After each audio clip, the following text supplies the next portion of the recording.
sure what we can say. Figure something out here real quick, fellas.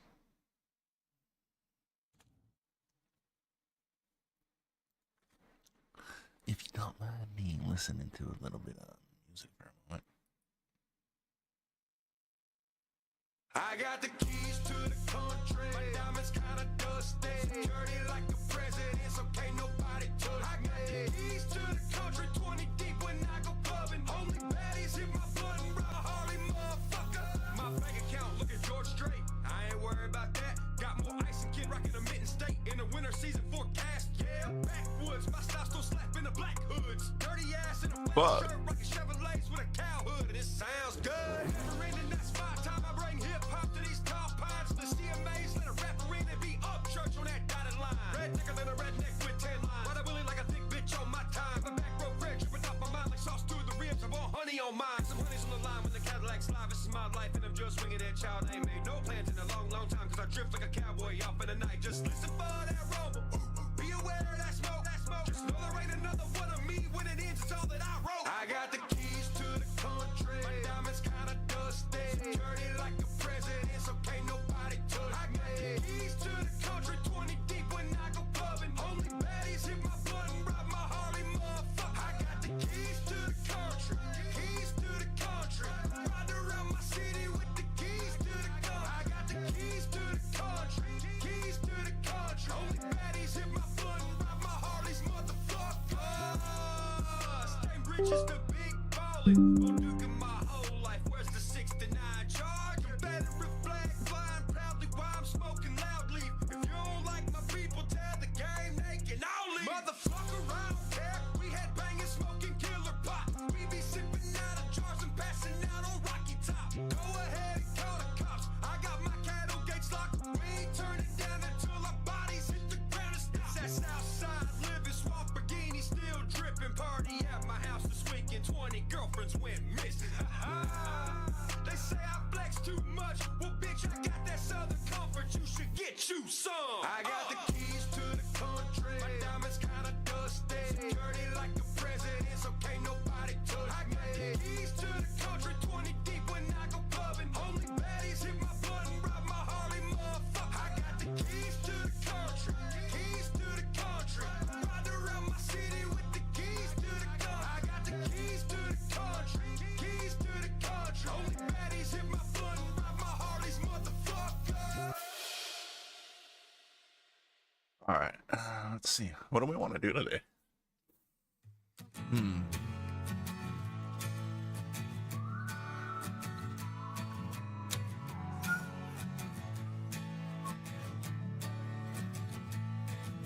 My baby born a Birkin. She's been telling me all night long. Gasoline and groceries.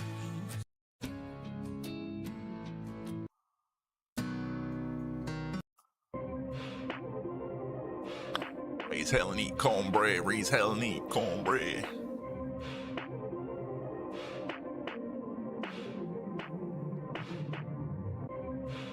Hashtag RAGC. You know you love the movement. Don't lie, don't lie, don't lie. Raise hell and eat cornbread. Raise hell and eat cornbread. Boys round here, yeah, they sunburnt and they corn fed. Raise hell and eat cornbread. Raise hell and eat cornbread. Them girls round here, yeah, they fire hot with them long legs. Raise hell and eat cornbread. Raise hell and eat cornbread. Them boys round here, yeah, they sunburnt and they corn fed. Raise hell and eat cornbread. Raise hell and eat cornbread. Them girls round here, yeah, they fire hot with them long legs. Straight up out of Dixieland, I ain't gotta say the name. Chevy S10 sitting on a K5 frame. Born in a small town, that's just how the shit goes. Once a nobody, now I get compared to Big Smoke. Oh, shit. People that I like to call my homies. Fat That was a that was a big hit.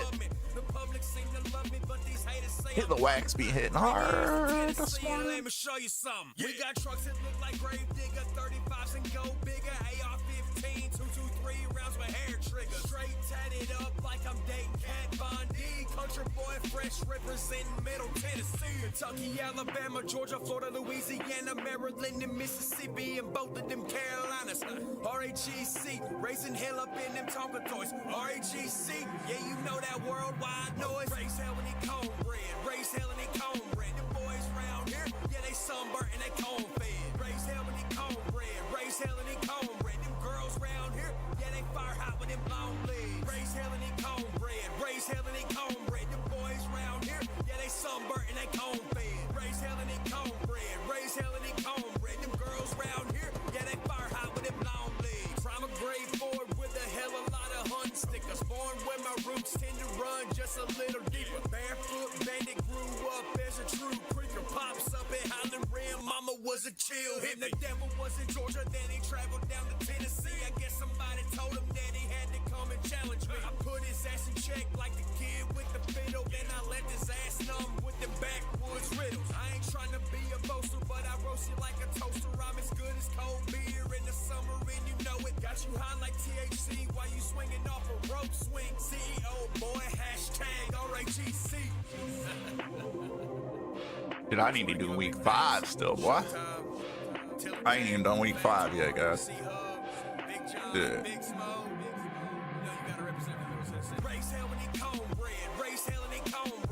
I need 26 more barrage kills.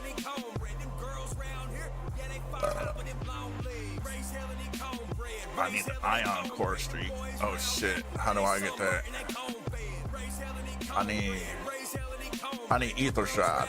I gotta do ether shot kills. Alright, I gotta do ether shot kills. So the first thing I need to do is go on with ether shroud. And then I need an assault rifle. So I got an assault rifle locked in. We good on that. I think I could just probably go in on by myself, you know what I'm saying? Too many torches in the rain, seems the truth within the track. I got some rough edges. No, I ain't no saint. I've done things I know I shouldn't, and I took all the blame. But it's been a long time Since I made the same mistake, I'm living with those lessons learned. Wouldn't make me this way. Just a young lad with a tad of vodka and a half a bottle of pills. I was always popping them up and down as I was in love with them heels. Semester test, I guess the best I could. Didn't know right from left, yet did good. I was more impressed with being a redneck with a wild woman in the truck bed. Having sex and then after sex, my buddy texted saying he had next. We acted as if we didn't have respect for anyone, that's big facts. But to get it, you gotta give it. I had to live it to spit it. So I spend them late nights spinning higher than a New York pigeon. Never checked in, mama asking, where you been? I've been with friends, what you didn't know would have crushed your soul. Cause I was on a 2-week binge while she was nightly praying for the Lord to forgive me for my sins. Never lived states apart, I stare in the dark thinking about back then. I got some rough edges. No, I ain't no saint. I've done things I know I shouldn't, and I took all the blame. But it's been a long time since I made the same mistake. I'm living with those lessons learned. What made me this way? Well, I did a little growing up, started showing up to work on time. But punching that time clock got out quick and I quit. Then I met a chick and it started getting serious. She came home one day and said that she was pregnant with my kids. So I did what everyone here did. I bought a ring and started talking marriage. But it wasn't horses in a carriage. It was screaming, cussing, and yelling. Hell, if I'd have known then what I do now, I'd have known the kids, having kids seldom work out. But I didn't, so I just bounced. Every chance I get, I was staying lit. Riding in that Tahoe with a bottle and some so-called friends while my wife was at home crying. No lying, I was dumb as shit. And the sad thing is I've done this for a long time before she left. Now I live with the regret. I got some rough edges. No, I ain't no saint. I've done things I know I shouldn't, And I took all the blame. but it's been a long time. So I need to, you know, I completely just forgot ADD. 50 rounds, toting right curse. That one's gonna be hard.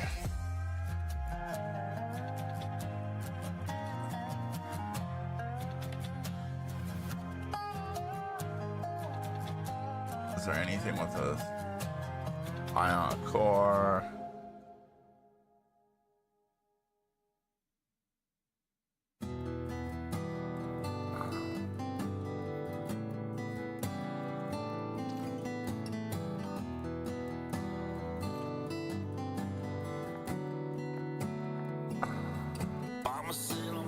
So I need ether shroud.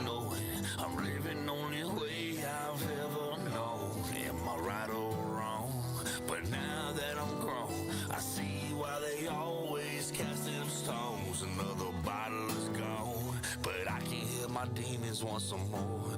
Another night pass out on the floor while I'm living my way, surrounded by so many different friends. But I sit here all alone and drink again, cause I'm stuck in my way. Every day I hear I'm locking the door, hoping that one day that my soul is parole. Cause I'm living my way, I feel I'm about as deep as it goes. But these voices in my head, they won't leave me alone. Mama said the Bible buried from the dirt that I have done. Yeah, she said you're gonna wind up dead while you're staring down a loaded gun. Yeah, I've been trying to change my ways, but the devil got a hold on me. Yeah, payback with a 45, cause ain't a damn thing like for free. I've been trying not to lose, little fell by his brain. I don't know what else I can do, aside sitting here trying to knock this pain. The whiskey held my hand through thick and thin, and never turned his back on me. Alcohol on a open wound, I'm addicted to the pain. I'm sick and tired of being sick and tired, I can't never get no rest. I'm living life just day by day, but this bullshit got me stressed. Baby mama stay calling me, say where's the money, but I sent it. But it ain't my motherfucking fault to spend it. Got me yelling, come on, even though I'm wrong. Doesn't make it right just because. Dirty boys.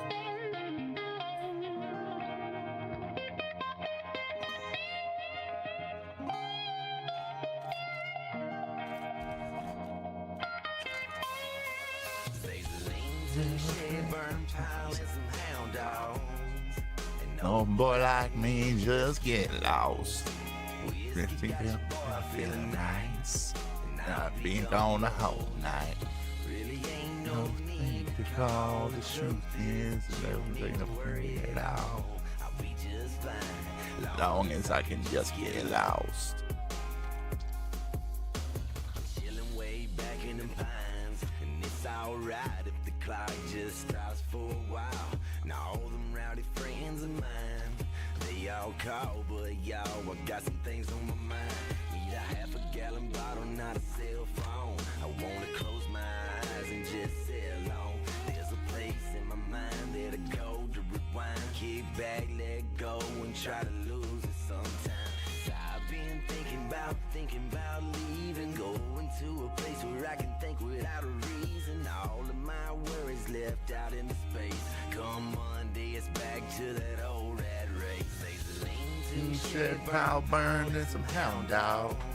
An old boy like me just get lost. Whiskey got your boy feeling nice, and I'll be gone the whole night.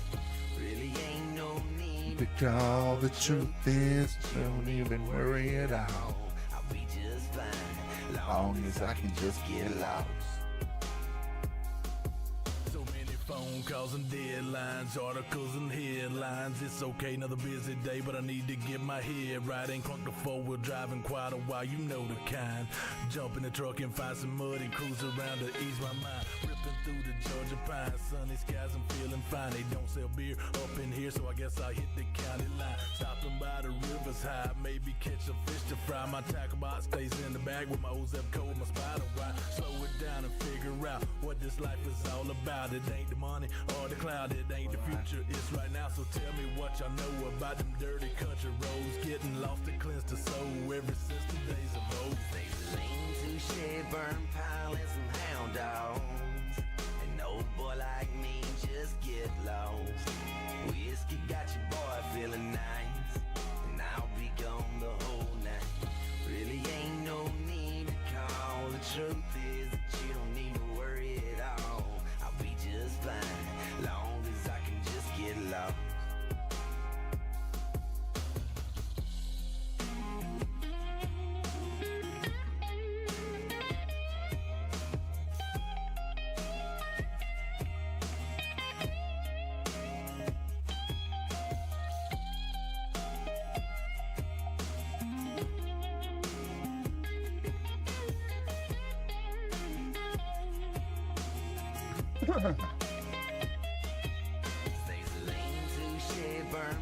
And some hound dogs.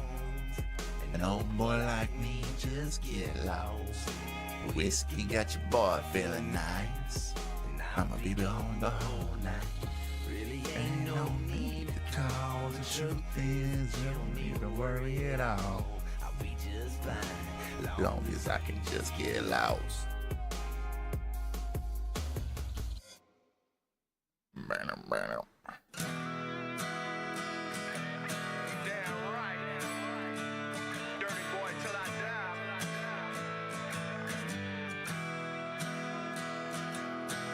No dirty boys I'll ever be, and I ain't never had shit gave to me. I'm hell bent to make it on my own.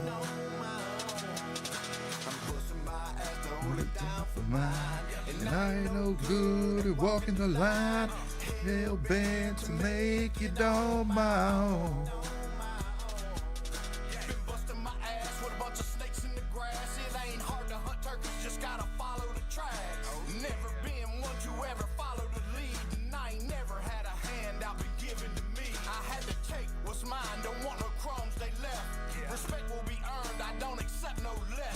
I'm dirty but blessed, I done hung with the best. And if y'all got a problem with me, we can put it to rest. Got some dirt between my toes and some dirt on my hands. Had to show my own self how to be my own man. But I guess God's plan was a little better than mine. Cause if I was still on mine, I'd probably be doing some time. And that ain't no lie, that's as real as it gets. I came up from nothing, so I ain't gonna trip. I'ma keep doing me, roll with the breeze. Cause nothing in this life worth getting for free. Come on. No dirty boys I'll ever meet, and I ain't never had shit gave to me. I'm hell bent to make it on my own. Bustin' my ass and hold it down for mine, and I ain't no good at walking the line. I'm hell bent to make it on my own. Nobody felt my pain or walked a mile in my shoes. I kept my dirty head high, I knew what I had to do. I just stayed true, I got it all on my own. And if you ain't Fucking with me, then leave me alone. they call me poor white trash, Coming straight from the gutter. but everything I got comes straight from the gutter. I'm busting on these fools, never went by their rules. And now I'm laughing at these bitches who want me to lose. Living better than ever, secret stash in the dresser. And y'all birds of a feather can stay running together. Stay grinding forever, cause we can get it whenever. And you motherfuckers know you can't see me, not never. And if you ever say my name, I'm prepared to get it. I done got it on my own, what you trying, I did it. You know this dirty boy done got used to winning. Getting it on your own's the only way to get it, come on. No dirty boys, all I'll ever be. I ain't never had shit gave to me. I'm hell bent to make it on my own. I'm busting my ass to hold it down for mine. And I ain't no good at walking the line. Hell bent to make it on my own. No dirty boys, all I'll ever be. And I ain't never had shit gave to me. Hell bent to make it on my own. That's right. I'm busting my ass to hold it down for mine. And I ain't no good at walking the line. Hell bent to make it on my own.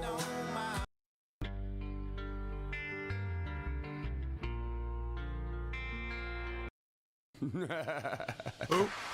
bitch, we ain't playing in the same dirt. Bitch, we ain't hanging around the same folks.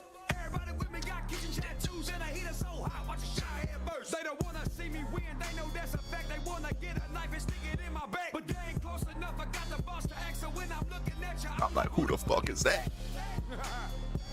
Who the fuck is that? Who the fuck? I don't know. I don't know. Who the fuck is that?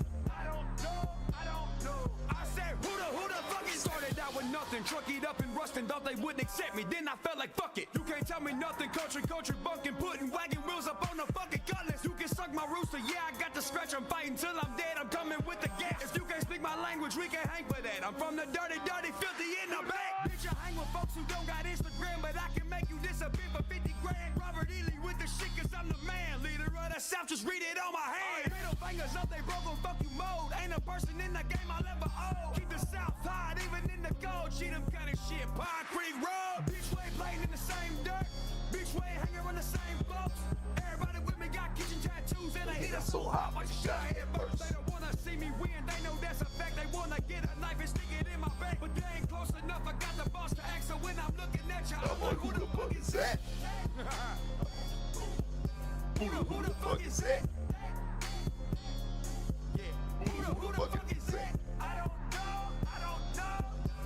Who the fuck is that? I don't know. I said, who the fuck is overall or overball, rocking overalls, coming at you hot with a sawed off and 9 jaws. I feel like a shit backside of a horse stall, and I stay galloping like an immortal horse, y'all. I stayed the course for no remorse, but bugging on my head with a couple of sharp swords. I'm looking and looking who I'm gonna go haunt more. Like church, why the hell you dragging me to the dark for? I don't know, bro. Man, I've been a little off the rocker. I wanna eat a rapper like sponsor for Betty Crocker, you motherfucker. And I don't wanna hear what that I'm too good now. The fame done got me in my fame done fan down. And other rappers trying to come at me and act out. Country rap in no position to need in a rough drought. Road church with the heat on fire, won't dry out. Got a burner tobacco packing up in my foul mouth. Hey, bitch, we ain't playing in the same dirt. Bitch, we ain't hanging around the same folks. Everybody with me got kitchen tattoos and a heater so hot, watch a shy head burst. They don't wanna see me win, they know that's a fact. They wanna get a knife and stick it in my back, but they ain't close enough. I got the boss to act, so when I'm looking at you, I'm on, who the fuck is that? Who the fuck is that? Yeah. Who the fuck is that? I don't know. Who the fuck is that? I don't know. I said, who the fuck is?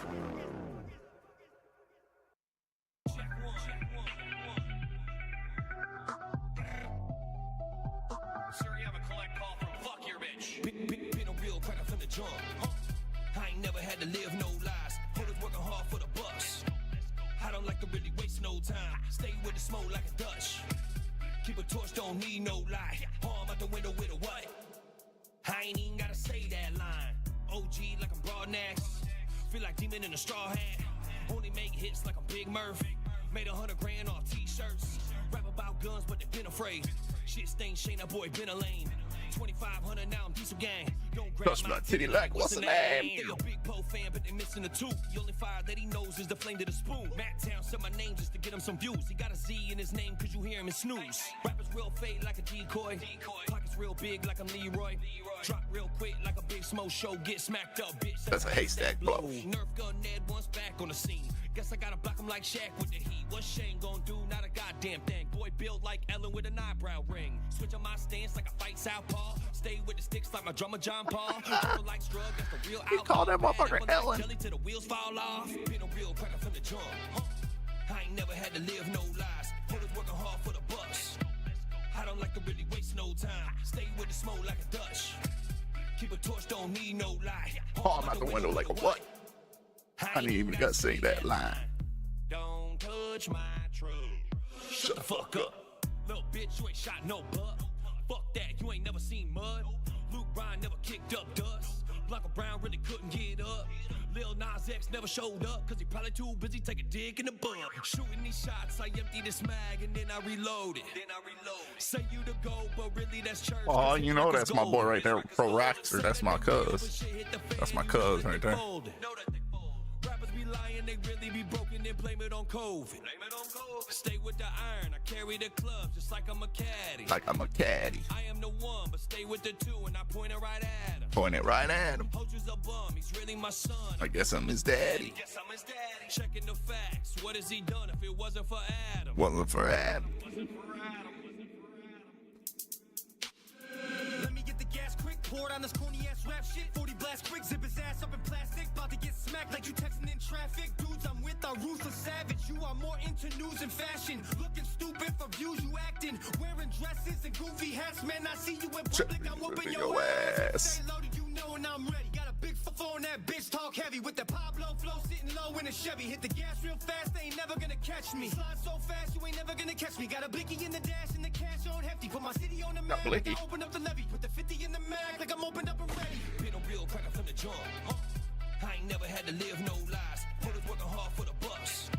You got that Blake. Blakey. Really waste no time. Stay with the smoke like a Dutch. Keep a torch, don't need no light. Arm out the window with a what? I ain't even gotta say that line. Oh yeah, boys, this is a good one right here. This is what you just gotta feel this way. Mama always said I was born on the wild side. One foot in the grave and the other trying to walk the line. They say I never saw it coming, I can see the warning signs. Mama always said I was born on the wild side. I guess Mama was right. When the clock strikes midnight, I'm gonna ride the lightning, feel the thunder, till the darkness pulls me under. Gonna fly on wings of fire, till the good Lord brings me higher. Singing up when they call me home. Singing up when they call me home. I'm gonna ride the lightning.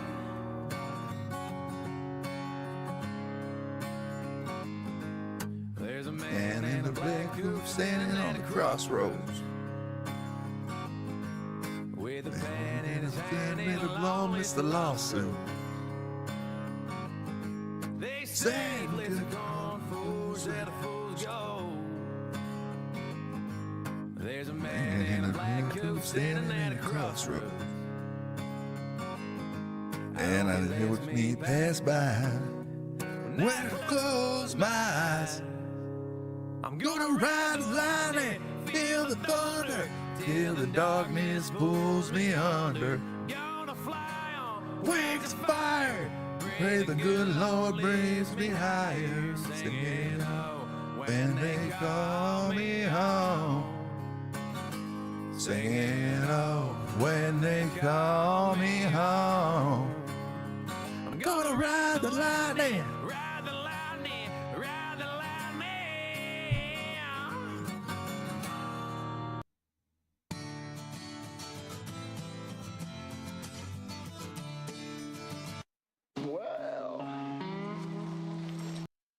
No, we're gonna find something else. That's a good one. That's another good one. But we're gonna find something better.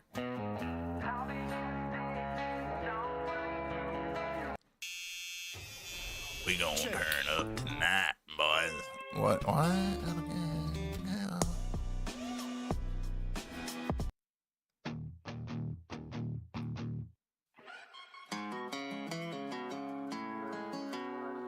Here we go, boys.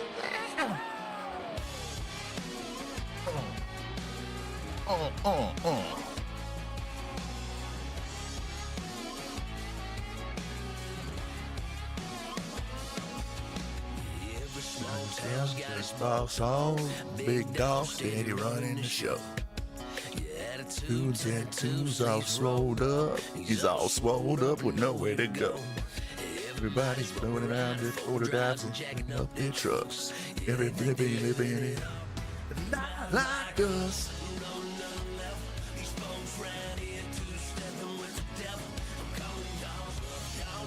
Y'all blowing it up. Not like us. Walked up in the club like what up, I'm in my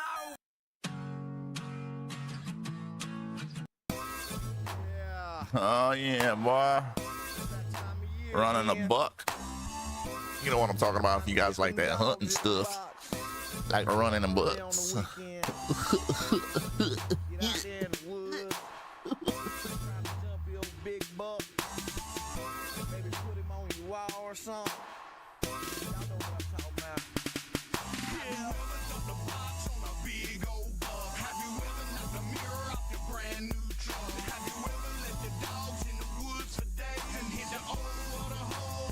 Sideways.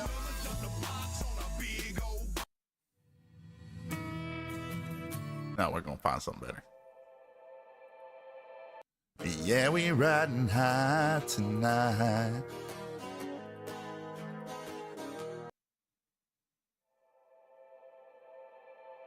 If you guys don't like Taylor Ray, man, y'all need to get down, man. He's an old country boy. You know what I'm talking about? He's young, but he's an old country boy. But he likes to get down, you know what I'm saying?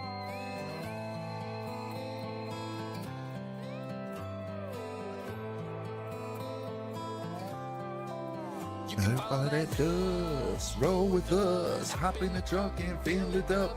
Head to the river, relax, cool off just like that. Gonna need a little let go. You can meet me at the back road when life gets tough. You've had enough, you can follow that dust. You can follow that dust. Back in the day, we played. Didn't know money needed to be snaked outside all day with some real toys on replay. Everything nowadays feeling a little too fast. We need to slow the pace. Take a breath, have a beer, and hang a left. You can follow that dust, go with us, hop in the truck and fill it up. Head to the river, relax, cool off just like that. When you need a little let go, you can meet me at the back road. When life gets tough, you've had enough, you can follow that dust. You can follow that dust. Look at the way we've changed. That land where the cattle graze. No more remains, just pavement and 4 lanes. Roll up in a big old truck, a bunch of good old boys looking for mud serenity. Oh, what the hell? Here where we roll with us, hop in a truck and fill it up. Head to the river, relax, cool off just like that. Little let go, you can meet me at the back road.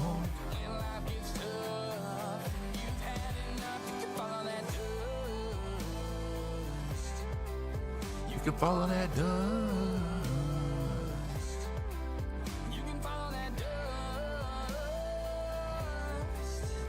follow that dust. You can follow that dust. Oh, you gotta go here. Do this. Yeah, you know where to go. You can follow that dust. On the road, let it go. On the back of the pack. You can follow that dust. Go with us. Hop in the truck and fill it up.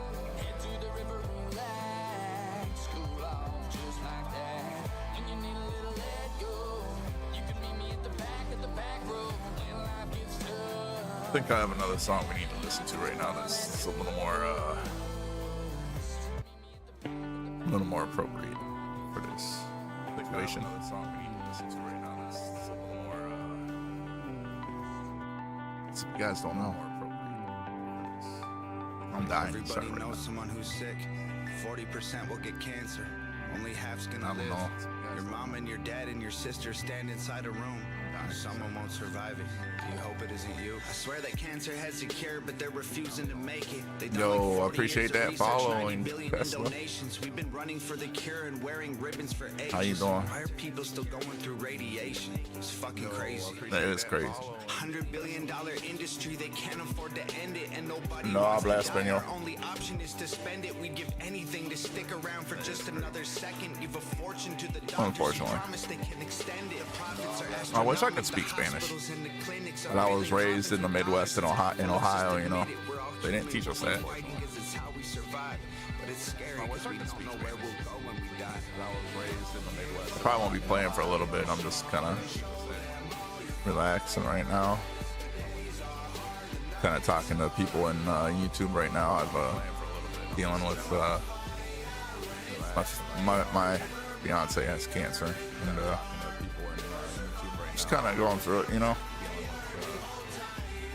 It's killing me. I don't know what to do. Nothing matters if you don't have your health. All the money in the world doesn't help. The good might go to heaven and nothing the I bad can might do. go to hell. But no one wants to leave here, you can tell.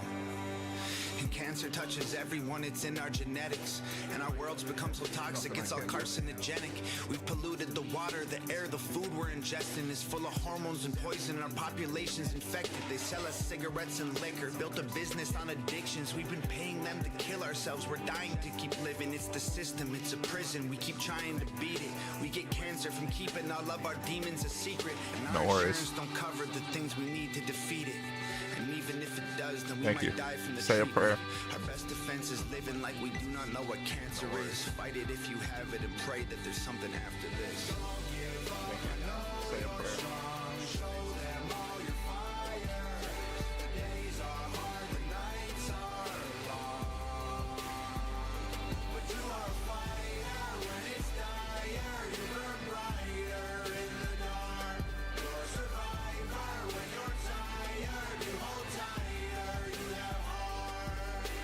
You won't know how to be brave till you choose to fight when you're afraid. And you can experience strength till you struggle to carry the weight. And you won't know why you have faith till you look the devil in his face. And you don't know what you can take till you realize you didn't break. Don't give up, I know you're strong. Show them all your fire. The days are hard, the nights are long. But you are a fighter when it's dire. You burn brighter in the dark. You're a survivor when you're tired. You hold tighter, you have heart.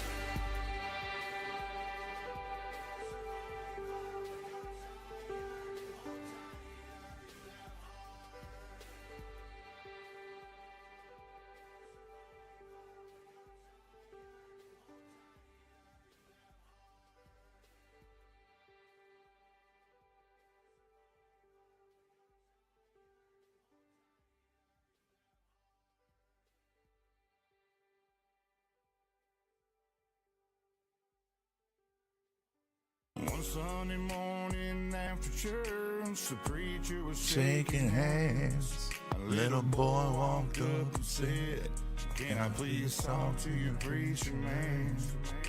He said, My daddy left my mama and me, and it's been a couple years. And my but mama's my boyfriend don't like me much, especially after a couple of beers. And sometimes when he hits me, And I close my eyes real tight, and I wish that place you always talked about was real with all my might. is heaven real. 'Cause I can't wait to go. I can't wait to know how heaven feels. Is there a place where there's no more pain or dying? No more need for crying. 'Cause I can't wait. Is heaven a real place?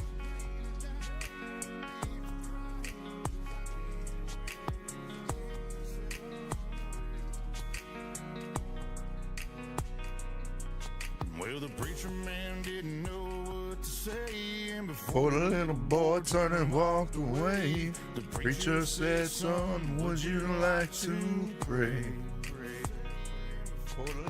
Right there, the little boy hit his knees, and he cried out, "Lord, help me please, 'cause I don't know how much more pain I can take."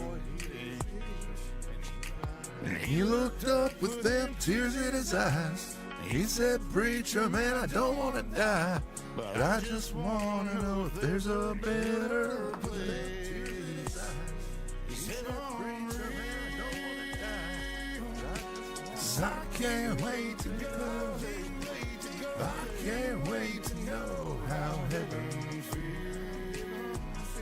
Is there a place where there's no more pain or dying? No need for crying, 'cause I can't. I'll be right back. One moment, guys. Later on past midnight, the preacher man got a call. I'll be right back. Little One moment, boys guys. in a hospital doing bad, and a mama's boyfriend's running from the law. When the preacher walked in the boys' hospital room, a little boy whispered, "Can you see him too? There's an angel standing right beside you, preacher man." Now I know heaven's real, and I can't wait to get there. I can't wait to know how heaven feels. I'm going to a place where there's no more pain or dying. Preacher man, why you crying? 'Cause I can't wait. Heaven's a real place. Now I know heaven's a real place. Heaven's a real place. Mama raised a gangster, daddy wasn't there. Grandfather taught me how to work and make it out of here. The streets taught me how to be cold and don't care. And the country taught me how to hold my head with no fear. They better start shooting if they think they gonna stop me. Pop smoke or Tupac me. I don't rock with bodyguards, I'm too cocky. Two blockies in this shotty, knock your top off, you copy. And all these white boys jocking me while they copy. Look, I'm mayonnaise, white as fuck too. Throwing hand grenades out the side of my truck like fuck you. Can't you get your own style, own look, or you just gonna be a clone and take everything out my whole book? Just my presence is a blessing. You peasants need to invest in heavy weapons instead of studio sessions. Yeah, I hear you rapping, but I don't see progression. My resume's impressive, every second is perfection. Mama raised a gangster, daddy wasn't there. Grandfather taught me how to work and make it out of here. The streets taught me how to be cold and don't care. And the country taught me how to hold my head with no fear. Mama raised a gangster. Mama raised a gangster. Mama raised a gangster. Mama raised a gangster. Knocking down the door with the street sweeper. This thing I got in my hand is a meat cleaver. You can get shot or cut in half. I'm cutting out a path with a chainsaw and a weed eater. I know you don't think they fucking with me either. I'm ballin' like I'm MJ, riding till the tires ball. The gas tank empty, got another thing coming. You think I'm friendly? I'm a giant like I'm 10 feet. You dying if you tempt me. Motherfucker, I'm saying. Dying if you tempt me. Hey, what the fuck is wrong with them? You ass like a dog in them. Do-rag, saggy pants don't mean you rap. Killing all of them. They falling like it's autumn. Time for you to call an audible. I'm rapping about way more than broads and expensive automobiles. Mama raised a gangster, daddy wasn't there. Grandfather taught me how to work and make it out of here. The streets taught me how to be cold and don't care. And the country taught me how to hold my head with no fear. Mama raised a gangster. Mama raised a gangster.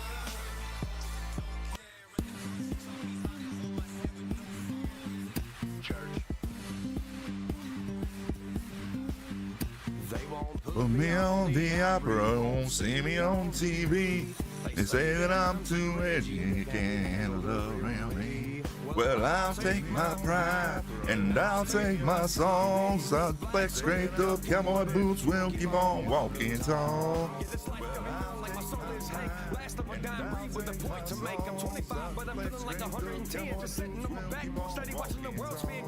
Country, yeah, put a price tag on it. Create a bunch of fake punks with some mossy oak on them. Thinking of the definition of something they never lived. I was cool before cool was living out in the sticks. With 22 by 14s on a cheap ass Chevy. Gun sitting on my waist, even the bullets kinda heavy. So don't second guess me, just make that drive. And let me show you how a real Country boy survives. Put me on the opera. You don't see me on TV. They say that I'm too ugly, you can't handle the real me. But I'll take my pride, and I'll take my songs. These black scraped up cowboy boots will keep on walking tall. Party down south, fist pumping punk, asshole, pounding fucking beers, catching STDs. Some motherfuckers confused if you say following that shit. I'm chopping the unchoppable, unstoppable, slick heat. Put a got a Dutch and hood on my big dick. Fuck you, group of sissies, button your pants up in your boots, looking like Dora the Explorer, sipping the fit of the loot. I boot, scooting, fucking boogie, my ass to fucking Nashville. Squares on the street while my haters on Advil. Sleeping the life away while I'm building a fucking legacy. When it comes to real shit, Music City ain't even next. Put me On the opera, you won't see me on TV. They say that I'm too ugly to handle the real me. Well, I'll take my pride. And I'll take my songs. These black scraped up cowboy boots will keep on walking tall.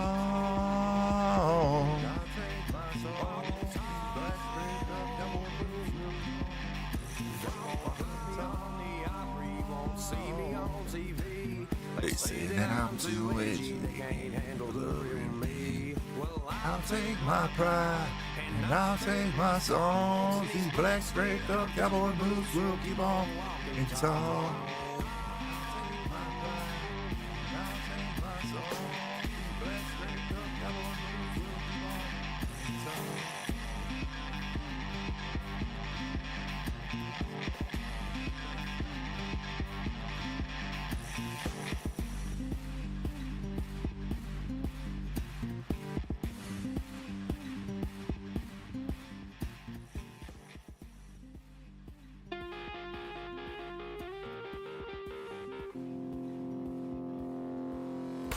Forgive me if I seem weathered. I've been through it and I need better. I pray to God that I reach heaven, cause I might lead this bitch like Heath Ledger. Coke by the key, we sold Reggie by the ton. When it came to the dope, we had a legendary run. So I seen the competition.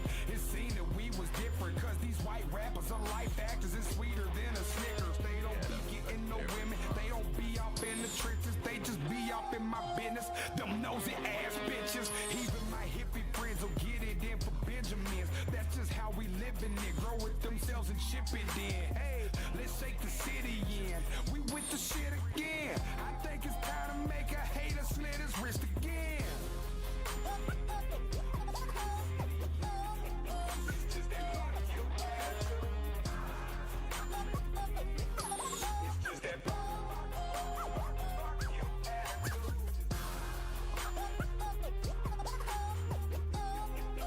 Just that fuck you attitude.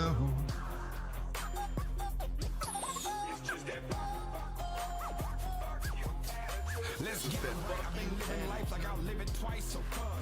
Know it's us when we in this bitch, so we feel that shit like stuff. Ain't no bitch and I ain't no sip. Still got money when I ain't no shit.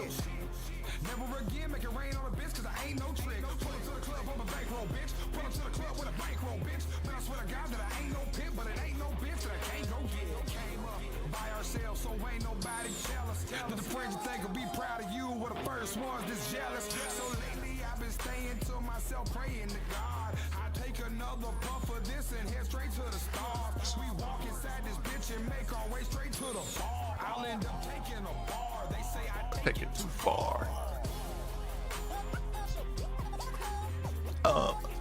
It's just that fuck you attitude. Take it too far. Fuck you attitude. It's just that fuck you attitude.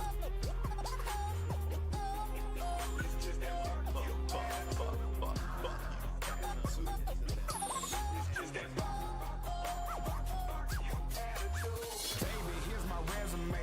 You should check your history. Ass around the town, bitch. I've been lit like a Christmas tree of food. I remember shooting dice and skipping school, waiting on my partner to swing by and bring some bitches through. Buzzing and I feel it too. Man, I swear it's really true. I'm from Nashville and I was here before this shit was cool. Yes, I demand respect. Yes, I came to collect. And I might not have it now, but I just got me in check. I can walk it like I talk it, quick to make a hater nauseous. Better tell that bitch get off me, and best proceed with caution. All we know is narcotics, and money's not a problem, cause all we know is profit. Tell us get 'em and we got it. It's just fuck you.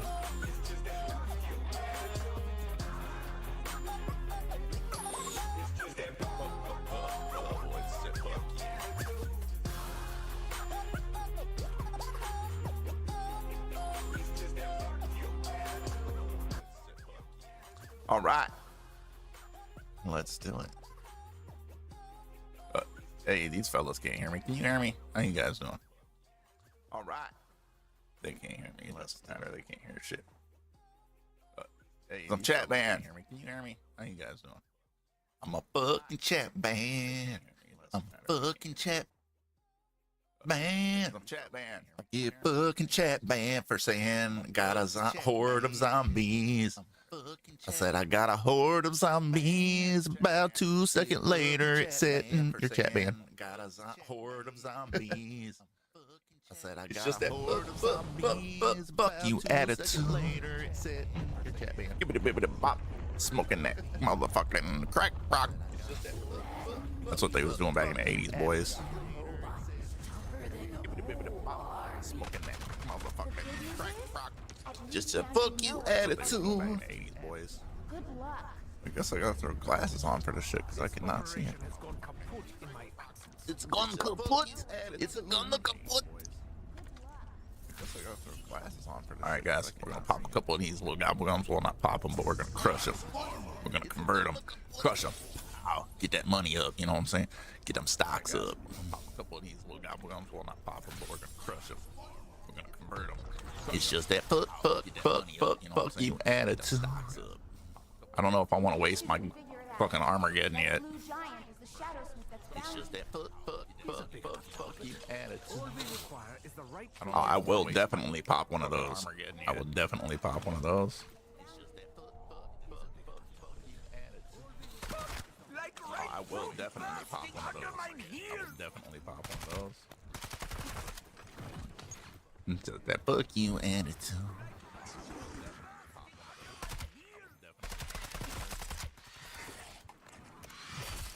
That fuck you attitude. He's one of them dudes that just sits here and steals all the kills.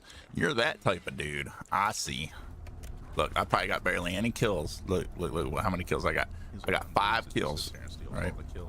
You're that type of dude. I ain't opening a door, a single door. I ain't opening a single door. I ain't wasting none of my money. You crazy? You crazy? I'm saving my money for my pack of punches. Y'all can open the doors. I'll stay right back here and spawn. We ain't going. We chilling. We chilling. Y'all can open the doors. I'll stay right back here and spawn. We ain't going. Fucking chilling. Yeah, boys.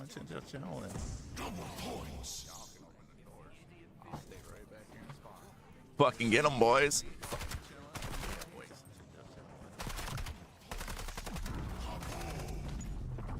No, that was just stupid. Wasting the double points. Wasted.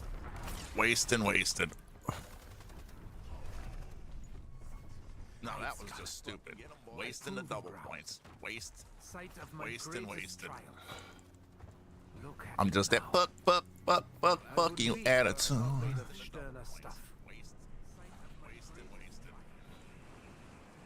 I'm just that fuck you attitude.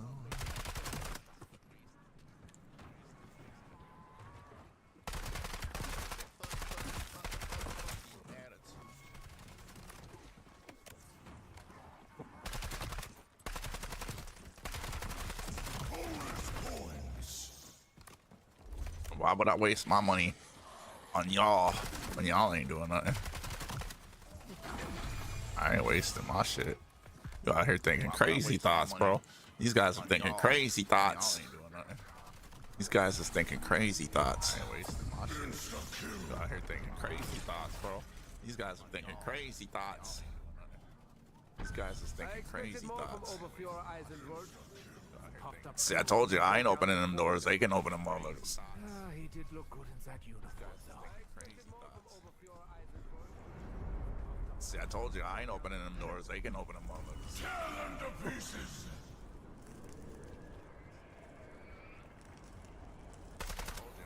Your little breeze could not save you from annihilation. Just that fuck you attitude. Oh, wait. Somebody already got it, damn.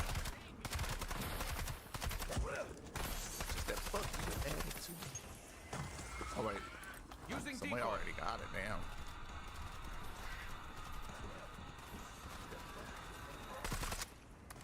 Oh wait, somebody already got it, damn.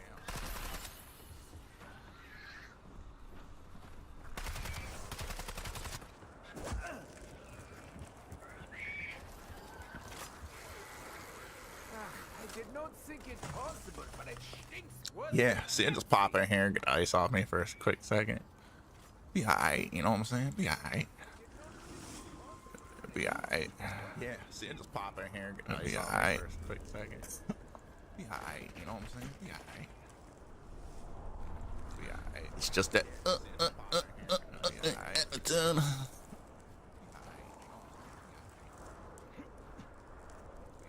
It's just that.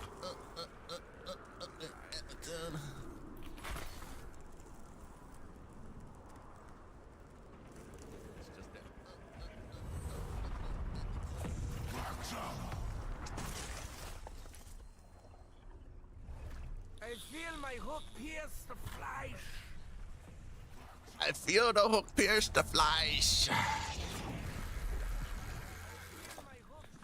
I open one door. Just because I want the power on. Some say success is its own reward. I open one door. Heads Just because I want the power on.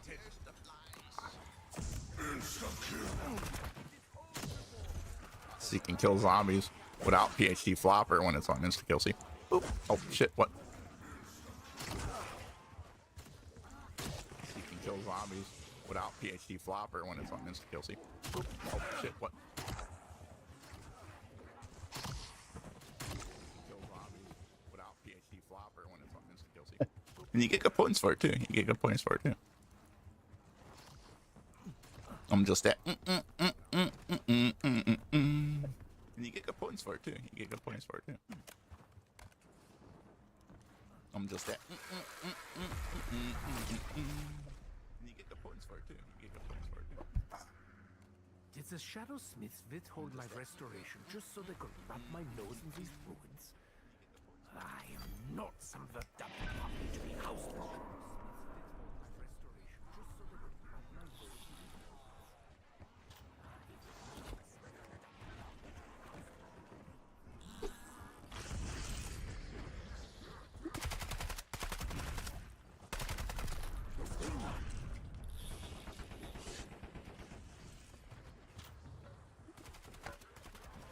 We ain't getting no hard radio control cars yet.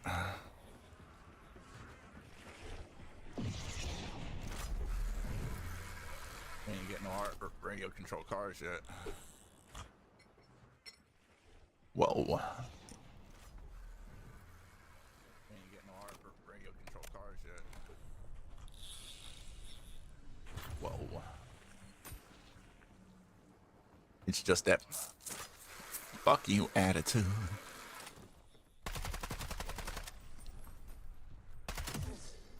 It's just that fuck you attitude.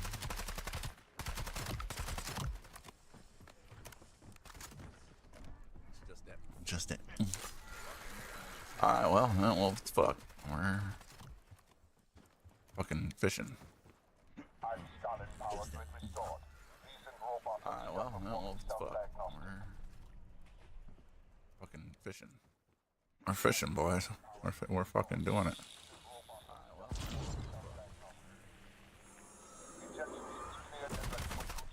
We're fishing, boys. We're fucking doing it. You won't be back. Gone forever. Yeah, of course. It's lovely. How could I forget?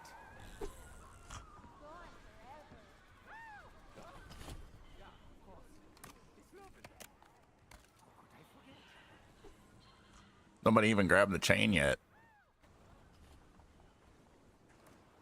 I ain't fucking with it yet. Nobody even grabbed the chain yet. I ain't fucking with it yet. Tossing decoy. Nobody even grabbed the chain yet. Let's go over here. We'll fish over here real quick. I only threw the decoy because there was another one sitting there. I just wanted to pick it up. You know what I'm saying? Just needed it. Go over here. We'll fish over here real quick. What remains feels most I only threw the decoy because there was another one sitting there. I just wanted to pick it up. You know what I'm saying? Just needed it. Over here. Fish over here real quick.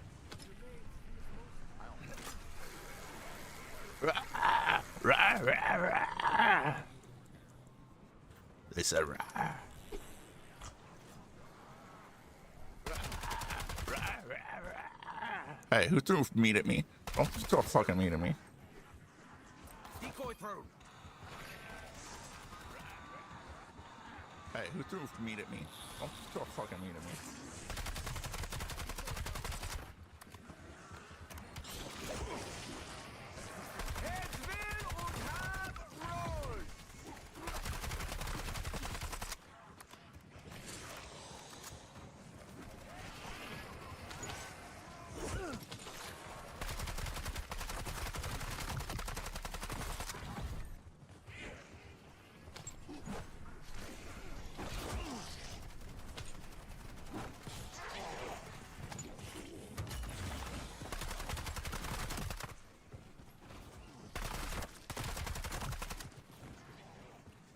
All right, well, we got that done. Get the fuck out of there. All right, well, we got that done. Get the fuck out of there. All right, well, we got that done. Warning, missile guidance system error. Proceed to broadcast hub for signal calibration. Warning, missile guidance system error. Proceed to broadcast hub for signal calibration.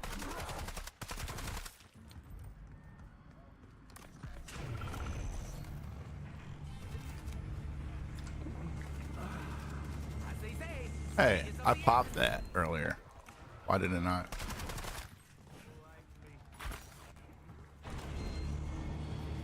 Hey, I popped that earlier. Why did it not?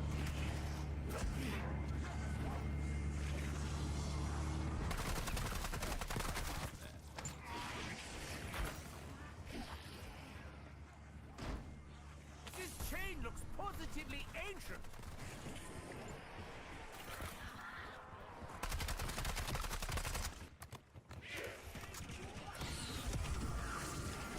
You suck ass, my dude.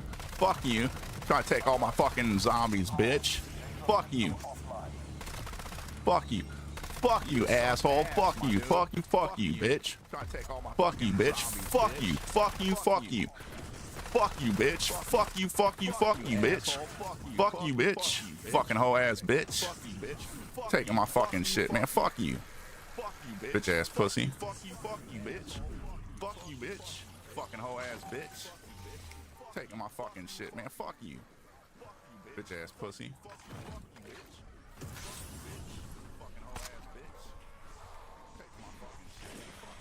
He's one of those people. Finally, a weapon worthy of my blessed hands.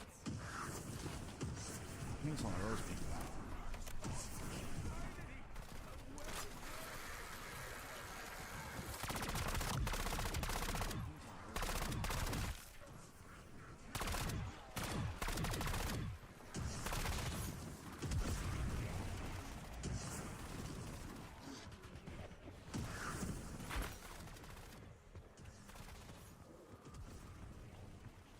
Nobody even pays attention to this shit. They're like, oh, I don't know.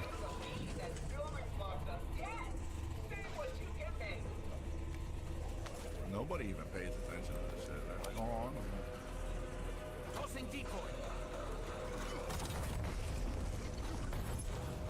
Molotov going out.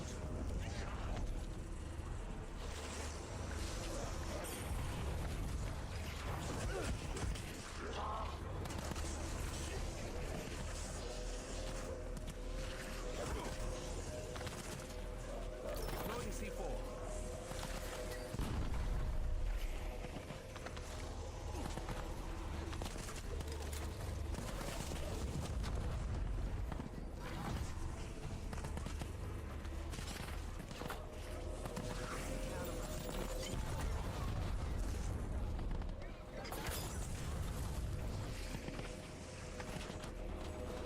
Throwing incendiary. Fucking assholes, man. None of these people are fucking. Arming C4. None of these people fucking do anything, dude. They fucking suck ass. None of these people are fucking. None of these people fucking do anything, dude. They fucking suck ass. Activating C4 charge.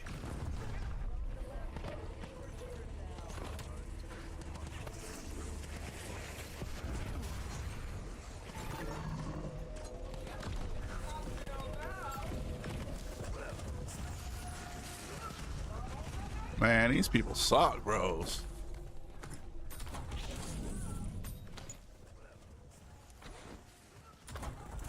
Man, these people suck, bros.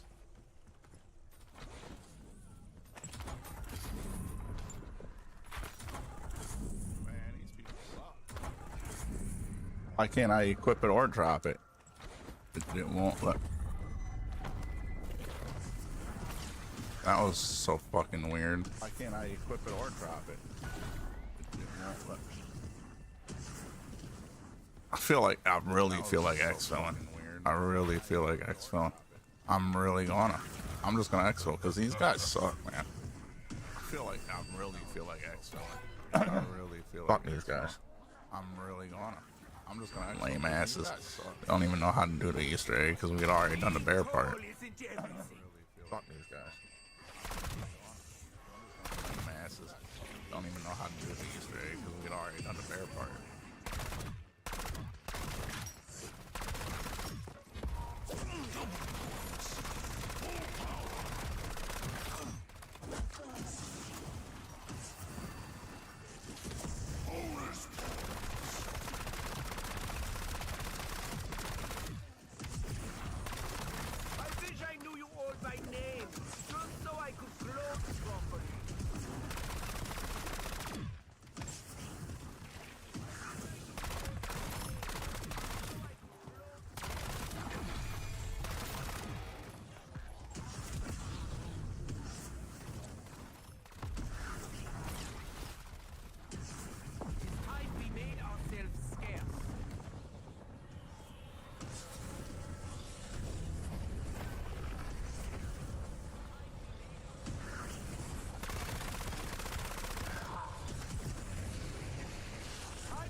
All right, we got that exfil out the way. That gone, get that gone, get that gone. What to do we fuck it gone. All right, we got that exfil out the way. That gone, get that gone, get that gone. What to do we fuck it gone. All right, we got that exfil out the way. Yogurt slinger. The slinger of yogurt, yogurt, yogurt, yogurt. The slinger of the yogurt, the yogurt, yogurt, yogurt. That motherfucking yogurt slinger. A yogurt slinger. That motherfucking yogurt slinger. A yogurt slinger. A yogurt slinger. A yogurt. A yogurt. That motherfucking yogurt slinger. A yogurt slinger. A yogurt slinger. A yogurt. A yogurt. That motherfucking yogurt. A yogurt slinger. A yogurt slinger. A yogurt. A yogurt.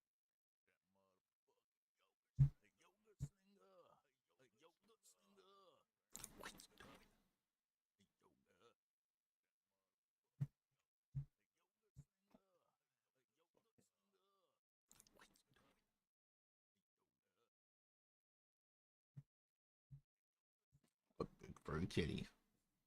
Yep, now I got a big furry kitty on my lap. Oh, she's rubbing on the mic now.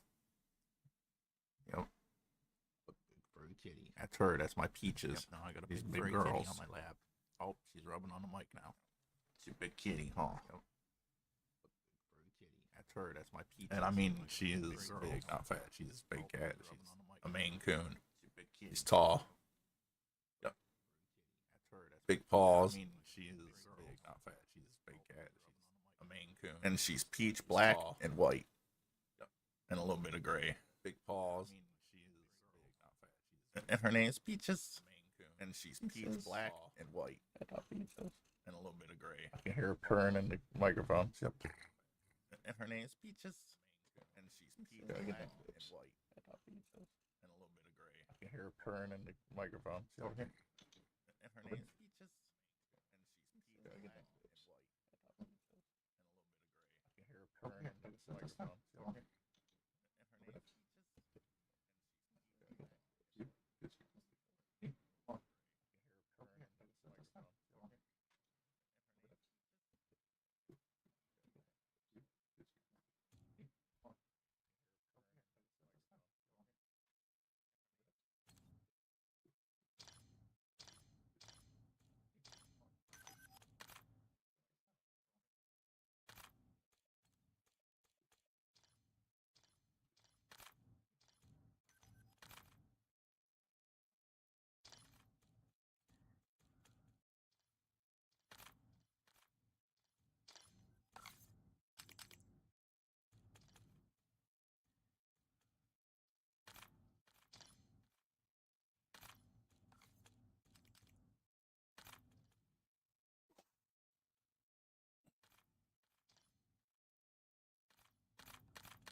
I wonder if you can see that.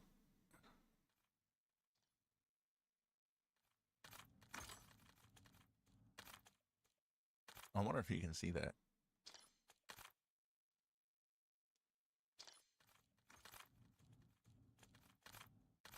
I wonder if you can see that.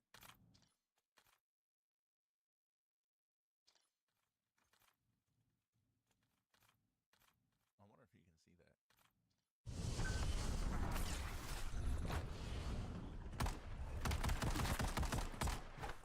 He's hacking. You see him? He's hacking. He's going into his mod menus. I seen him. He was sniping and stuff and crouching. He's hacking. That's typical hacker right there. He's going into his mod menus. I seen him. He was I'm just kidding. I don't know. And crouching. He's hacking. That's typical hacker right there. I'm just kidding. I don't know.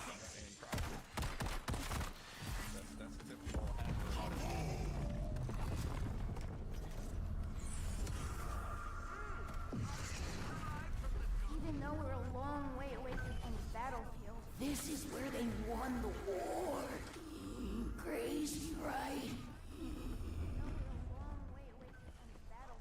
This is where they won the war. Crazy, right? Well, sugar tits.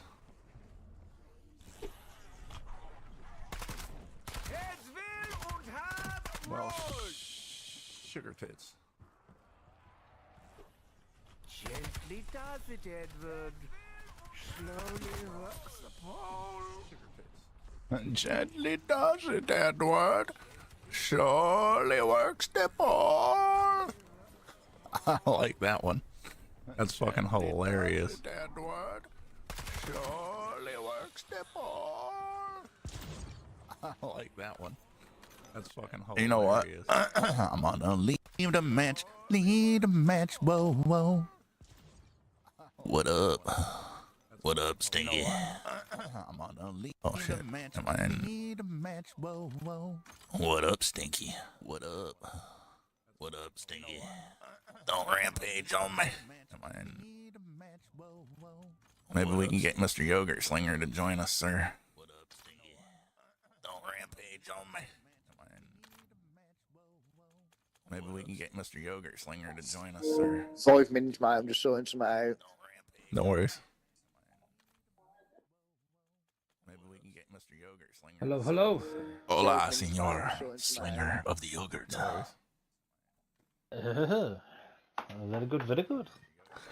Hello, Chris. Hola, senor. 2 minutes, mate. I'm just sorting something out. All right. How you doing, guys? Very good. Not too bad. Hello, Chris. Not too bad. You guys happen to watch Sassy the Sasquatch? All right. How you doing, guys? No, Oh my god. I don't think so. Not too bad. You guys happen to No, I watch don't Sassy think the so. Sasquatch? It's like a little Australian cartoon skit they got. I don't think so. It's fucking hilarious. Ah, all right. Well, I've been doing some research into this map. Apparently, I've just seen a video. The Voyak, the VST pistol. Well, I've been doing some massive amounts of damage. I'm running a Voyak. I've just seen a video. That's what I'll go on the Voyak. The Ion. Well, I've been doing some massive. I'm sure they said the AK-27. That's what I'll go on the Voyak. The Ion. The SG-12. Still need to do it. The SG-12 does a lot of damage to it, but you can't get close enough to it to do damage all the time. When you can shoot little red areas, you obliterate them really quick with it, though. If you have it set up like I got it, was set up with Dragon's Breath and everything proper, and it'll just burn through it. If you have it set up like I got it, nice. I'm just gonna have a look at my loader because they said that pistol, the VST, Akimbo. They said it's unreal. I'm just gonna have a look at my. I think I prestiged my gun. I think I lost it all. They said that pistol. Let me see here. I want to see if I have any round offs. It's unreal. I'm just gonna have a look at my. I think I prestiged my gun. I think I lost it all. They said that pistol. Let me see here. I want to see if I have any round offs. I have one round off. I ain't got none. Liam, turn it down, man. I have one Dead round load, off. that is. Yeah, I can hear it dead load. Liam, turn it down, man. Okay, I put that one round off on so we can at least have one round off. Yeah, I can hear it dead load. And we'll do it at like round 15 or something. That way we get a bunch of zombies and we can get a bunch of kills during those rounds and stuff and get some stuff done. Yeah, froth gobblers on there. He knows some of the steps as well. All right, so we'll have to go into our thing again. We'll have to go into your party again, into Rampage's party. We'll have to go into our thing again. We'll have to go into your party again. Doobie. Into Rage's what? Rampage's party. His You know your the little party you made for us, the chat party. the chat channel. Yeah. I'm going to invite you, Dan. I'm chat banned, so join this. The chat party. Join this Okay, just channel. send me the invite, I'll join you. I'm going to invite you, Dan.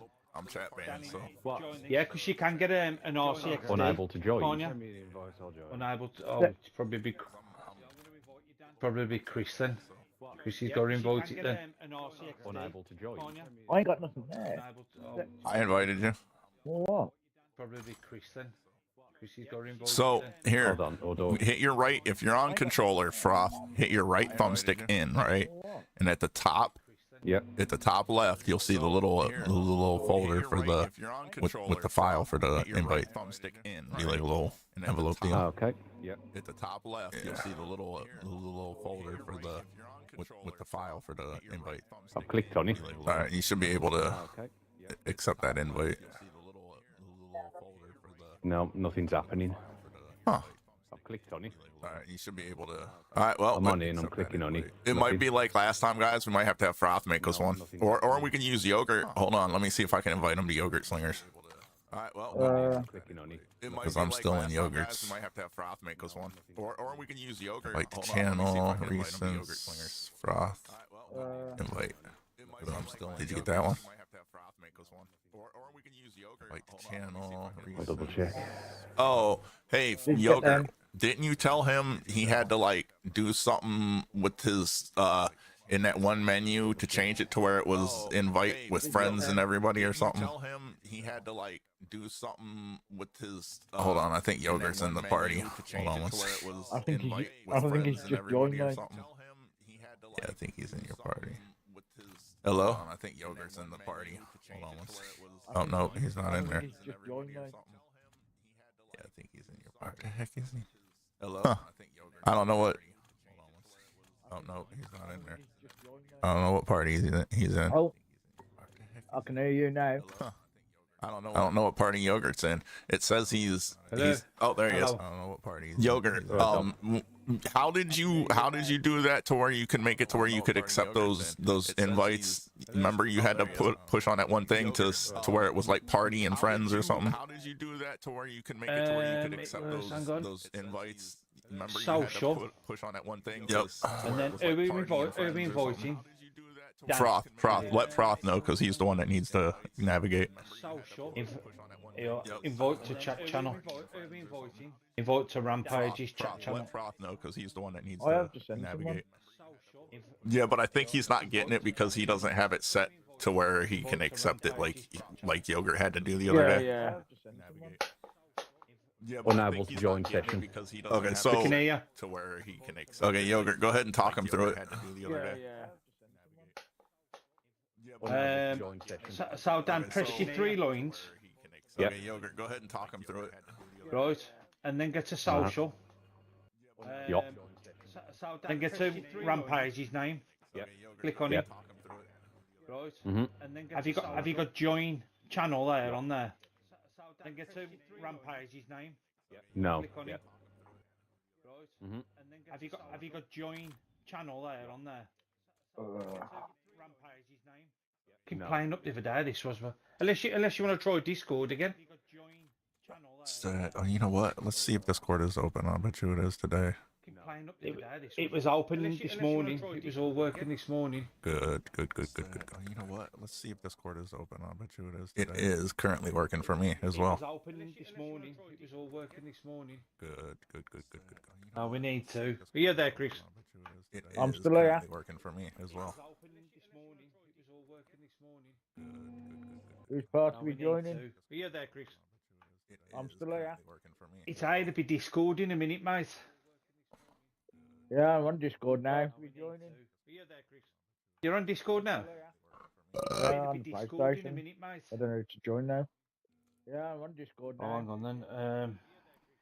You're on Discord now? To join you, Dubbo. Yeah, on PlayStation. I don't know who to join now. Yeah, I'm on Discord now. Oh, hang on then. Just looking. You're on Discord now? To join you, Dubbo. Yeah, on PlayStation. Skip it a bit of bop. Just looking. To join you, Dubbo. I think it was if you went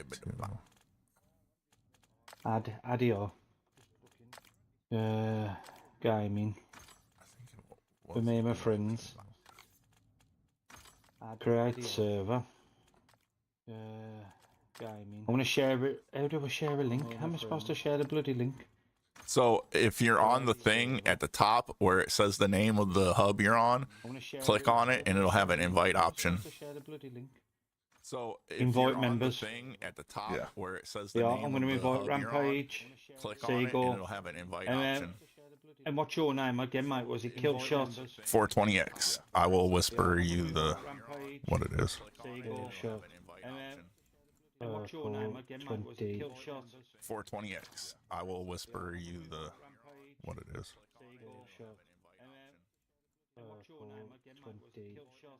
Find friends by username.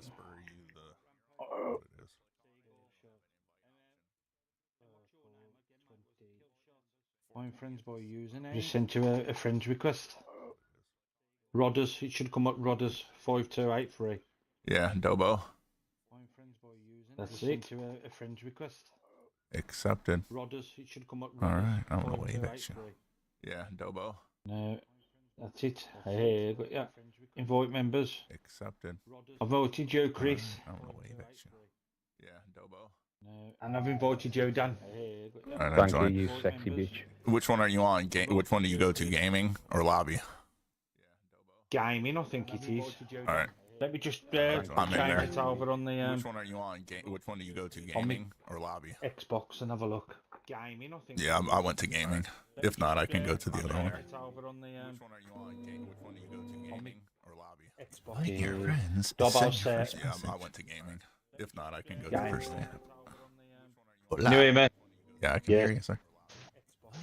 That's it. Yeah, I went to gaming. If not, Let me just switch the game chat for these. See if these are doing. Can you hear me? Oh, yeah. gotta lower your volume down just a little bit. All right. Let me just switch the game Just chat to a these. little See if these bit. are doing. Can you hear me? I had you at 70% and it was still cranking. What's fine? Gary, no, sorry. Oh, you're good, dude. It's just how they this app's like that. And it was still cranking. I can hear you regardless of where you're at. Oh, you're good, dude. It's just how they I'm just waiting for these to join. Hey, Rampage, Froth, join his where you're at. I'm trying to look for where. I've got it on my phone. I can join from the phone, but it won't let me join on the PlayStation. Did you link it through your phone and your PlayStation? Yep. Okay, so on your PlayStation, you have to hit the center button, I believe it is, and then or whatever, and you got to go to the actual headset thing or whatever. I'm on Discord now. Okay. Then Dobbo server. Okay, yeah, Dobbo server, and then click on gaming. I'm on Discord now. There you are. Yeah, dancing. Okay, yeah, Dobbo server. I'm here. Click on gaming. Now we just need one more. He's ringing me. There you are. He ain't got a call. Would have been on soon. I was You just ain't got a fucking about with the call, printer. Now we just need one more.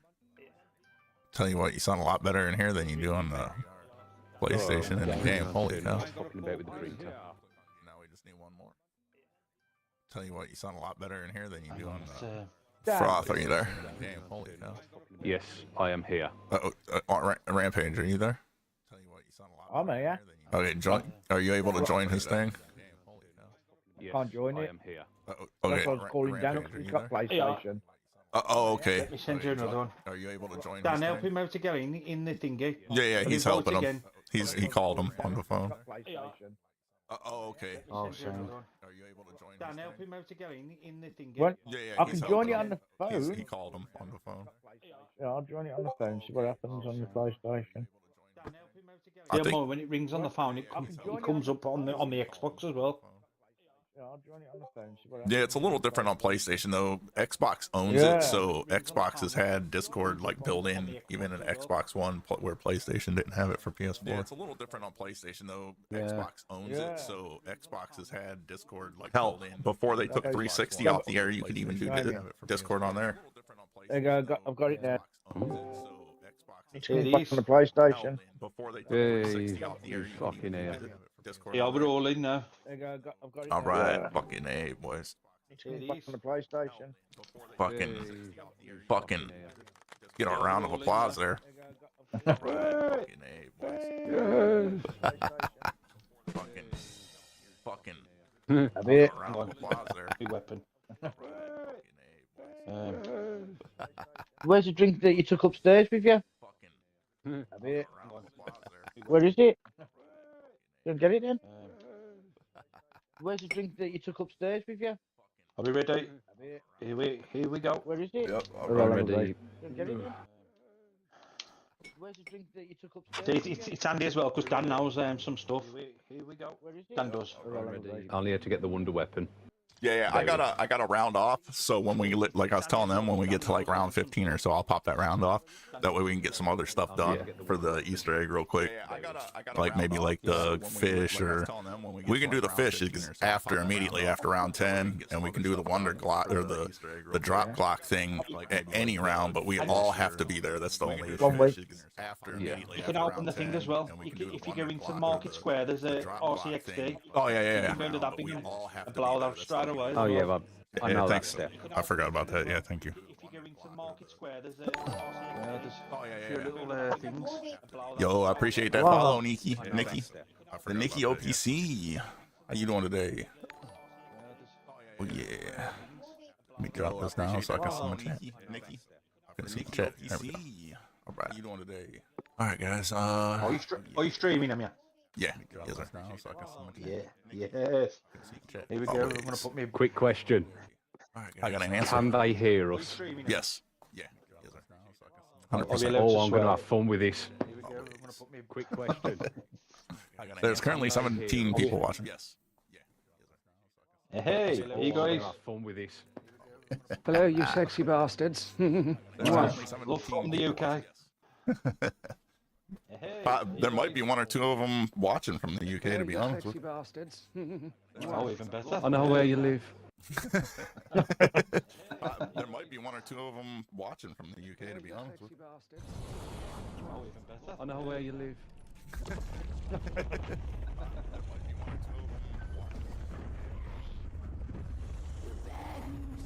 You guys ever watch them? Wait, the strongman dude, the one guy that's from England, The good news is, at least now Who's you that? know Eddie Hall. Watch them. Wait, Oh, Yeah. the one guy that's The dude's strongman. fucking. Yeah. He's fucking hilarious too, man. He lives half hour from where I live. Nice. Yeah. Stafford. Dude's fucking.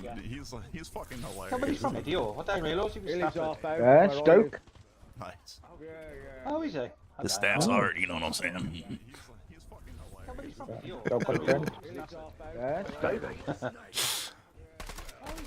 The staff's hard, you know what I'm saying? Stoke on Trent. I'm gonna pop some more of these gobble gums. Use them up. Get where we're going. Pop some more of these gobble gums.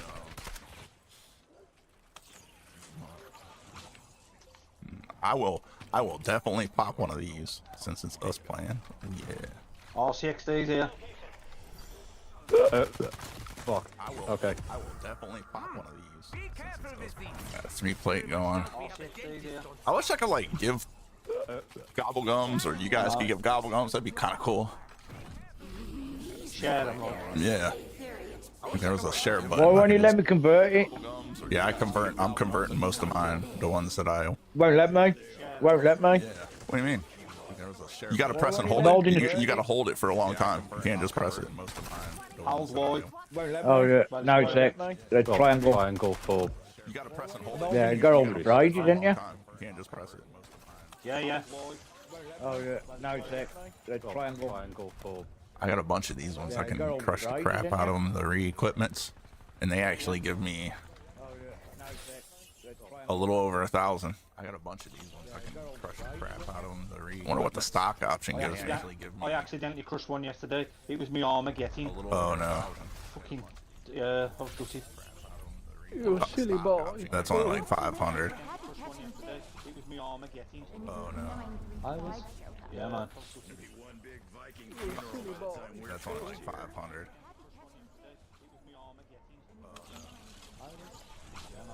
Danny, call the gobble gums.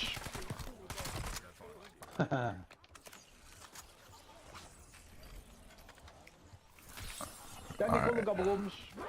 Being tall isn't everything. No, it isn't, Rick Coffin. It is not. Being tall sucks sometimes. They're just short and fat, but hey, Are you doing the thingy, Dan? No, it isn't, Rick Coffin. Fucking Rick Coffin says being tall isn't fun Oh, for wait, I got the everyone or RCXD. something. Whatever the fuck he says isn't always fun. Can you pick it up? Like, no, it isn't always Nah, fun. I didn't pick it up. Bastards at the grocery store always wanting to ask you to grab something, or fucking anybody. They're always like, hey, can you get this for me? I can't reach it. Bastards at the grocery store always You wanting go, to ask you to grab no, something, or dwarf. Fucking anybody. I grab it, put it higher. This for me, I can't reach it. Right, I've got the RCXD. You go, no, dwarf. Do it up. You know how to do it, right? Little right angle on the dangle. Yeah. Right, got the RCXD. You go, no, dwarf. Do it up. You know how to do it, right? Little right angle on the dangle. Yeah. Hey, you know where we missed them fucking fish the other day? Remember when we was trying and we couldn't find a fish? I know where we missed it. Yeah. Right here. Hey, you know where we missed right here? Fucking fish the other day? My mark. Remember when we was trying and we couldn't find a fish? I know where. There's literally one right here that none of us hit. Right here. My mark. Feels like a doctor. It's a. There's literally one right here that none of us hit. It's B and E. B and E. It's a B and E, bro. We gotta do a B and E. I got B. It's B and E. E. Yeah, easy. Got E. We gotta do a B and E. I got B. Yeah. E. Yeah, easy. Got it. Alright, get ready and get the chain. crack it. I think they did it. Crack Yeah, it. get them all in the low rounds. I'll go and get the chili chunks. Get ready and crack it. Sounds good to me. Sir. Get them all in the low rounds. Oh shit, no, we need to flip the power on and what have you, don't we? Shit. All the one side's on. I've done this side. Shit, no, we need to... I'll go back to the other side.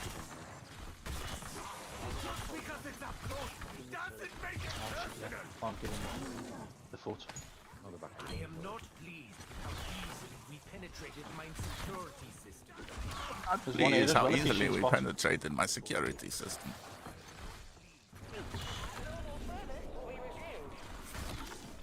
There we go. Please, how easily we penetrated my security system.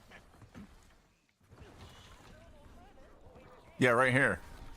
Yogurt. Oh, where'd you go? And there's one here as well. As you come out the door, there's one right there. Where are you at? Where are you at? Yogurt. I'm just by the firm. Yeah, that one over there. Yeah, it's outside on the corner there. But there's one right here by Pack-a-Punch that we didn't look at. There's two by Pack-a-Punch. Yeah, that one over there. Yeah, on the corner there. But there's one right here by I tried that one over there. I just didn't try the one at Pack-a-Punch. I'm gonna crack the door at the church so I can get the free whatchamacallit. I tried that one over there. I just didn't try the one at Pack.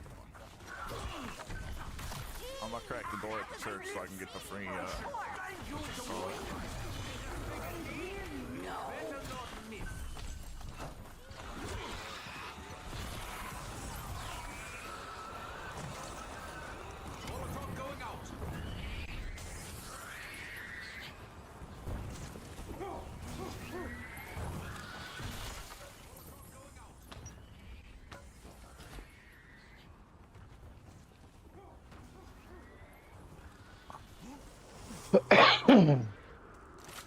I know another glitch, like the one I showed you the other day for out of the map.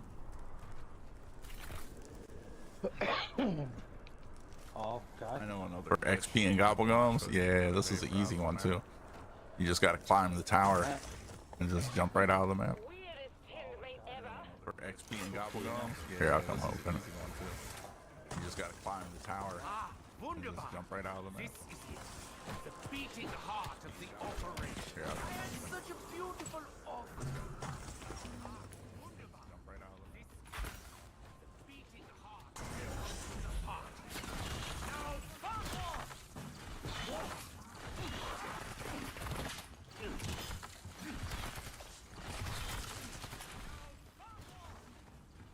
Somebody want to grab the Glock drop? I got the whatchamacallit.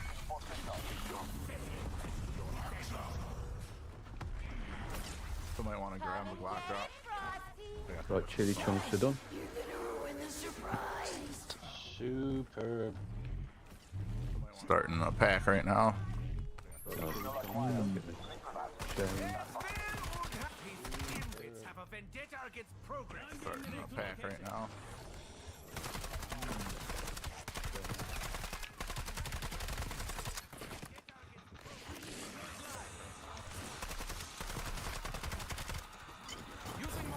It says the Glock controller's not being linked. What does that mean? Well, don't use it. Don't pick it up to use it. Connect it via Bluetooth. Controller's not being linked. Well, don't use it. Don't pick it up. I'll put a Bluetooth house point, you know. Bloody brilliant. You daft bastard. Wireless water. Fuck. I'll put a Bluetooth house point, you know. Shoot the ones up in the sky.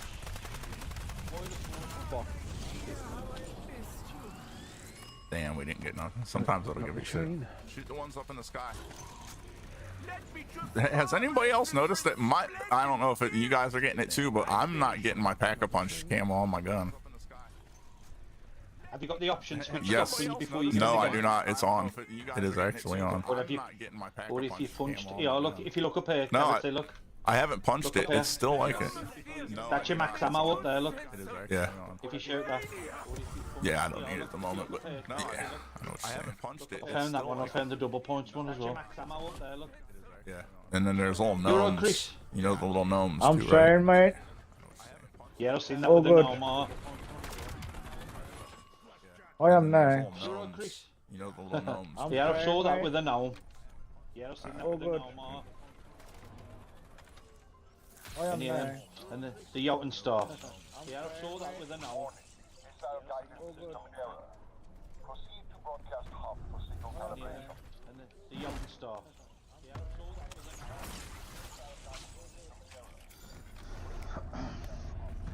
So the necromancer of the Confederacy wishes the South to rise again. You must be thrilled. West Virginia was part of the Union. Maybe try reading books instead of burning them.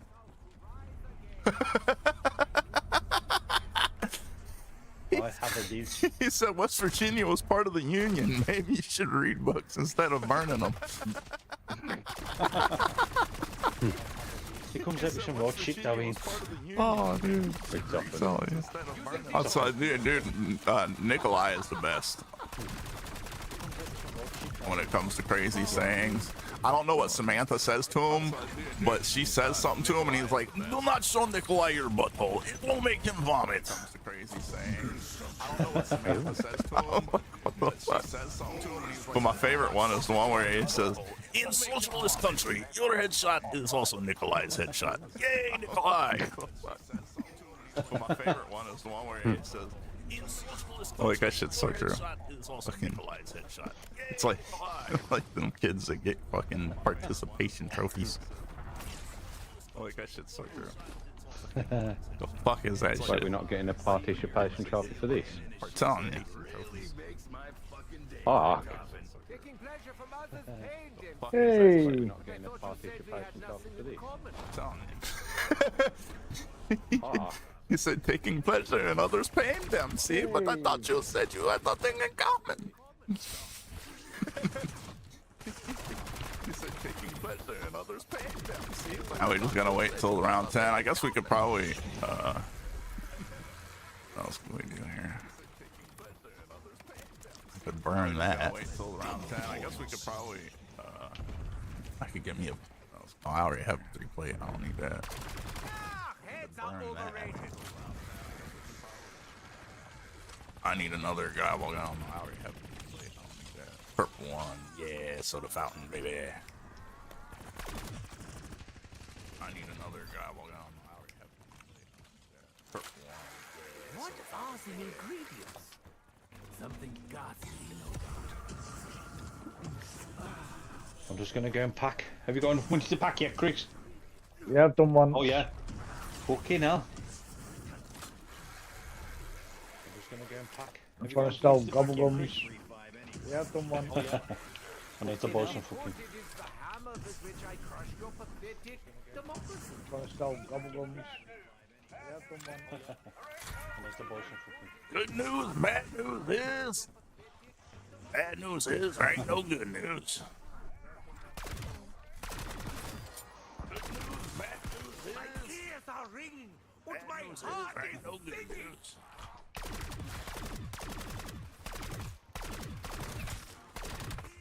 Bone monkey. I feel my hook pierce the flesh. Bone monkey. Oh bollocks! I didn't mean to do that.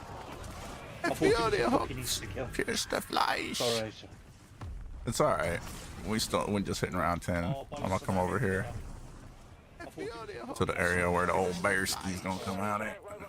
It's alright. We're just hitting around 10. Oh shit, I need to change my field upgrade to the area where the old bear toxic grows, because I've already got the kill for that. Trying to get my weekly challenges done too. Toxic grows, because I've already got the kill for that. Fight free their souls! Trying to get my weekly challenges done too.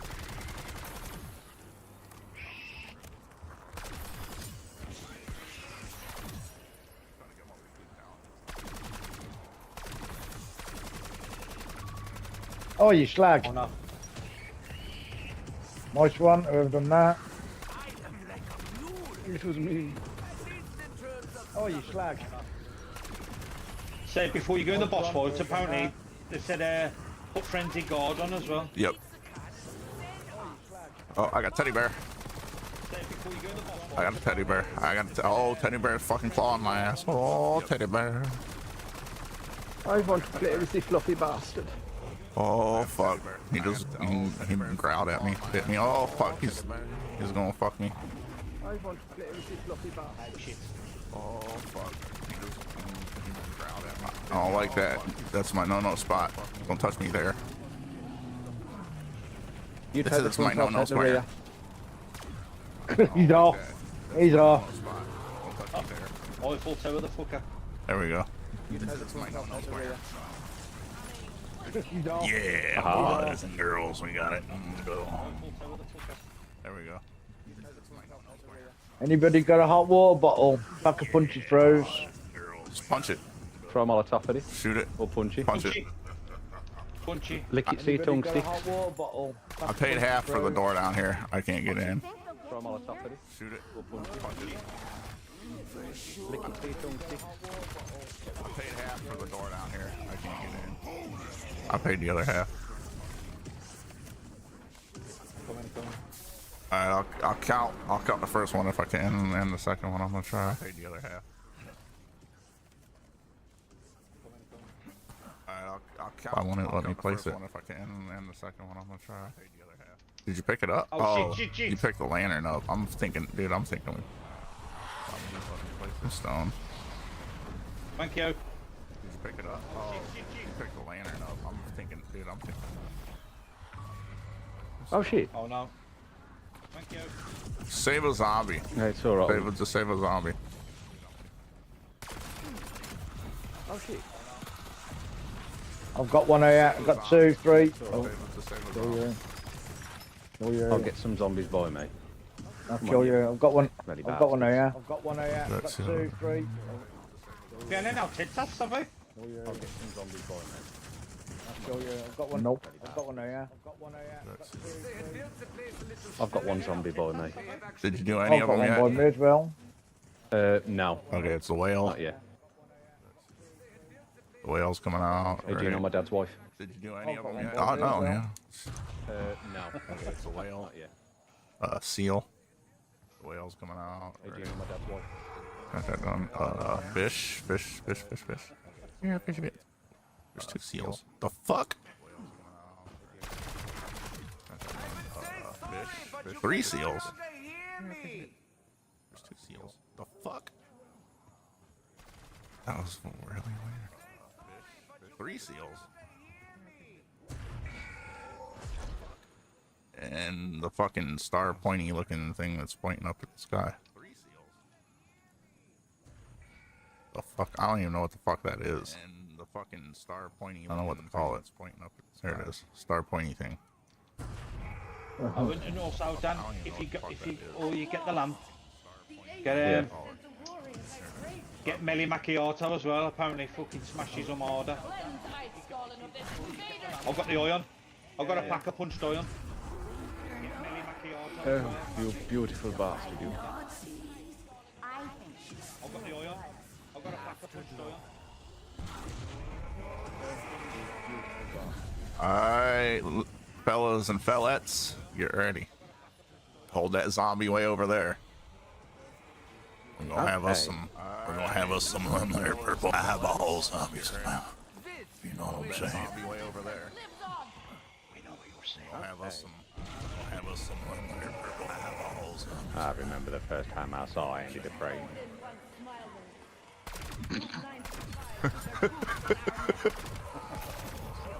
Nice ass for a white paw.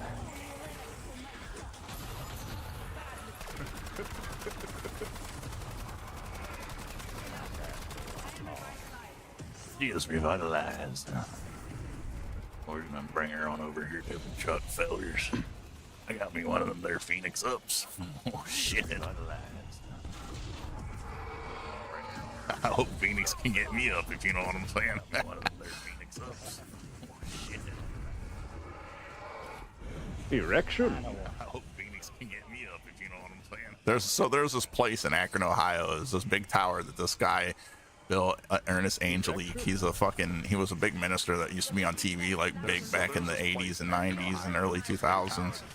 And so this one fucking radio station, they made fun of him. They called it the House of Perpetual Erection. It's fucking hilarious. Won't get away with calling it that name.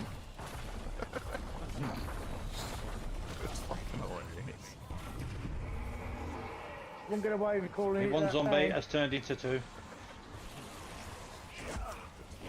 It's your boy. One zombie has turned into two. She always did have to do things the hard way. It's your boy.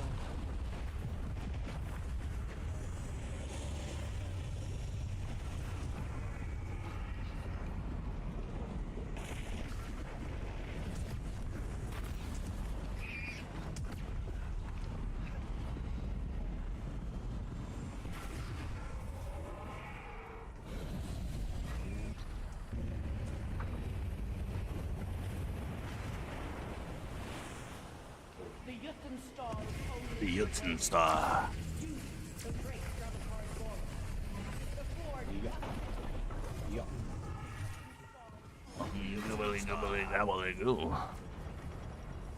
Yeah, Dom. Proper fucking bad yesterday.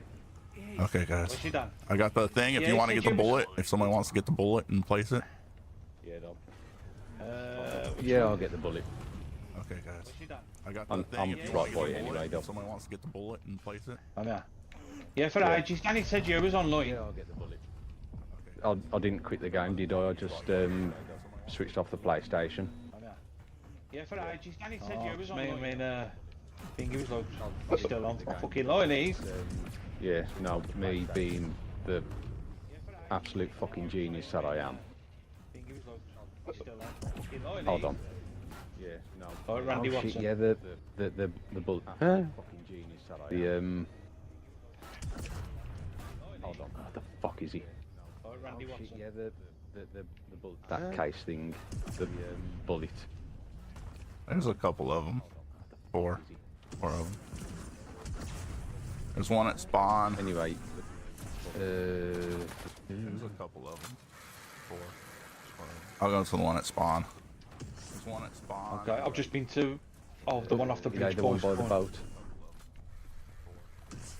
I'll go to the one. Sometimes you Yeah, can see him jumping in the water, the green like. I got the bullet. Yeah. Place the bullet. Who's ever over by the gun? I think it's blue. Oh yeah. Sometimes you can see him jumping in the water, the green. Slang some yogurt, baby. Place the bullet. Who's ever over by the gun? I think it's blue. Slang some yogurt, baby. Yeah, fucking throbbing all up yesterday. Oh. Me being the fucking genius that I am. Got a bucket to throw up in. Fucking right. Yeah. Got holes in it. Put my head in the toilet to throw up and put the bucket by my arse. Got a bucket to throw Fucking hell. I know. Oh, I've had to do that before. You're sitting on the toilet holes and in then it. shitting and then you got your fucking head in the bath and you're like, "Ugh," you're like, oh my. Yeah. You have to pull the chunks out. Alright, I'm going down for the light now. For the lights. No, but then I realise I can just shit into the toilet and just be sick in the bucket.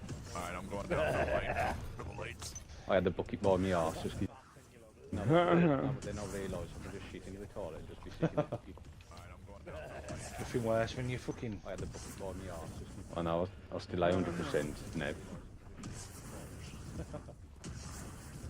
It's got to be a bug or something, then, eh? Can anybody go into the head right now? Or into the foot? Or head? Whatever. I can't go into it. It's cooling down. You have me at head. Can anybody go into the cooling down or into the foot? Or head? Whatever. I can't go into it. It's cooling down. I'm on my way. Can anybody go into the cooling down or into the foot? Or head? Whatever. I can't go into it. It's cooling down. I'm on my way.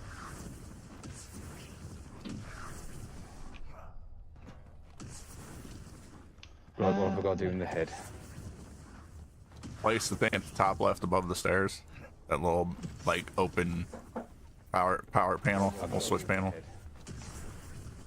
Place the thing in there, and then you look at the lights and count how many times the one on the left flashes first and the one on the right flashes first with it. And then count the second time how many they flash. Look at the lights and count how many times the one on the left flashes first and the one on the right flashes first with it. 6-5. And then count the second time how many they flash.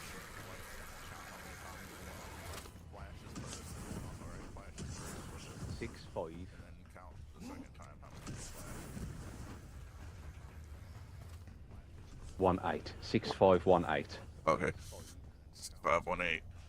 Yogurt, come over here. Which way? I'm coming. 6518. Okay. I messed it up a little bit. 518. Yogurt, come over here. In the lighthouse. In the lighthouse. Which way? I'm coming. 6518. Okay. You coming to the lighthouse? Yeah, I just need yogurt to come over here real quick. In the lighthouse. In the lighthouse. I am on the way. You coming to the lighthouse? Yeah, I just need yogurt to come over here real quick. In the lighthouse. In the lighthouse. Oh my God, I almost died. Don't do that. Yeah, I just need yogurt to come over here real quick. In the lighthouse. Oh my God, I almost died. Don't do that. Nearly there.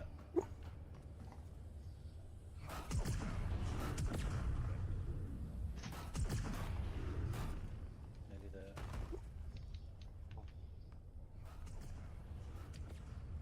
I am here.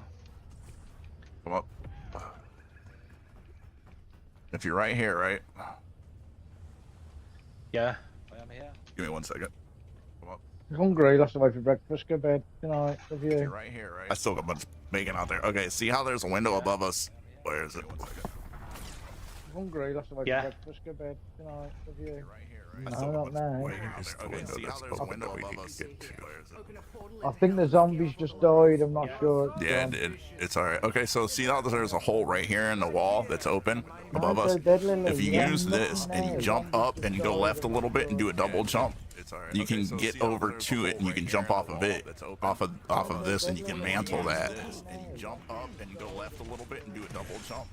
You can get over to it and you can jump off of it. I keep fucking it up every time I do it though. Oh shit! Ooh! I keep fucking it up every time I do it though. Fucking hell! Oh shit! Get out of there, fellas. Ooh.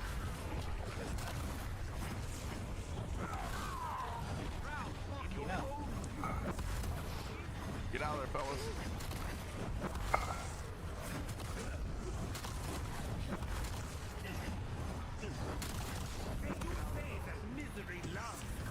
Okay, you said 6'5" and 1'7"?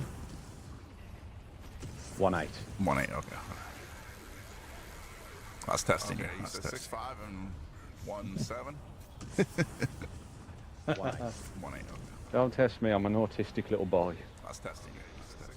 Anybody want to fish for the fish there? Yeah, I'm gonna try again. Don't Yeah. test me, I'm an autistic little boy. Anybody want to fish for the fish there? Oh fuck. Yeah, I'm gonna try again. Yeah. Anybody want to fish for the Oh fuck.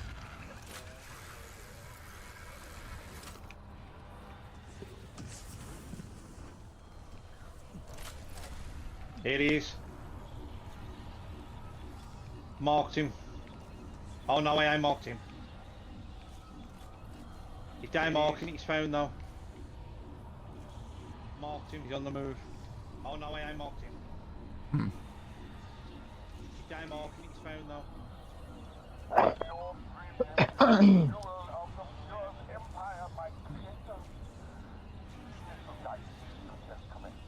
Okay, the first one's going off. I'm gonna pop my round off right now.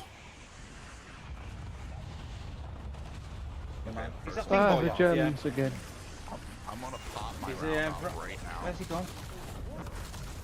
Where's what gone? The fucking hold on, what's it called? That I ravager? popped the round off. Oh, okay, he was in. Hold on, what's it called? That ravager? I Eradicated. popped the round off. Oh, okay, he was in. All right, I did that so we could get some of the Easter egg done without skipping rounds. All right, I did that so we could get some of the Easter egg done without skipping rounds.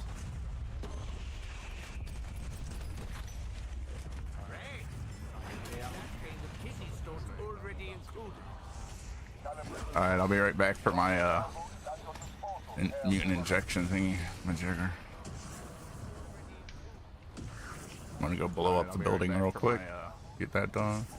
Mutant injection thingy. Oh, great.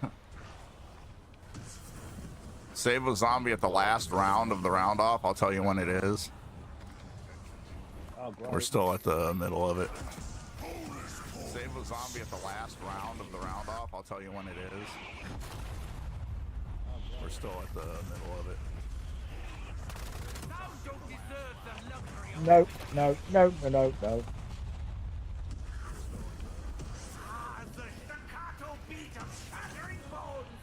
No, no, no, Alright. no, no. It's opened up. Now we need to fish. Alright. Who's this asshole trying to beat me up? No. I've got the fish. The fish is here. Now we need to Who's that asshole beating me up? Ravenger.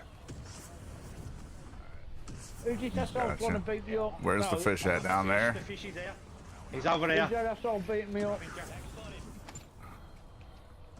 this asshole trying to beat me up? Where's the fish at? Down there? He's over here. Who's that asshole beating me up? What is it? This one?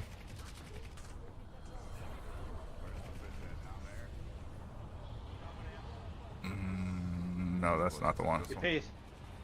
He appears again now, don't he? That's not the one. It'll be a. He had the little- he had the It'll be a little bright phone. neon green one. It is. will. It is. Where? Yeah. Where? Over there. It'll be a. It'll be a bright neon green one. It It is. will. Where at yogurt? Where? Where? He's got a cloud of gas round with him, ain't he? Where at yogurt?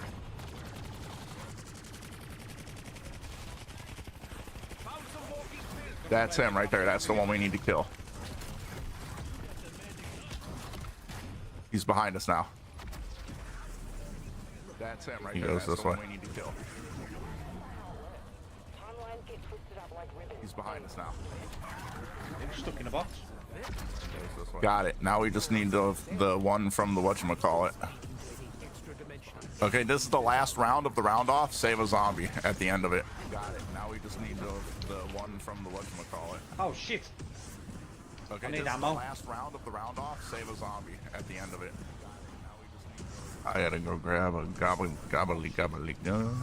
Oh shit, no. Oh, you bitch. I'm coming. Hold on, I got you. Oh, you got him. Nice one. I'm going to get some right. Oh, Oh, I've got that fucking dopey with me. here you go. That'll help you. Fishman. Hold on, I got you. Oh, you got him.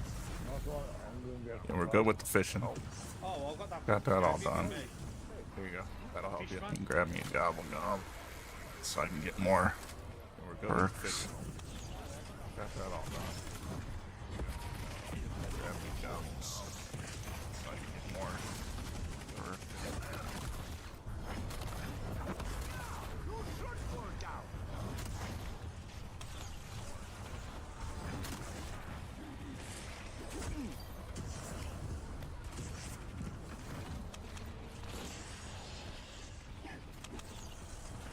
Oh, insta kill. Oh, fuck, I didn't want to grab that Armageddon. Fuck me, I have two I've still got zombies. one. Somebody want to take them? I've got one round by me. Alright, I'm killing mine. I'll kill him, I've got some by me. Armageddon. Fuck me, I have two I've still got zombies. one. Somebody want to take them? I've got one round by me. Alright, I'm killing mine. I'll kill him, I've got some by me. Alright, I got another soda fountain. I'm gonna pop it real quick. Go get me another perk. I've got one on me as well. Have you got one by you, Chris? No, he's gone. He's fucked off the bill. I got him. I've got one on me as well. Have you got one by you, Chris? Yeah. No, he's gone. He's fucked off the bill. Did it pop up? No, shit. No, it didn't pop up. That's alright. I'll just grab this. Yeah. No, he's gone. Did it pop up? No, shit. No, it didn't pop up. That's alright. I'll just grab this. Equipped. No. What do I not have equipped, guys?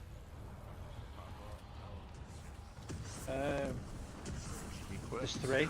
Fuck, this is why I don't have equipped. Why not have equipped, guys? There we go. Fuck, no, I got. There's three. Fuck, this is why I don't have equipped. I got 8. There we go. 8 perks. Fuck, no, I got. I ain't got one yet. 8 I ain't got none yet Stop. either. One. I'm gonna start collecting them now. So now we just need to do the Glock drop. And we can do it at round 13 if we all meet up at Pack-a-Punch. Collecting them now. now we just need to do Well, I'm the at block back now. drop. I'm Alright, at back now as well. let me fill up I'm gonna my drop. let me fill up my whatchamacallit, my decoys. Because they help a lot when trying to do this. I'm at back now as well. Monkeys I've got a blow monkey them ball. up, and so do the cashmeres kill them. So whatchamacallit, my decoys. So they help a lot. Keep as many as we can. He's coming up to you, Chris. Monkeys blow them up, and so do the cashmeres. All right, I got 5. There are 3 of those. It's just me now. He's coming up to you, Chris. All right, I got 5. There are 3 of those. All right, who has the Glock drop on them? Me. Okay, so wait until we get a good few horde of zombies going. Like, don't start killing the zombies, guys, when they spawn in. Just kind of run in. Come over to us, Chris. Yeah, come over. I'm coming, I'm just getting the plate. Horde of zombies. Okay. Don't start And killing the zombies, guys. shoot the ones that are in the air when the thing goes up. Yep. Come over to us, Chris. 20, you gotta kill them. I'm coming, I'm just getting the plate. When they all start floating in the air. And shoot the ones that are in the air I'm when the here. thing goes up. All right, let's do it. Gotta kill them off then. Kill them off then. What? Oh shit. I'm here. There was 2. That one must have come from somewhere else. Okay, wait until we get a good amount of zombies going. What? Oh shit. There was 2. That one must have come from somewhere else. Okay, wait until we get a good amount of zombies going. There was 2. That one. We'll worry about that later. I'm gonna kill this guy quick, so we ain't got to deal with him. Throw it down now. Block drop. Don't shoot him. Don't shoot him. Why are you shooting him? Don't shoot him. Don't shoot them. We need them. Just try and up around them. We need the ones that are in the air dead. Just the ones that are in the air. Block drop. Don't shoot them. Don't shoot them. Why are you shooting them? Don't shoot them. We need them. We need the ones that are in the air dead. Just the ones that are in the air.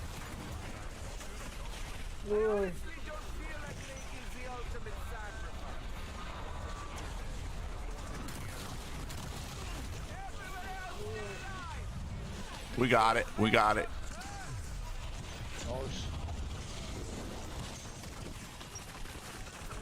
I got it. We got it. We got it. There's a pack-a-punch over there. Somebody get that pack-a-punch if you can. I'm throwing a decoy. I've already got a crystal. If you need a pack crystal. Over there. Somebody get that pack-a-punch if you can. I'm throwing a decoy. I need that mutant injection. Alright, guys. I'm gonna try to do the thing. I'm gonna go do the whatchamacallit over here now, the pet task, real quick. Alright, guys. On a pet. I'm gonna try to do the thing. I'm gonna yeah, go over do there, Chris. the whatchamacallit over here now, the pet task, real quick. Death from above. So make sure you get on top of the stairs, like lead the zombies down low and kill them. Okay. Death from above. So make sure you don't get on top of the stairs. Like you gotta be higher than the zombies. You gotta be higher than the zombies. You gotta be higher than the zombies. You gotta be higher than the zombies.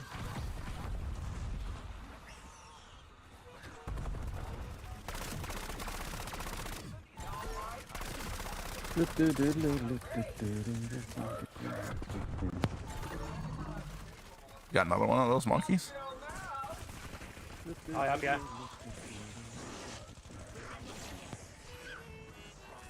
Got another one of those monkeys. Good stuff, guys. Good fucking shit. I'm gonna go. Chris, come and get your reward, mate.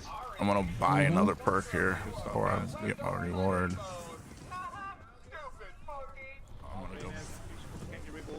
Yeah. I'm gonna buy another perk here before I get my reward. I'm going past it. Stay on me. Watch behind you. Fishman's on you.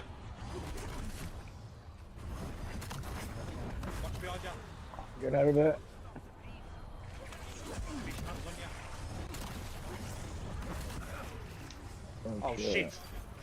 Get out of it.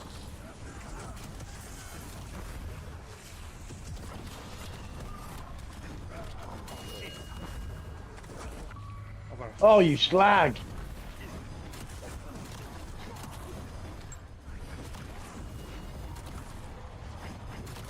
Oh, you I've slag. got to get a second pack on my gun, man. For fuck's sake. You need. Oh my god. These fucking zombies pissing me off right now. Save a zombie if you can. Aw, damn it. I did not mean to press that. Oh my fucking god. Are you shitting me right now? Save a zombie if you can. Aw, damn it. I did not mean to press that. Oh my fucking god. Yeah, okay. Are you shitting me right now? Come on, Chris. Yeah, man. Oh my. Yeah, okay. Come on, Chris. Yeah, man. I got one zombie on me. We got 2. Chrissy's Alright, got 2. I'm gonna kill mine. 3. I just need to get one more of these. There we go. I got it. Okay, and then I'm gonna get this. I'm gonna kill mine. Pop this. I just need to get one more of these. There we go. I'm gonna go get some more perks real quick. Get this before I get my perma perk going. I'm gonna go get some more perks real quick before I get my perma perk going. Nothing else now. You reckon? No, I said Chris. You have seen. Nothing else now. They're behind you, Chris. You reckon? No, Let me grab I another said gobbles. Chris. You have seen. And it's 8:30 now. You've only got another 10 minutes bedtime. What we miss? Are we missing something? Oh shit! Somebody's got the zombies over here by me. And it's 8:30 now. You've only got another 10 minutes bedtime. What we miss? Are we missing something? Oh shit! Somebody's got. Can you take the zombies away from the gobblegum area? Yeah, yeah. Hold on. I got it. Bring this zombie to me. Bring this zombie to me. Bring the zombie to me. Yeah, yeah. There. That thing holds it now, look. I got it.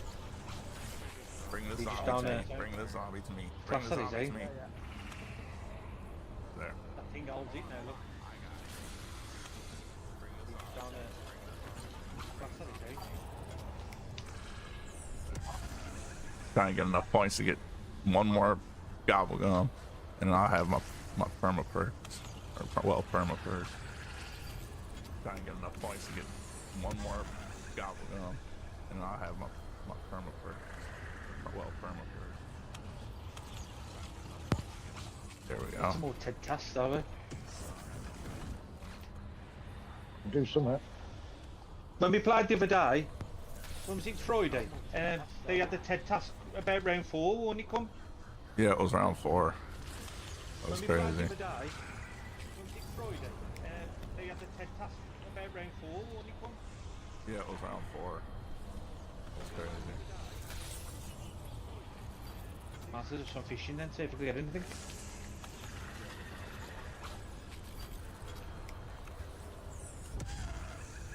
Almost got enough. Come on. 2 more gobblegums and I'll have enough. Almost got enough. Come on. 2 more gobblegums and I'll have enough. Ooh, give me a monkey bum.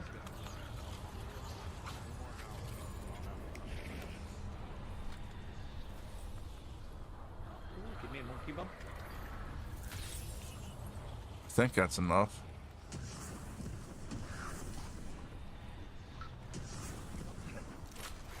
We just got to do the connect the line thing now. Connect the line. We just got to do the connect the line thing now. Oh shit. The fucking uranium. I know what you mean. Alright, got all that. Now I'm gonna go get my perma perks. Don't we need a wonder barrage thing? No, I already did it. It's all done. I've Alright, done got it. all that. Now I'm gonna go get my perma perks. Don't we need a wonder barrage thing? No, I already did it. It's all done. I've done it. All that. Now I'm gonna go get my perma perks. Don't we need Are you doing it, Dan? You know how to do it for. Oh, he's nothing. Oh yeah. Fuck. You can. No. Oh, I'll let you do it. You know how to do it for. Oh, why won't not let me pick them up? I'll let you do it. There's already one in the grabber. Oh. Why won't not let me pick them up? Oh, nearly. There's already one in the grabber. Oh. That top corner. I want you to win me a teddy bear. To the right, yeah. Now, next one across then. Right in the middle. I want you to win me a teddy bear. Where do you want this one at the top? In the middle? Next one across then. Right in the middle. Up here? Yeah, try it. Where do you want this one at the top? No. Oh, too much. Up here? Bollocks. Shot me as well. No. Too much. And I suppose you probably can't get in it either, can you? No, I can't get in. Okay, so Go.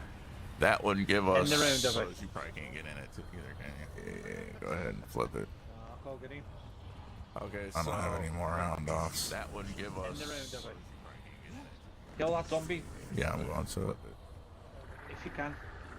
It's trapped in it. Yeah. Kill that zombie. Yeah, I'm Have a going to go. it. If you can. It's trapped in it.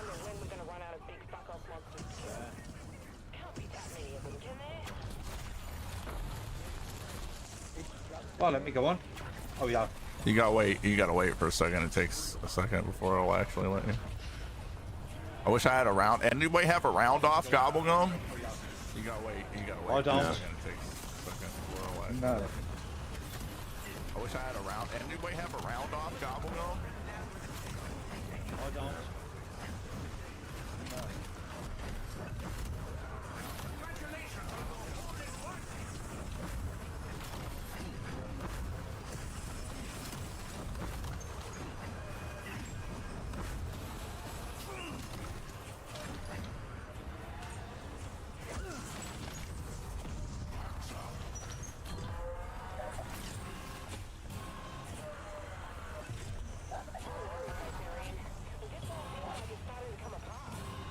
You need. It's gonna be too much if you attach that one. I ain't gonna. I'm gonna put it. You need. Is that right? It's gonna be too much if you attach that Yeah. one. Fucking hey, boy.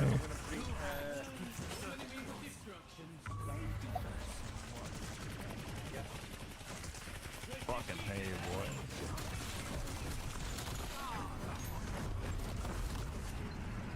I gotta go to quicker to self revive. Follow me to self revive, boys. I am. I gotta Come go Oh. quicker to One second. Yeah, self-revive. okay. Go. Follow me to self I'm revive. gone, gone. That's alright, I'll get him. Oh, I threw a You got him- decoy you down got to him help down. you. yup. Nice one, Tristan. That's alright, I'll get him. I threw a decoy down to help you. Yup. Nice one, Tristan.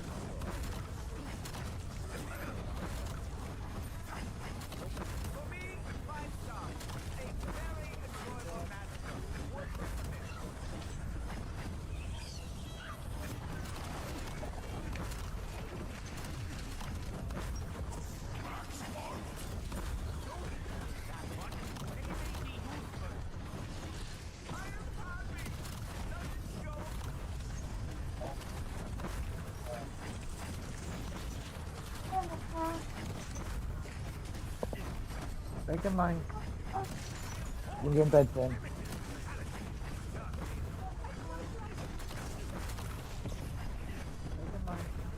Give you mine. Bring your bed then. Good night.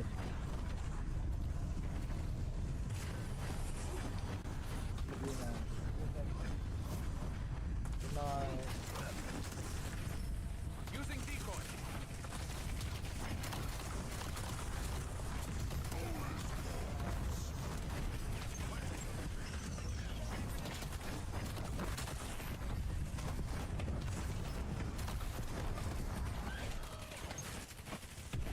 I'll take that. What's another few rags? It's done.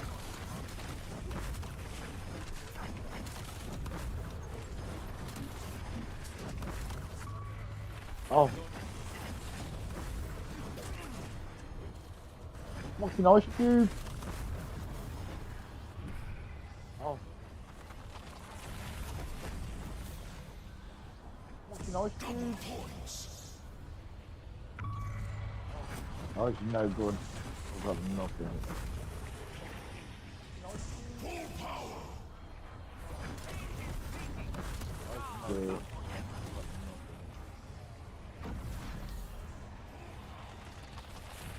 Oh, fuck off. Move. Move. Move. Max armor. Move. Move.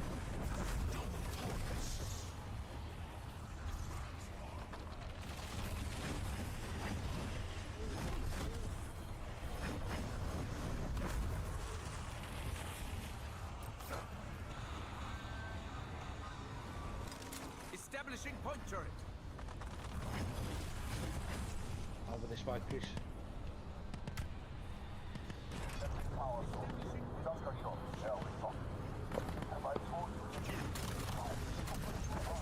I need to pack punch my gun again. I've got number 2. I've got on. 2. I need to pack punch about 2. Frost zone. Over here, I've got Chris. 2. We need to get inside. Over here. Frost zone. In the arm. Over here, Chris. We need to get inside. Oh, Ted task. Heck Dead yeah. task. I'll be there shortly. I gotta get the meat. In the arm. Oh, Ted task. Heck yeah. I'll be there shortly. I gotta get the meat. Oh, fuck off.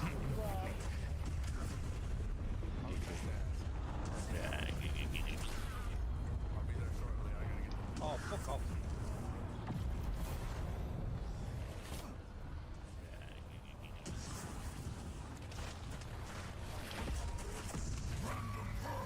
Oh my giddy granny.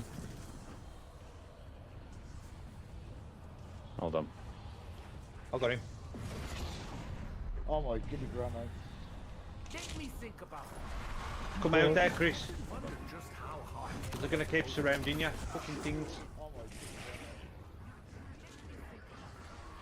Come out there, Chris. Alright. They're gonna keep surrounding you. Fucking things. I'm gonna grab a whatchamacallit here. At least that injection. Oh, thing. not again. Hold on. Alright. Thank you. well done. Oh, not again. Hold on. Thank you. Alright, I gotta go to the church. I'll see if I can't do this by myself. Might have to be next round. Confess your sins. Or whatever this is. I don't know. I don't think this is the church. Might have to be next round. The Church of the Poison Mind. Or whatever this is. I don't know. I don't think this is the church. I've got one on me. Go ahead and kill him. One's on base. Oh, Go ahead and kill him. crack on. Keep it. I've got to keep him. Oh wait, let's do the. Hold on, save him. We need to. We'll do that Easter egg. The One on me. fucking whatchamacallit real quick. Keep it. Ted task. Yeah, yeah. Head test. Oh wait, let's do the. Hold on, save him. We need to. We'll do that Easter egg. The. Okay, I'm here at the island. Let's start it. Melee kills, fucking perfect. Watch us 3 coming, Chris. Okay, I'm here at the island. Yeah, yeah. Melee kills, fucking perfect. Watch us 3 coming, Chris. Behind us everywhere, fucking hell, one. Yeah, just rush run. Snipe 'em. Just keep on the move. Behind us everywhere, fucking hell, one. Just rush run. Snipe him. Keep on the move.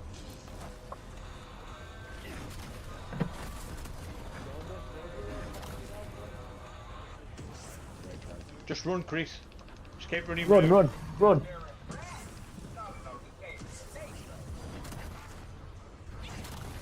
Just run, Chris. Keep running. Run, round. run, run. Oh my god. Oh, I blew myself up. Go ahead and revive him. It's over. Oh, I blew myself up. Oh shit. Go ahead and revive him. It's coming. Oh, I blew myself up. Oh shit. Who's going? Oh, that's mine. This just give me a Right gun. I'll take that gun if you don't want it for my third. Yeah, take it. Oh, Sweet. that's Thank you. mine. Appreciate that. I'll take that gun if you don't want it for my third. Yeah, take it. Thank you. Alright, so now I need to do the church deal. Oh, I gotta wait for the zip line to cool down a little bit here. Alright, so now hold on, try not to kill a lot of zombies right now. I need definitely need oh shit. Hold on, try not to kill a lot of zombies right now. I'm not coming. I bet you'll leave a big ass-shaped mark when you stand out. Oh shit! I'm coming, hold on. Fuck's sake. All my shit I'm getting. Oh shit. Fucking losing. Yeah, no, that's just my problem. Okay, I'm alright. Here's myself revive. Yeah, no, that's just my problem. Cheers though.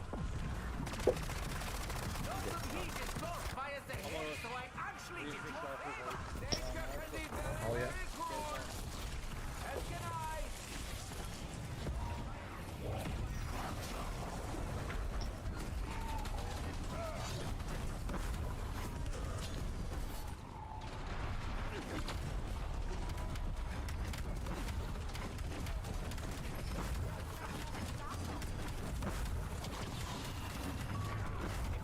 Oh.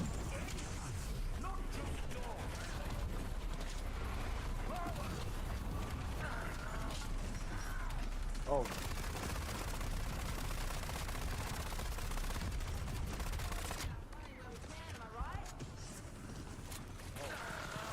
Bring him back this way, it'll slow him down. Grab him real quick. Bring him back this way, it'll slow him down. Not wrong. He said, I got you, Dempsey. But don't dare ask for a There's hug. some stone here. I've just picked it up. Yep. I gotta go do that good. part now. Fuck off. There's some stone here. I've just picked it up. Yep. I gotta Oh, go do we're that good. part now. Fuck off. Alright, now we gotta see which ones we need to shoot first. Which ones I need to shoot. Oh no, we need to save a zombie, no kabooms. I can't see what that back symbol is. I need to do V for the double V first, then P, then the diamond. Checking. So VP diamond. I need to do V. There's a diamond there. The diamond's there. Oh, I found a V. I found a V. The V is on the bridge. Now we need a P. So VP Each diamond. scallon square. Each scallon square. The diamond. I found a V. Sweet, sweet. I found a V. The V is on the bridge. I just need a P. Scallon square. Okay, I'm checking the lighthouse. The diamond. Sweet, sweet. I just need a P. Okay, checking the lighthouse. The diamond. Now nothing by the lighthouse.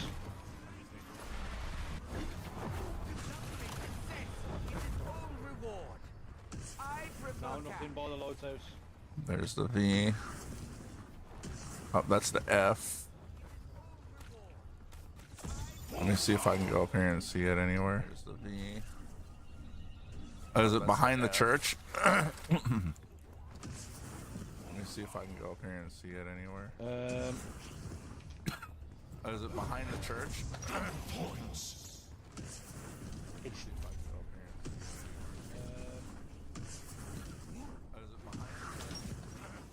Might be behind the church. Might be.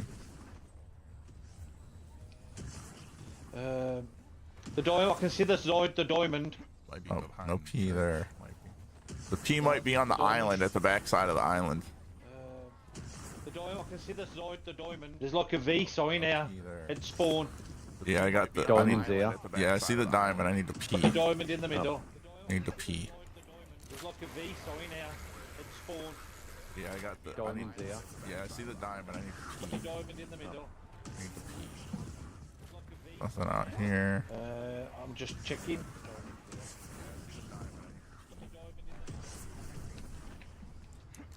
Nothing out here.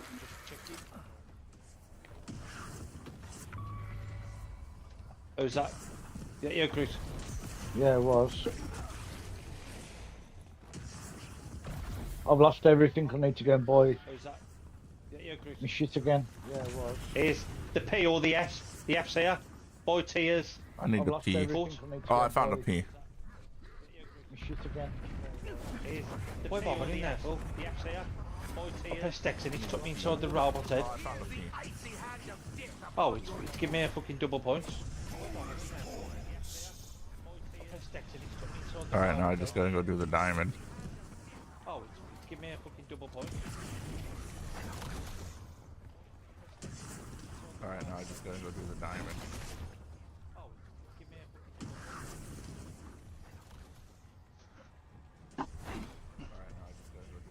Fudge.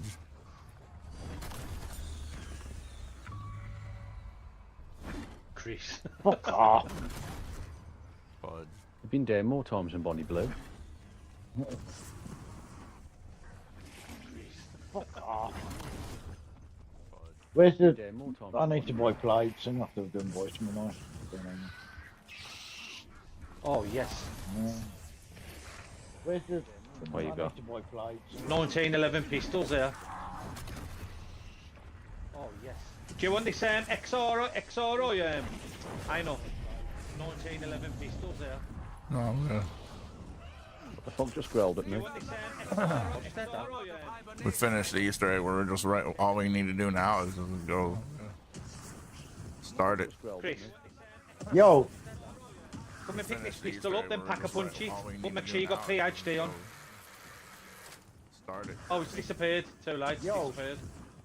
Come and pick this pistol up, then pack a punch it. But make sure you got PhD on. Oh, it's disappeared. Too late. Oh. Oh, it lies. My shiny new agent of pain. Yeah, I'll pick. Oh. Yeah. Pick these up. Pick that up. Legendary. Now come down here. Pack punch it. Back this way, mate. Where you gone now? You're in a circle. Mate, behind you. Now come down here.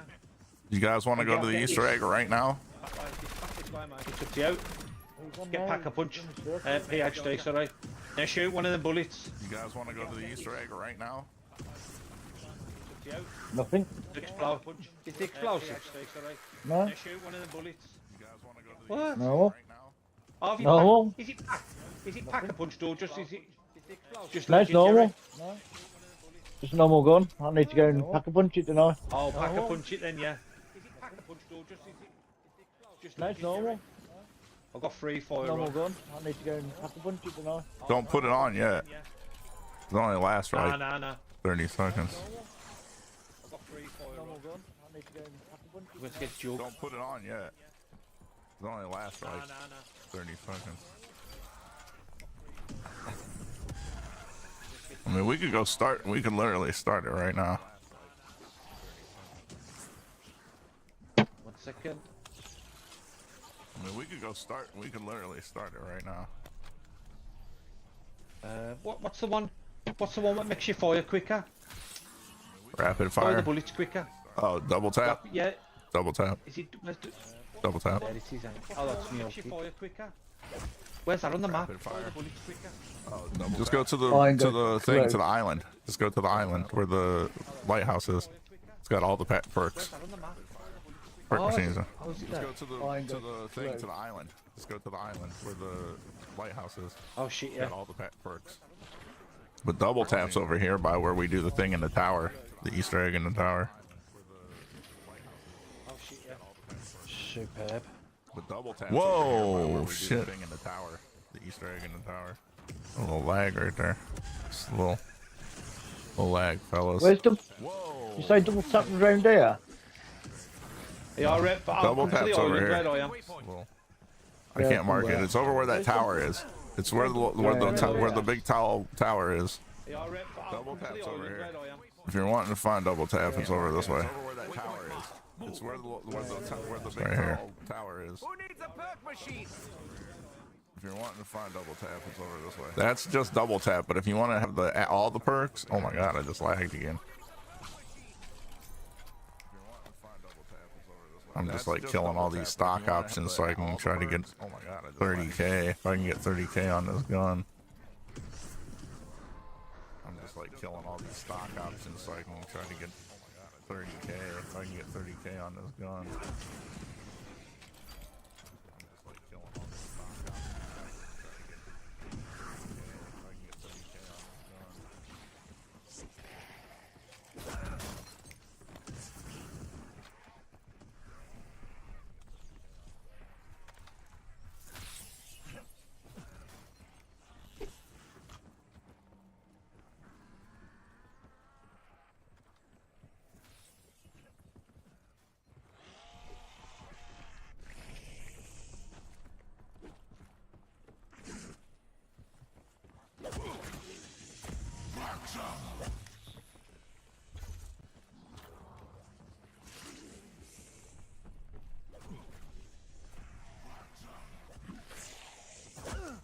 I need to go and buy some plates now.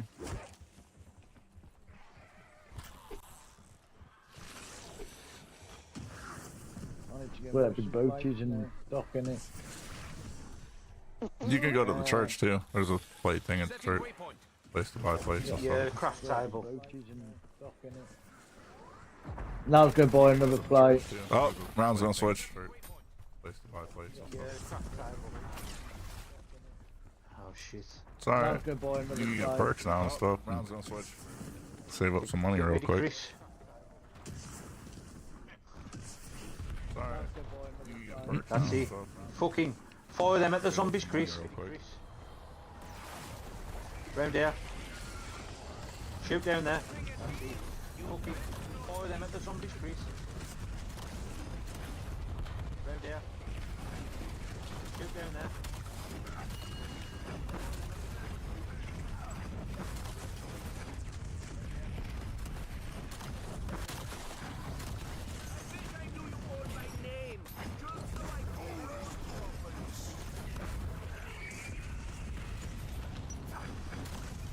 Bit of a game changer out of them, Chris. They are, aren't they? They suck in the Easter egg though.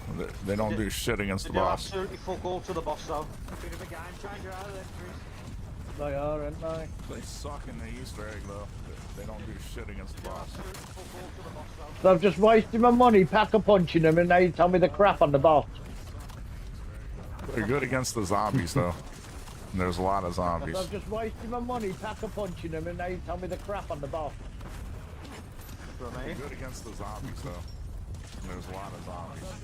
Oh, some smoking weed. I got my thing out of it. Anybody's got like one zombie left or something. Yeah, I've got one here.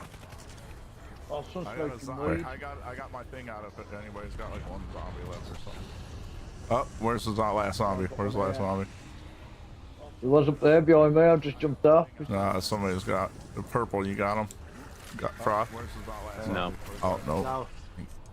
He was up there behind me, I just jumped off. Nah, somebody's got the purple. You got him? Got Frost? No. Oh, no. He was up there behind me, I just jumped off. I was telling these, I know about fucking them chaps who was on us the other day. Yeah. I was telling these, I know, because he kept reviving him, because he kept going down, and he was going, stop fucking reviving me. Yeah. He's like, what the fuck?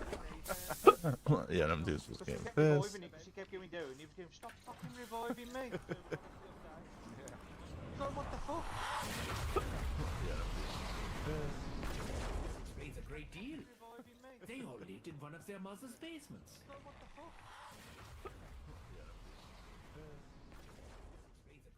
Level 4, that gun that you told me to pick up.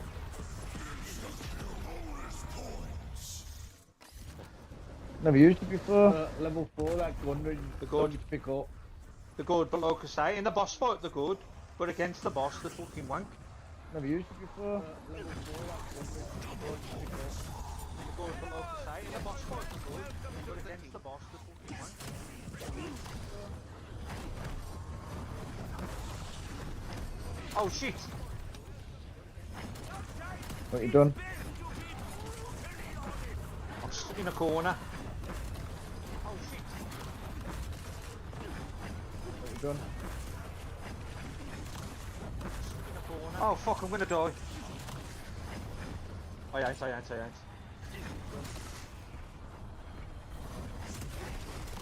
fuck, I'm gonna die.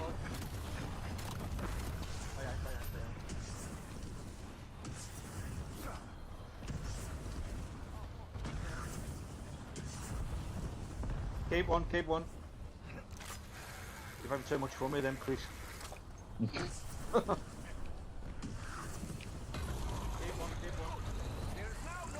Yeah, a lot better. Gotta admit. Oh. Good shit. Someone just walked past my house smoking weed and it stinks. Gotta admit. Oh, it smells so yummy. Good shit. Someone just walked past my house smoking weed and it stinks. You got that funky monkey. Smells so yummy. Good shit. That funky monkey. Brass monkey.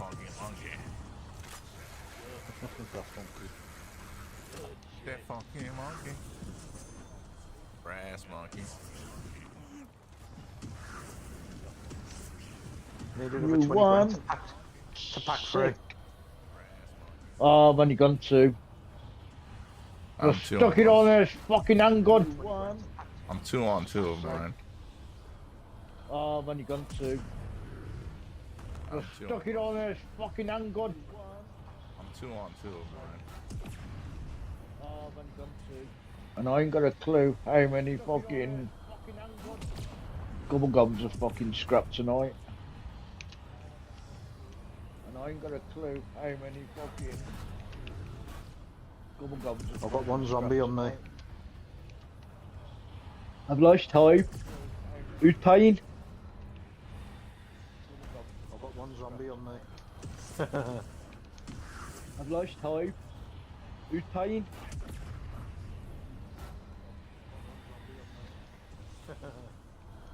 I have had 2 rolls of Eligoo PLA Plus print filament come tonight off Amazon. Yeah.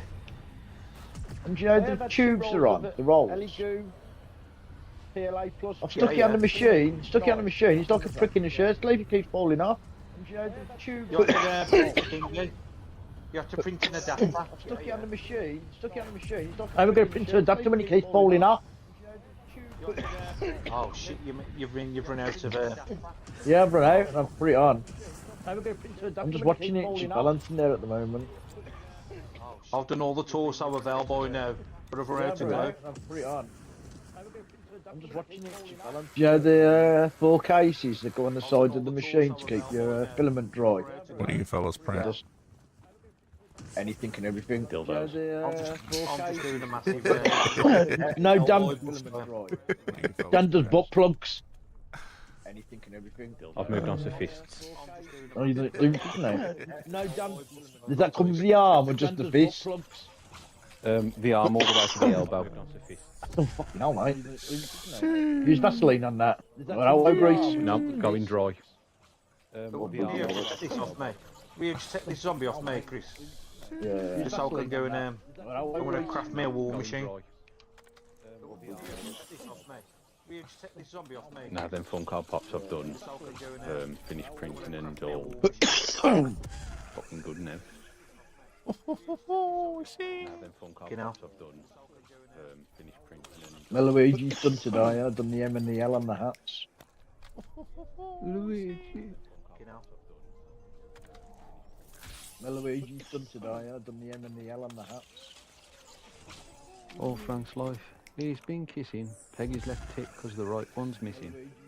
Yeah, success. Disgusting. All Frank's life. He's been kissing Peggy's left tit because the right one's Hey. I bought myself a self-revive. What happened? How much? I can't move. How much are they? The fuck? Yeah, the thingy machine, isn't it? What happened? I'm not gay no more. I am delivered. The zombie coming towards you? No. I'm not gay no more. I am delivered. The zombie coming towards you? No. Should we go in, or is everybody ready or not ready? We can do one more round, and I'll be able to pack a punch my gun to 3. Should we go in, or is everybody Everybody ready or not ready? Dude, we can do one more round. Just blew him off. And I'll be able No, to no, man. punch my gun in the three. He blew him off. Oh my goodness. Oh, Chris. Snobby. Blew him off. At least. No, no, man. He blew him Stop, off. stop, stop. Oh my goodness. Oh yeah. Ted Tusk. Oh yeah, right by us too. Oh, trying to fucking finger round as well. Oh yeah. Ted Tusk. Bring them over here. Don't kill the zombies. Don't kill zombies. Don't kill zombies. Don't use your explosive guns right now. Put those fuckers away. Yeah. Put those big bad boys away. Don't kill zombies. Don't kill zombies. Don't use your explosive guns right now. Put those fuckers away. You gotta kill them with this fire shit. Bad boys away. You gotta kill them with this fire shit.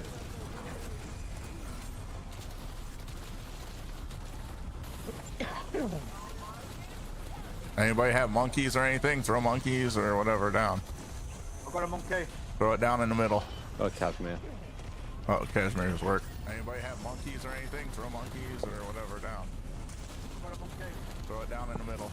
Oh, Casimir. Okay. Oh my goodness.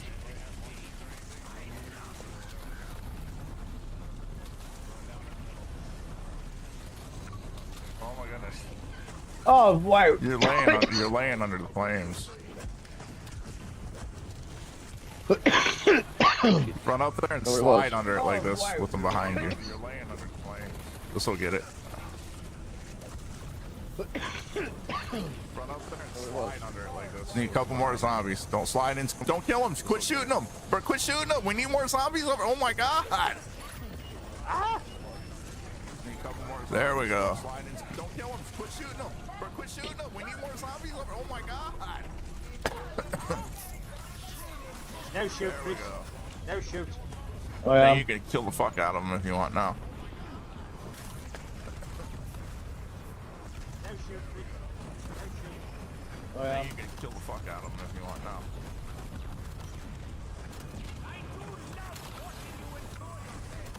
And I'm still good down, you fucking mongrel. Nice one. And I'm still good down, you fucking mongrel.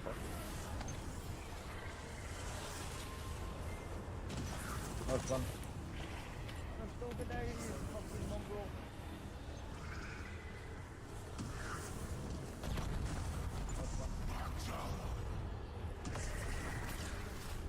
I need like 2 kills.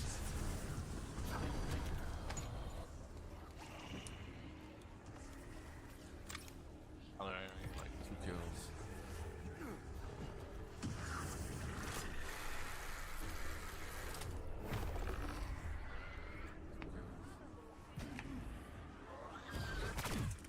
For you, fishing season is over.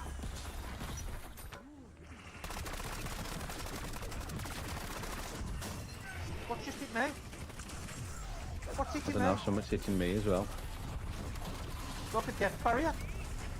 Oh, it's the dude tossing. Oh, mummy. Oh, the fish gazer. Oh, it's the dude tossing. He's over here by me now. Oh, mummy.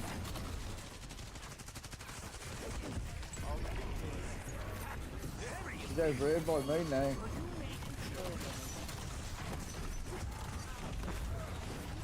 Yeah, I've killed 2 of them this round. Okay, there's the 3rd one. Alright, whenever you guys are ready, hold a zombie this round. That way we don't advance one more round. Just we go in at 23. Be way easier. I got my thing packed to 3. Hold a zombie this round. That way we don't Pack advance 2. one more round. On me gun, and I'm gonna try and get pack 2. I got my 15. packed to 3. On me gun, and I'm If you got gobble gums, just convert the fuck out of them if you can, you know what I mean? Get your money. If you got gobble gums, just convert the fuck out of them if you can, you know what I mean? Get your money. Max armor.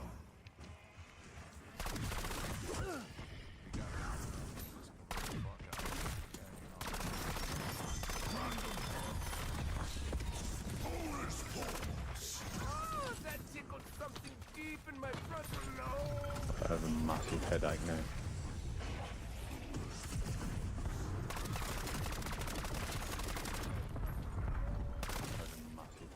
I have no zombies. I have no zombies.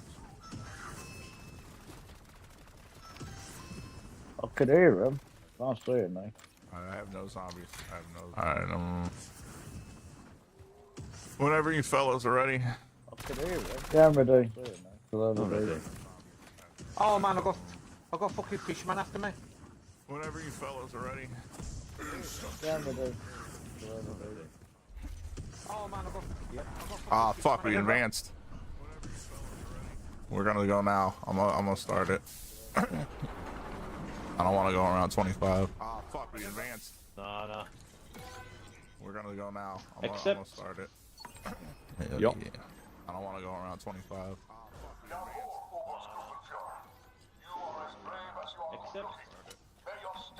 Yup. Fuck off. Well, no, you can go to bed, Lily. It's 9 o'clock now. I'm gonna come and take your switch off in a minute. On this one now, Chris. No, When can you get see one the out red of the kitchen circles, then. It's 9 o'clock when you now. see the red circles on the floor, I'm gonna come and take Fuck, your I got the switch off. look. one side. Look, I got the permanent blue shit all over me. Oh Change no, it it. disappeared. It disappeared. Thank God. Red circles on the floor. Fuck, I got the permanent look. Yes, Lily, take Fucking it off and permanent change blue it. shit all over me. Oh no, it disappeared. It disappeared. Thank God. Switch. No, I want to switch field upgrade to Frenzy Guard. Switch. No, I Not wanna even switch wet. field upgrade to What are you taking me off for? Not even wet. What are you taking me off for? Not even wet. Don't get enough here.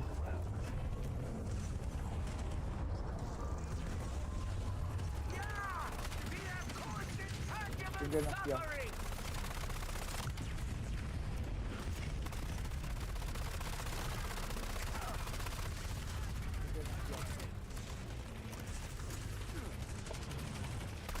Where's the ammo finger? I'm out of ammo. Down in the middle. Down in the very middle. Yeah, I see it. Where's the ammo finger? I'm out of ammo. Down in the middle.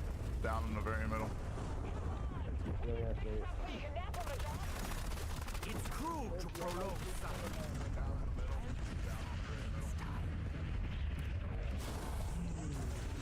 Death by snowball cannot be my epitaph. Structural failure corrected. The right is not.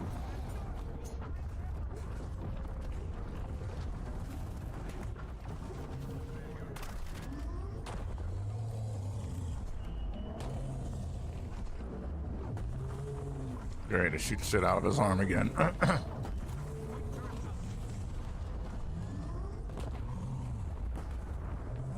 You're ready to shoot the shit out of his arm again. You can shoot him beforehand, it just doesn't do as much damage. You can shoot him beforehand, it just doesn't do as much damage.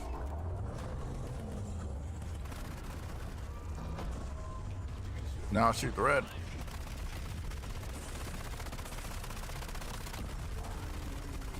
Hell yeah, boys. Yeah. Now shoot the red. Yes, the Ion does it. The Ion's wicked. Yeah, I'm shooting them with the voyeur. I guess I'm watching little things go too. Pretty nice. Yes, the Ion Shoot the zombies that float. Shoot all the zombies that float. Yeah, I'm shooting them with the voyeur. I guess I'm watching little things go too. Shoot the zombies that float. Shoot all the zombies that float. Damn, we didn't have any floating zombies. Damn,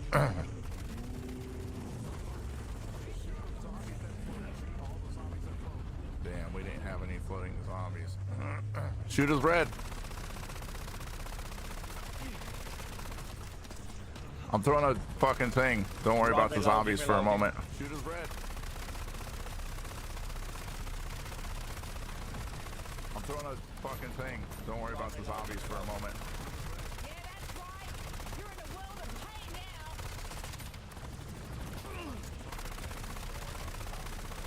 Need my ammo. Same. Oh, I can't afford none. What the fuck? Oh, you slag. Nice bump. Oh, I can't afford none. What the fuck? Oh, you slag. Nice bump.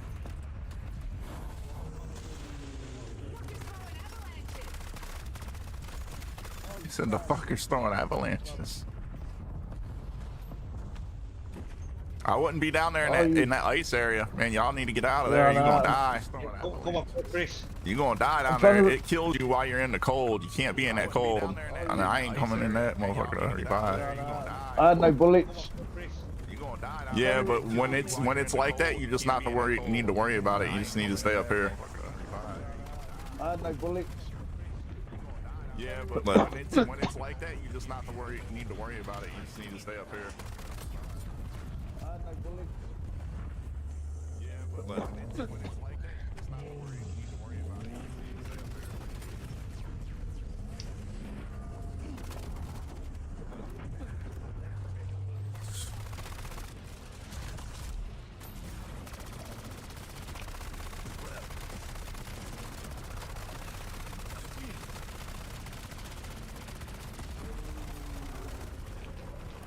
I'm in my fucking whatchamacallit. It was fucking him up. Yeah. I'm in my fucking whatchamacallit. Now if we have floating zombies, kill them and we can get a reward. Kill them.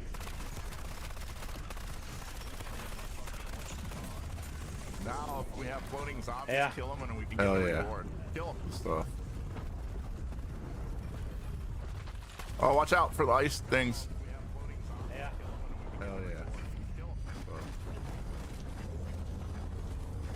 That's my dog that's just coming.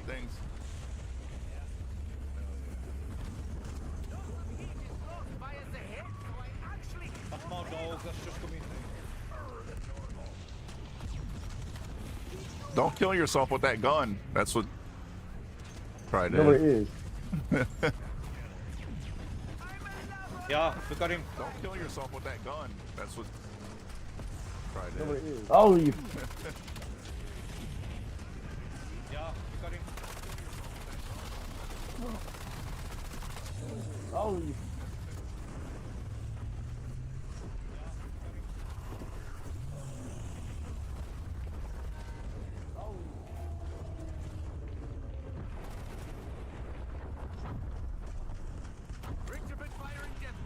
Oh shit.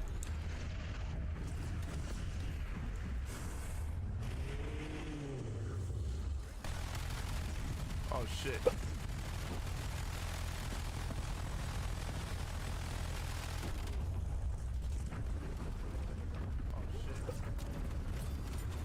Oh fuck, fuck, fuck, fuck. What the fuck? Hold on. Oh. Got him. Thank you. They're fucking old zombies. Oh fuck, fuck, fuck, fuck. Hold on. Oh. Got him. Yo. They're fucking old zombies. Oh wow, no, no.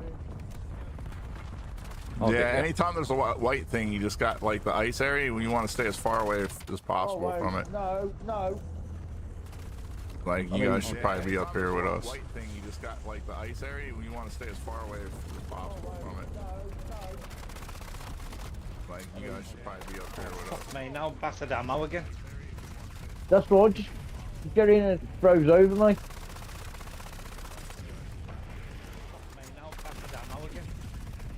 That's Oh yeah, I'll right. shoot. Get in and it throws over me.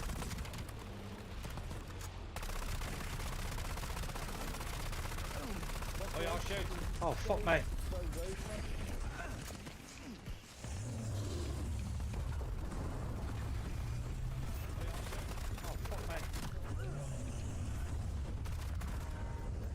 He's not dying very quickly, is he? It's his health's going down a hell of a lot faster than it was for us. Fucking hell. It took us about An 2.5 hours to get. Yeah. Oh shit, shit, shit, shit, shit. Yeah. To get to this point, it was probably like 4 hours, something like that. It was a long time. It's fucking forever. Bastard ages. To get to this point, it was probably like we started at like 4 a.m. my time and ended at 10 a.m. my time. The longest part was the boss. We started at like 4 a.m. my time and ended at 10 a.m. my time. And again. You get away from them ice zombies down there, man. Get up Yep. there. The longest part was the boss. Yeah, because the ice zombies come fast, and if you stay up here on this podium, you can kill them before they even come to you, because they only come from one area. The ice zombies only come from one area. Watch out, the ice thing's gonna go up in the air. To you, because they only come from one area. The ice zombies only come from one area. Watch out, the ice thing's gonna go up in the air. Get ready, shoot them, shoot them.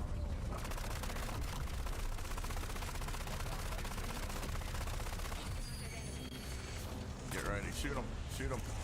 I fell off the fucking cliff. I put up whatchamacallit. Casimir. I fell off the fucking cliff. I put up whatchamacallit. Casimir. Oh no. Oh, I'm just coming for you then. Hold on. I had another cashmere, hold up. I threw it out. I don't know this. Not fair. Hold on. I had another cashmere, hold up. Thank you.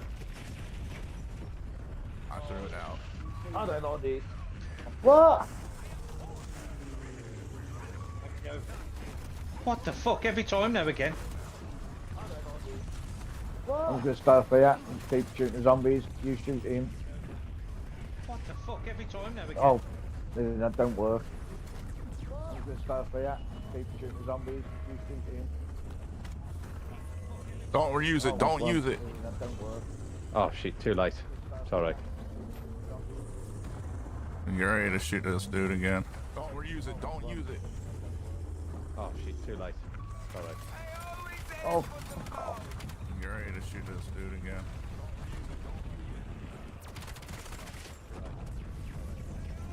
Oh. Go on, let me revive. Dude. Nice one. Thank you. Let me revive. On his right.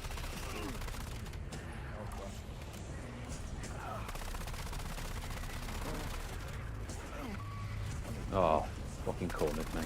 There is no pain you can inflict that I haven't already experienced. Oh my god. Fuck you. No. Throat him. Oh my god. Fuck you. No. Throat him. Oh my god. Fuck you. How the fuck? Oh, we got Ron. Nice one. How the fuck? Oh wow. Now, boys, it looks like this is gonna be me. Facing point turret. Oh wow. Now, boys, it looks like this is gonna be me. You got no chance.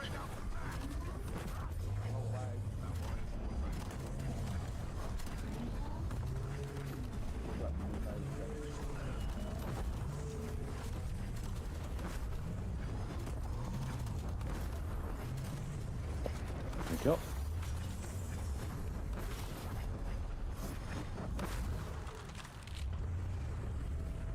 Watch Stan. Oh no! It won't let me get him. Yep. Watch Stan. I'll be ready. watching. It's about time. It's about shoot him. Oh no! It won't let me get him. Yep. I'll be ready. watching. It's about time. It's about shoot him. Fuck's sake. Frustrating, innit? Yeah. All right, it's broke. Got him. Got him. Frustrating, innit? All right, it's broke. Got him. Got him. Got him. Cheers, man. Stay alive. All right. They're just stay in there. Cheers, man. Stay Stay in there. Kill the floating zombies. Oh wait, we didn't get one this round. Never mind. Kill the floating zombies. Oh wait, we didn't get one this round.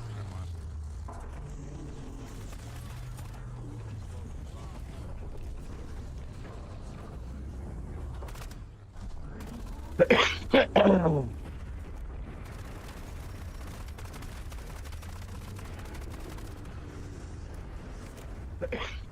Just keep running a fucking round. Easier said than done. Oh no, you got, because she's got them super sprinters. Easier said than done. Oh no, you got, because she's got them super sprinters. Watch her get behind a rock and that.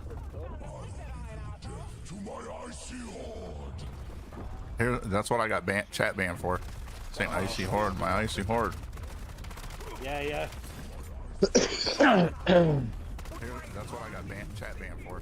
Saying icy horde, my icy horde. Oh yeah, he's Oh, okay, we need to do this part now. Oh fuck off. Oh yeah, he's Oh, okay, we need to do this part now. Oh fuck's sake.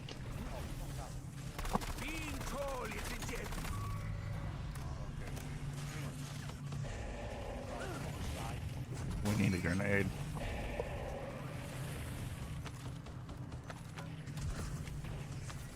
We need a grenade.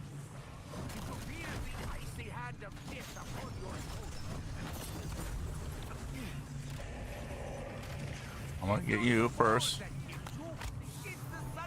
Thank you. Get you second. You first. Yep. Okay, I gotta chuck a fucking grenade in his mouth. Hold on a second. Oh god. I'm Oh only getting no, I'm down. No, fuck. Okay, I gotta chuck a fucking grenade in his mouth. Hold on a second. We all down now. Oh god. I'm only getting No, I'm down. No. No, not all of us. Oh, I'm about to go flying. Oh fuck's sake. We all down now. The fucking spokes had me. No. Shoot him. Shoot the fucking life out of me. Fucking spokes had me.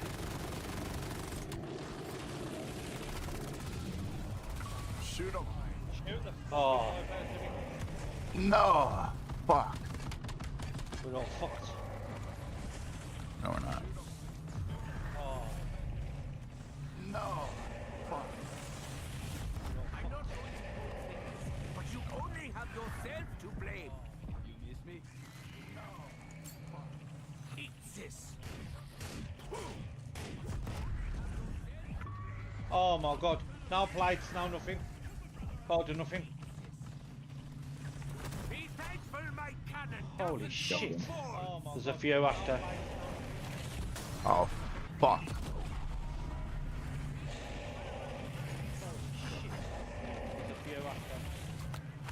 Are you crying? Fuck. Or do you just have something in your... I can't jump. I can't jump. I couldn't do nothing. Sorry. Alright. I could not do nothing. I can't jump. I can't jump. I couldn't do nothing. Sorry. Alright. I could not do nothing.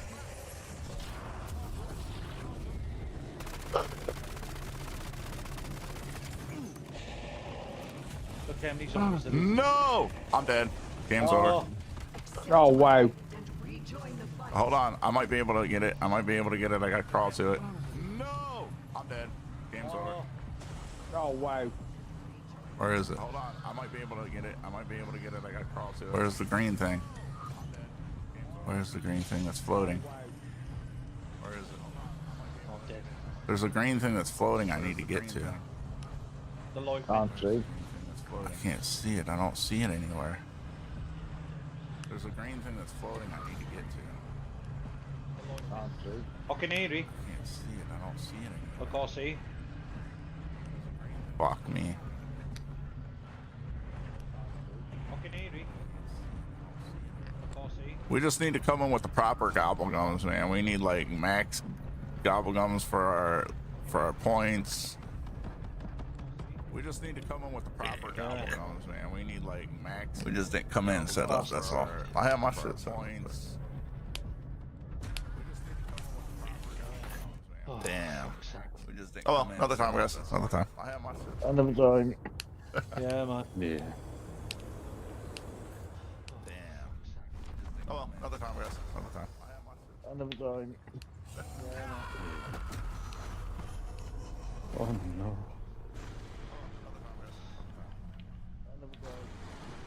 Fucking hell. It'll be alright. Alright, man. I'm getting off, guys. Shame, Catch mate. you later. Alright. See you Mate. later. Go back to fucking work tomorrow, so. Yeah. I feel that, man. Alright. Shame, Catch mate. you later. Alright. See you later. Go back to fucking work tomorrow. See you later. Yeah. Hello. Later. Alright. Catch you later. See you later. Alright, I'll be back. Hello. Later. Dang. See you later. Alright, I'll be back. I will be back. Later. Dang. Alright, I'll be back. I will be back. Dang.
In the last video, my husband decided to turn what was originally a simple, fun, cheap daily driver into a proper drift car. And in the process, he was hell-bent on financially ruining us. After dumping an insane amount of money into this car, fixing problem after problem, and finally putting everything back together, we were literally one step away from dyno tuning it. And then Kevin decided to change the spark plugs. All that money and all that time, and all it took was one spark plug to realize that something was seriously wrong with the engine. So instead of finally driving this thing, we're tearing the entire car back apart, rebuilding the engine, spending even more money on this thing. And honestly, this BMW at this point is becoming one of the worst nightmares that we have ever owned. I know, she has no idea how bad this is.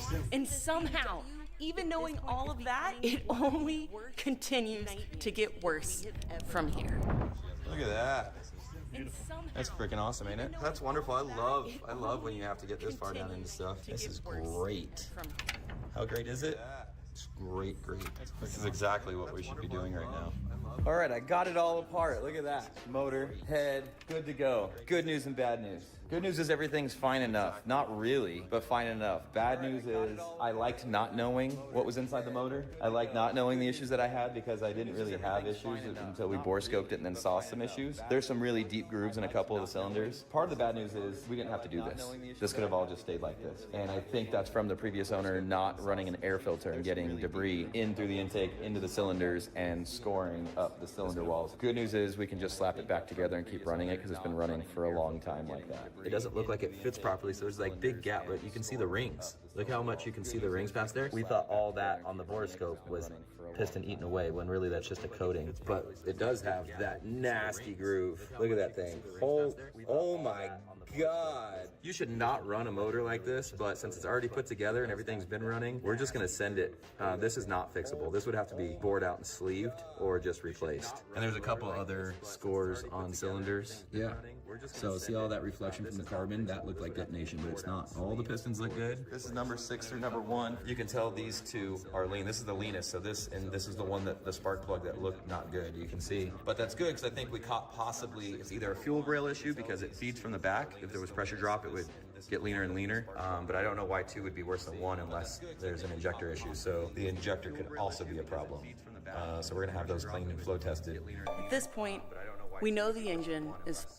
The question is, how bad is it, and how much of my retirement fund am I going to have to give up in order to fix it and rebuild it? Now, at this point, if you thought things were already bad enough, buckle up, because not only do we still not know the extent of the damage to the engine, but what you're about to witness throughout this video is honestly a tragic, emotional roller coaster of hope constantly being ripped away from my husband. Honestly, a tragic, some form of good news. This guy's only like 10, 15 minutes from the house. He said, hey, it's emergency, no problem. He's like, I'm gonna get it done for you today. That's awesome. He said it can be done, and then he leak tested it right there to make sure all the valves were sealing properly. They're all sealing 100%, so valves are good, springs are good, seats are good, and he can get it done today. I've got a good head, so that's good.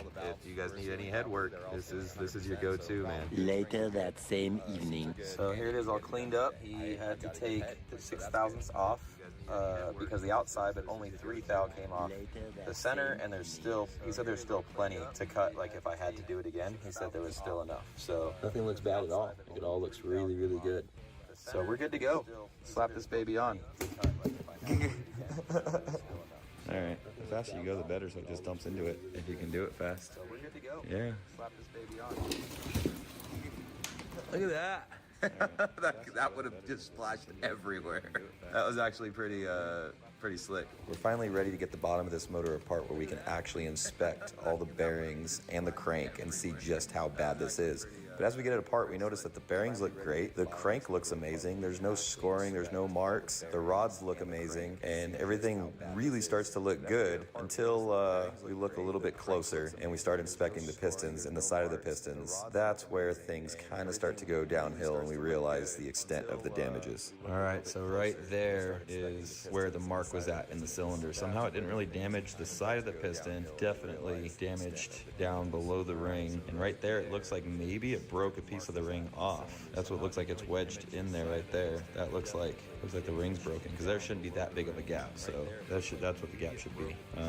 So yeah, this was definitely a ticking time bomb. So I've had a rattle from the front of my engine for a while. It's a really loud rattle at like 300 RPM. We finally found it. This I added for the oil pump chain to keep tension on it, but I guess when my original oil pump broke, it wiped out this gear. What must have happened is this guy must have gotten hit by the chain and weakened, and because that rattle was this being broken, that snapped off inside the motor. That's been my rattle. My chain guide has been hanging out here for a while, and so it's not been tight on the gear. The gear is chewed up, which this is a brand new gear. So we'll have to look up to see if the guide just comes with this pin and this just screws into the block, but I'll need to drill and extract that. Right now I'm in the process of going solid lifters. I took apart all the hydraulic lifters. There's all the guts from the hydraulics, and then put shims in them to make them solid. I am measuring all of them with feeler gauges to get the measurements so we can see where I'm at so far, what my gap is, and they need to be down around 0.4 to 0.006.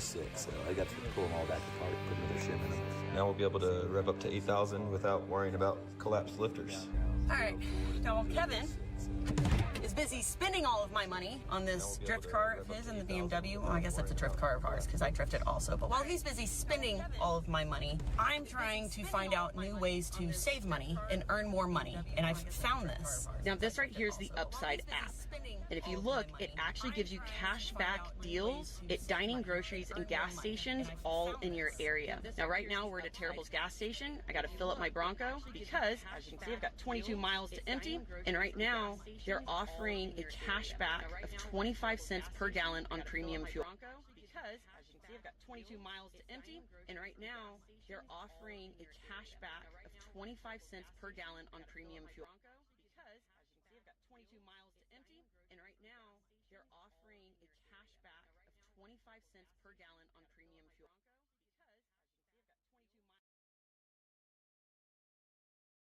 Which is what goes in this vehicle. Now, I've already claimed the offer, so from here, all I do is I literally pump the fuel, I pay for it with my card, I have a linked card to this, and when that payment goes through, they literally just give me cash back, and that's on top of the cash back and the rewards that I get through my credit card. This is literally money I was already planning on spending, and I'm already getting cash back from my credit card for this purchase, but now I get to stack that with cash back through the Upside app. And you see right here, I just downloaded this like last week, and we've already gotten $27.62 in cash back, and that's not including today's fuel purchase. Now, Upside has given back about $1 billion to its users. To find out how much you could earn, you can download the free Upside app and use promo code LightBright to get an extra 25 cents back for every gallon on your first tank of gas. 1010 would recommend, especially if you have a husband like me who likes to spend all of your money on race cars. Now, although this BMW's favorite hobby is to financially ruin us, some good has come from this catastrophe. Not only is Kevin learning the absolute ins and outs of this vehicle, but the engine problem also gave him the opportunity to more thoroughly go through the car and fix or improve things that drastically needed it. And honestly, the engine was, without a doubt, a ticking time bomb. And although dumping all of this money into the car really sucks, it's a lot better than dumping a lot of money into it and then the engine grenading itself in the middle of an event or stranding us on the side of a highway. So I'm learning a lot, and this is going to help me figure out how to do future headwork, and if I want to switch cams in the future or whatever it is. This is going well so far. So I'm doing the exhaust cam first, and then I'll do the intake cam. All right, so I am done. I officially no longer have hydraulic lifters. Those are hydraulic lifters converted to solid thanks to Alien Engineering. Brown Santa showed up, VAC Motorsports. These guys came through clutch, so I just got the pistons in, and the rods will be here tomorrow.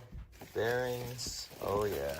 Huge shout out here to VAC Motorsports. They had absolutely everything that we needed, from the pistons, the rods, the bearings, even head gaskets. They ended up sending me 3 different head gaskets, and they told me, pick which one you need when you finally know what you need, and then send us the other 2 back that you didn't use, and we'll go ahead and refund you, which was absolutely incredible of them to do that. Then, for good measure, we decided to throw the crank up on the balancing machine because we were unsure of the condition of it. And what's absolutely cool here, this is one of the most balanced cranks Adam said he's ever seen. Now, he usually deals with big V8 Hemi stuff, but he was actually really, really surprised and said that there was absolutely nothing that needed to be done to this crank as far as balancing goes, which helped out a lot on my pocketbook and saved us a bunch of time. But we did have to do a lot more to the motor itself because we were going to ARP mains and everything else. There was a lot. From there, we went on to weighing all the pistons and rods so that way we could accurately put them together so we could have the best balanced motor that we could get without getting too deep into it. And then I just had to leave it all with Adam and let him do his thing. So after giving Adam some time over here at Spanking Time Motorsports to finish cleaning up the block, polishing the crank, getting everything ready, we're finally ready to pick it up. Huey's buddy Jordan is finally here, who is the one who's going to be building the motor and doing all the wiring and doing the tuning. And then we're going to be back here at Spanking Time because he's got the dyno. Look at that, all cleaned up, ready to go. Line honed, bored out, crosshatched, polished. Look at that. Look at pretty polished crank. Yeah. This right here is going to be, I don't know, we'll see, 700-800 horsepower. We'll see what happens. Every single time he thinks he's making progress, something else immediately goes wrong. Like, genuinely, you can watch Kevin physically age throughout this video as his morale gets absolutely beaten into the ground. Unfortunately, the pistons from CP, so the pistons and rods I got matching, and I got the nicest ones I could. CP is top of the line. Unfortunately, when he originally bored the block, we picked up a piston, he measured it, and we bored it to that. The pistons are out of spec. Somehow, out of 6 pistons, we could have picked any of the other 5, and it would have been fine. But somehow we picked the smallest one, and there should be very little variation between them in weight and in size, and that's why you have to buy them as a set. The issue is that we measured, or he measured one, and we did the block, and they should have all been within at the 40 thousandths, and it would have been super, super close. Somehow we picked the smallest piston, and the difference between the smallest piston and the largest piston is a half a thou, and it really should only be, I think, 1 to 2, not 5, anyway. So now everything, the whole machine had to get back set up again, and we have to bore or like hone out every single cylinder again. Since there's that much of a variance, he's actually just going to measure every single piston and do a hole for that exact piston. Yeah, that's a long, long rant about this, but that's what I got out of this. And I'm just not trying to show, it's not my frustration through the camera, but I am frustrated. We're gonna get done though. So this motor was done. And let me show you what I mean by this motor was done. This wouldn't have made it through the dyno day. So I don't know where all this metal came from because the engine looked actually pretty good. That is caked. Look at this. Holy Toledo. shit. Oh, you're gonna pull it all up. Oh my God. So he's very baffled at how this can look so terrible, but the bearings were literally perfect. What died? This is Jordan. This is Huey's friend. He is the engine builder, tuner, wiring harness guy. And then this is Brittany. This is Brittany with her pink, purple hair. Is this for YouTube? Yeah. Are you introducing me? Yeah, this is because you don't look the same. And Brittany just picked us up. For those who didn't recognize me. Brittany just picked us up from the machine shop, and I'm not sure if he should send me the bill or Brittany the bill. Probably me. Sugar mama status. I don't want to see it. I don't want to see it either. I don't want to see it or know about it. One of us has to, and it's always me. So when I tell I'm the one him that handles the finances, otherwise we'd go broke. But honestly, this BMW is probably going to make that happen anyway. So. Oh yeah, because your buggy over there, that's sitting there, I'm sure, perfectly not leaking or knocking or anything. You know what? It runs and it has an engine in it right now. Ooh. Ooh.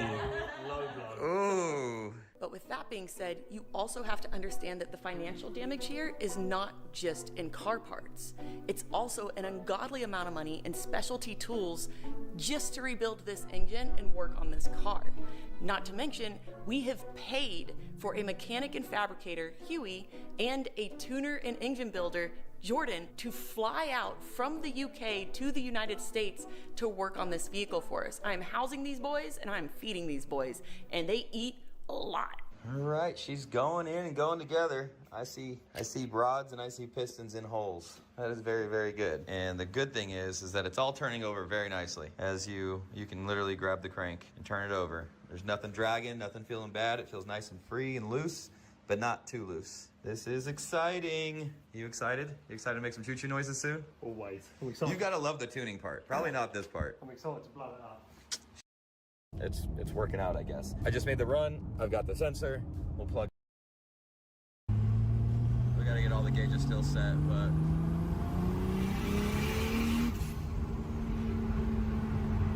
Feels good, sounds good.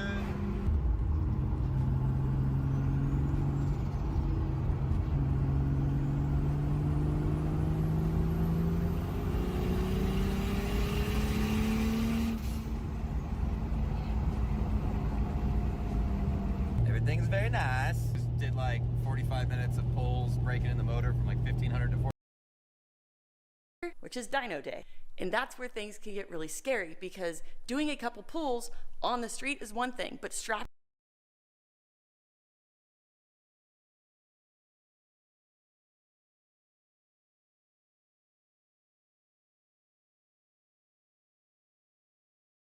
Here's a fun one. Guys, pretend like you're holding up the building behind you. Make sure. Yeah. That's Okay, great. now give her phone back. How do y'all know? All right, guys, I am leaving Frank's shop and I am going on a road trip. The topic of this is so cool. So you guys know that we went to King of Hammers in 2026 this year earlier, and it has inspired everyone on our team to be a part of Hammers in 2027. So because of that, we reached out to manufacturers to see if we can get a deal. We reached out to manufacturers to see if we can get a deal. We reached out to manufacturers to see if we can get a deal. We reached out to manufacturers to see if we can get a deal.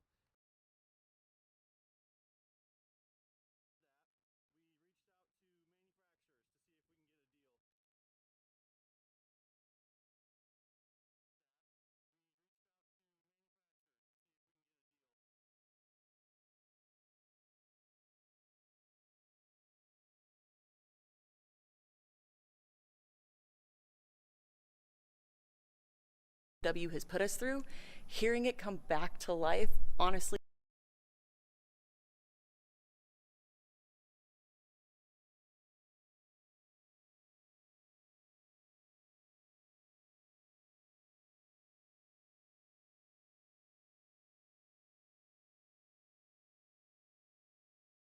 Best way up is going to be going up here. So this is where we're going to up here. Looks like somebody painted an owl on the old hidden dam.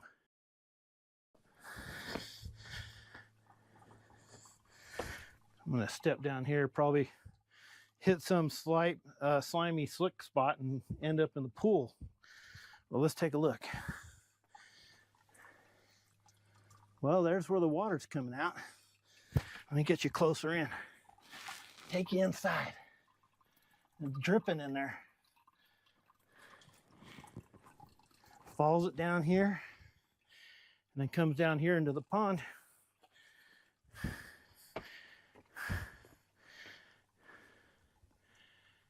And this is what this canyon looks like. And we parked, well, can't see it, but behind that bush over there. But not anymore. Some more.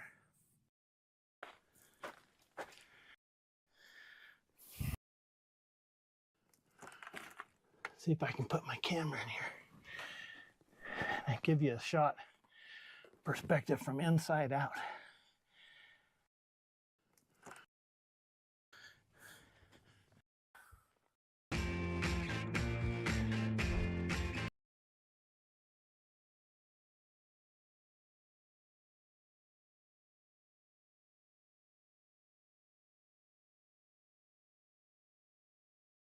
And we were formally accepted into the Can-Am X-Racer program. Now, that allows you to get some pretty serious discounts on machines, and because of that discount, our boy Money Mason today is getting a brand new side-by-side to build for King of the Hammers. Now we're going all the way down to see our friends at Adrenaline Cycles. I'm going to Mason's right now and we're taking a freaking road trip. You guys are gonna be so shocked by this. I'm so excited. All right, let's go to Mason's right now. Look at that rhubarb, bud. I don't even know what rhubarb is. Rhubarb, that's what this is. This is all rhubarb. That's good rhubarb. Anyway, we got bigger things at hand here, buddy. I kind of told the people what's going on. Kinda. What'd you tell them? I didn't tell them what machine. I didn't tell them. I told them where we're going, and I told them that we're now part of the X team, dude. Oh, yeah. Yeah, that's what I'm saying. Oh, well, it kind of gives it away if you told them we're part of the X team, right? Well, yeah, it's Can-Am. We know that. We're going to Adrenaline. Yeah. You're a Can-Am guy. Yeah. Yeah, definitely. I mean, I was going to pretend we were picking up a Segway or something, but I guess that didn't work out. It's too late now. I got you something, dude. Since you're officially part of the race team that you've always been a part of, I got you a fresh hood, dude. Look at that race team, baby. Oh, yeah. R3 racing team. That's what I'm talking about. This is sick, dude. Yeah. Thanks. They're also for sale online. Anyway, we got a long ways to go. Yeah, 5 hours to the... It's only 5 hours? Well, to where we're going to go tonight. Okay, okay. Have some fun. Okay, okay. Hopefully we're good for tomorrow. Get our bodies ready. Yeah. All right. Yeah, you guys know. You ready to get on the road? I'm ready. Let's do it, buddy. Ready for days. We waited 2 weeks for this. Yeah, way too long. That's all I think about every day. I'm like, man, why do I gotta wait for Nick, dude? I just want to go now. I'm so sorry. And then I mowed your lawn. Anyway. What a nice surprise to come home to. Nick mowed my whole front yard. And my backyard. And the back, mostly the back. I'm on like 0.9 acres, so it's almost an acre he mowed. He's been here for that long waiting for me to get off of work. Well, let's roll. Right, I'm so excited. Early the next morning. Yeah, we partied in Lexington. It was a bad idea. How are you feeling? I feel all right. I'm feeling brutal, I dude. think I found my drink, though. What is that? A gin and tonic with Hendrix. There you go, my boy, dude. All right, off to Adrenaline, baby. You know we're at the right place, brother. Bam! Adrenaline cycles. Hey, you know, maybe one day. Maybe one day, money. That's the same car. Remember last time we were here with Key, and I was like, man, I'd like to have one of these one day. Money. It's a big day. Ooh, I'm ready. What car are we getting, dude? I don't know. Let's go take a look. Let's take a look. Okay, so they just became a Segway dealer. So that's pretty awesome. Yeah, that is pretty sweet. And then they got this one over here lowered on Dub Deuces. It looks like, actually, those are GMC Snowflake wheels, dude. Are they really? Yeah. It is the same lug pattern. I think I remember Frank talking about that. 22s, baby, 22s. That thing's big pimping. That is big pimping. Are we getting this one? Nah, I'm not a big fan of that one. Are we getting the Segway Fugelman, dude? I don't know. That might be some competition for the Defender, so I don't know if that's my style. Are we getting the Segway Villain? Nah, them are a little slow for me. Oh, okay. How about the Segway Super Villain, dude? I don't know, we might be getting that one. Hop in this sucker, dude. Let's check her out. Remember when we drove this thing in Glamis, dude? Me and you? That was pimp. This thing was sweet. Man, look at this thing. It's comfy, it's nice and clean. Brand new. Pretty nice. You can drive it. Pretty cool, huh? Oh, yeah. I want one. Yeah, so does Mason. I thought that's what he's buying. Right? I thought this was it. That's what I come over for. A Rogue Winchester appears, dude. What's up, Brian? You doing all right, brother? Yeah, how about you? All right. Get out of there. We all knew better. The awkward pause is over. Whatever. Which one is it? Do we know? Yeah.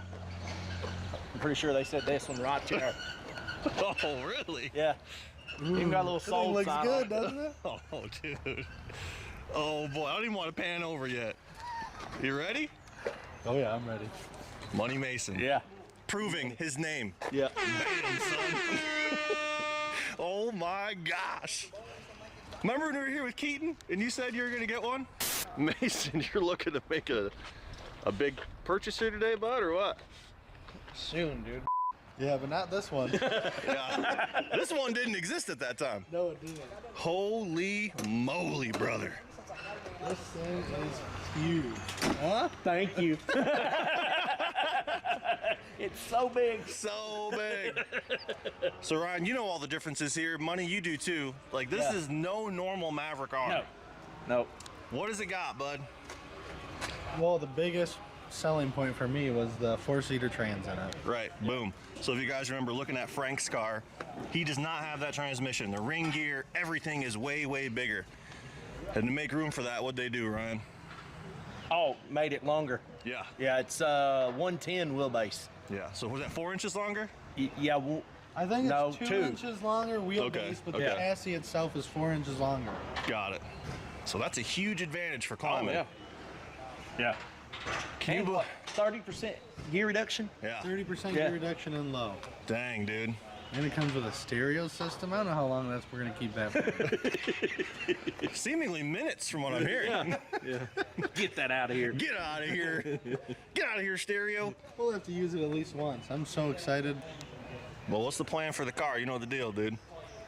King of Hammers 2027, baby. Shoo! Poor car. Poor car. Poor car, now poor Mason. Literally poor. Money poor. Yeah. Just kidding. It's Money Mason, dude. It's going to look way different, though. Yeah. I mean, it's going to be built for it right, so. That is crazy.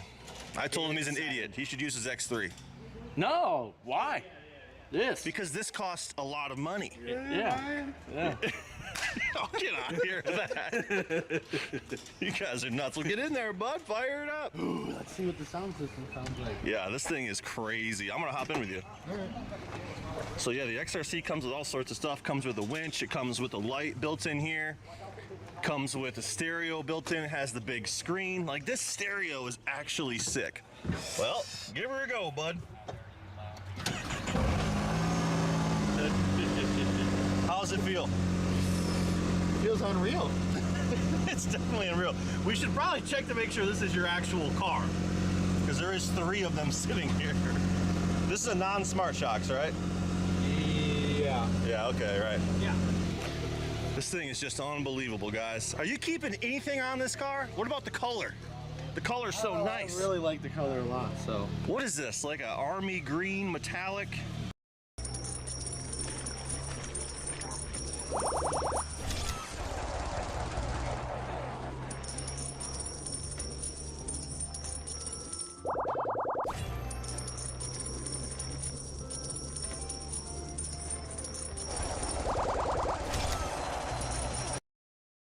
Loft satin green. What is it? Loft satin green. A loft satin green, just like a loft. Wow, everything's paint matched. That's super cool.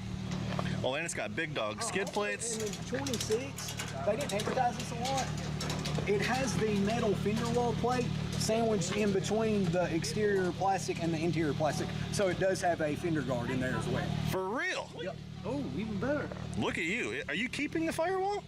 And if you look on the other side, you'll see the little Fox steering dampener stuck out over. Oh yeah, I remember hearing about that. Oh yeah, I didn't even look at that yet. That's actually sick. So this is a big announcement, dude, okay? You're racing hammers.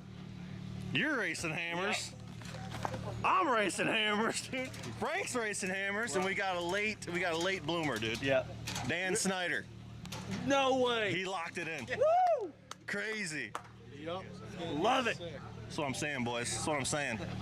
And then, yeah, we got to figure out co-drivers and all that crap. But yeah, a lot of work there. Turns out. Yeah. That's ours. No way. Told you it was yours. I like that. Whoever wrote the word rebuild, come see me for a lesson in handwriting. Anyway, wow. That's sick, dude. Well, you might as well tell the people right now, Money. It's all for sale. Everything you see. Get people jacked up. Tires, trailing arms, stereo system, full cage is for sale. Upper A arms. Well, lower control arms too. You're not keeping them. Well, I think I already said that. Well, I guess I did say A arms. Yeah. What else? Seats. Yep. Can't have plastic seats. Radius rods. It's all brand new. Never used yet. You know. It's just brutal. But yeah, comment below. We'll get you guys figured out, because this car is literally getting tore down. You might take it on one ride. Oh, okay. Sweet. Otherwise, it's all gone. You know, straight to Windrock, 39. No. 40. Nope. 47. 15, dude. Rattle Rock. That's what we need. Wow, this is awesome, dude. Check out how good these Hammer Kings are. Not good. Nope. They're probably fine. They're more of an all-around tire. We're not. Yeah. Nope. Sorry, guys. You got some paperwork? ITP guys around here. ITP guys. Oh, yeah. They're taking us to Hammers 2027. Sweet. All right. Go give them a check. Big money. All right. I'll go find the man. All right. Mavar, pretty cool. But I've literally never seen. This is a real XRC. Okay.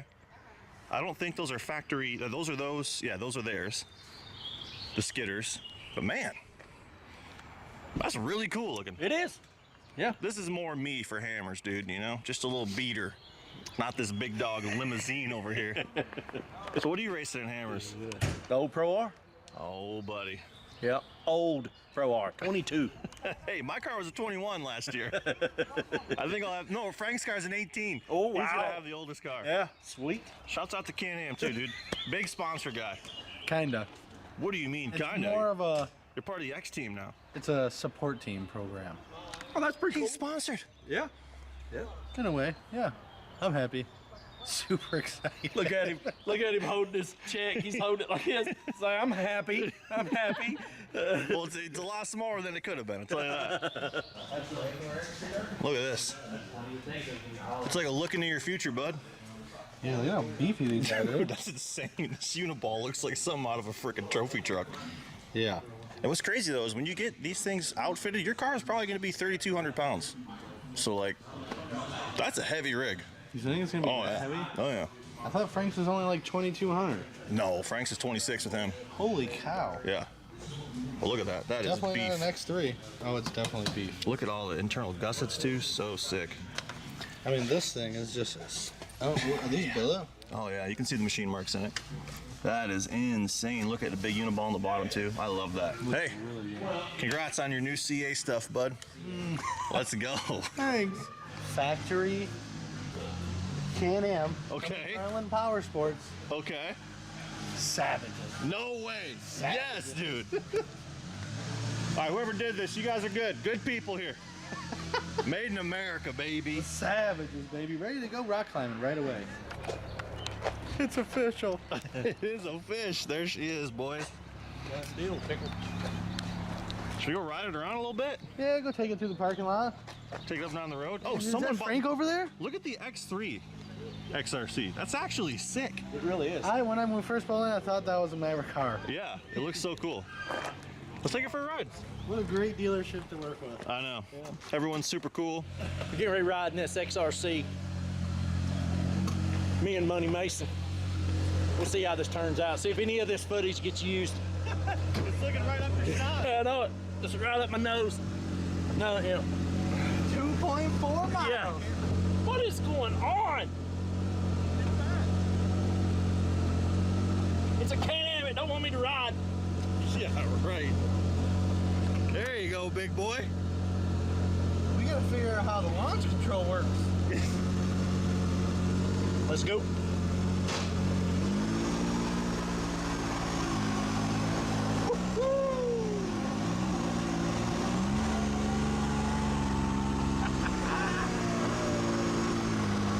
I feel like I'm sitting so tall.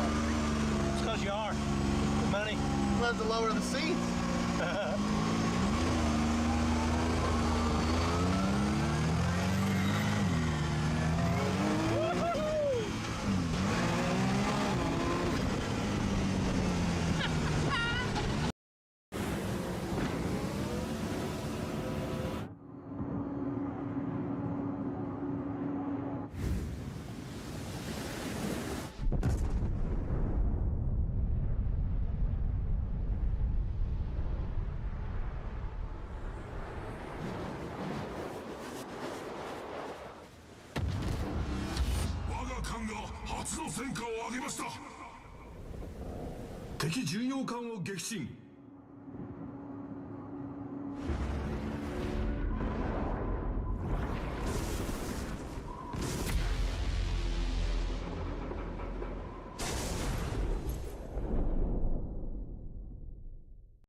Known for sharing what you love.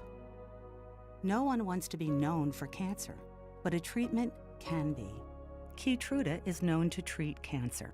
FDA approved for 18 types of cancer, including certain early-stage cancers. One of those cancers is triple-negative breast cancer. Keytruda may be used with chemotherapy medicines as treatment before surgery and then continued alone after surgery when you have early-stage breast cancer and are at high risk of it coming back. Keytruda can cause your immune system to attack healthy parts of your body during or after treatment. This may be severe and lead to death. See your doctor right away if you have cough, shortness of breath, chest pain, diarrhea, severe stomach pain, nausea or vomiting, headache, light sensitivity, eye problems, irregular heartbeat, extreme tiredness, constipation, dizziness or fainting, changes in appetite, thirst or urine, confusion, memory problems, persistent or severe muscle pain or weakness, muscle cramps, fever, rash, itching or flushing. There may be other side effects. Tell your doctor about all medical conditions, including immune or nervous system problems, such as Crohn's, ulcerative colitis, lupus, or myasthenia gravis, or Guillain-Barré syndrome, an organ, tissue, or stem cell transplant, or receive chest radiation. Keytruda can harm your unborn baby.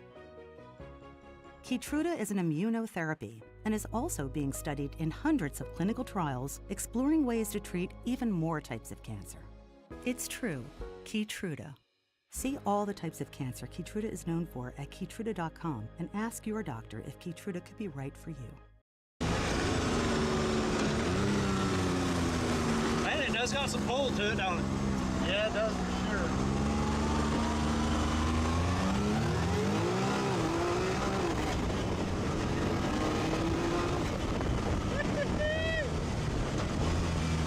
Feels good. So weird compared to the X3. Oh yeah, so weird.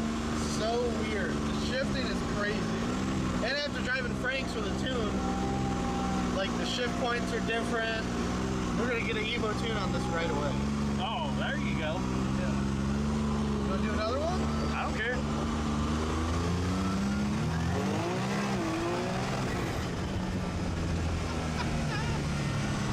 This thing's crazy. Yeah. It is. It is crazy.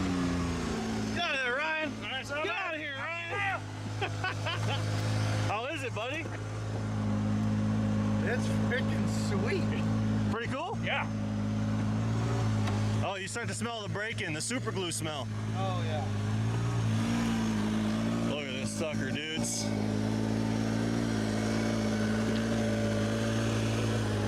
I think this might be one of the most expensive, if not the most expensive, two-seater side-by-side ever made. Thing? Yeah, dude. Well, we didn't pay full price, you know. That's what I'm saying. Can-Am support team, baby. Thank you, Can-Am. I'm so proud of this guy, dude. Oh, dude. It's amazing. He's really taking on for the team with a brand new car. Brand new car.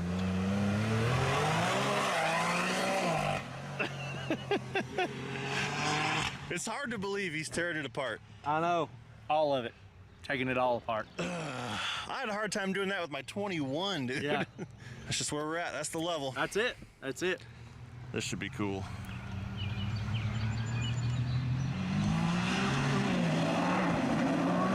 Dang, brother! You see Aurora's hair? Yeah. I wish I had that much hair, dude. Oh, me too. Is it time for launch control? Huh? Is it time for launch control? I was just about to see if it works. These ones have factory launch control. Oh, yeah. Get her, bud, get her!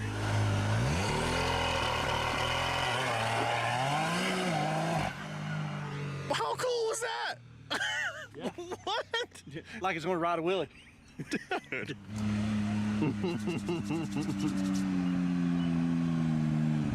Wow. That was sick. Yeah, I don't know what it was at. It sounded like it was under some boost though. Let's see what it's at. Yep. All right, do her again.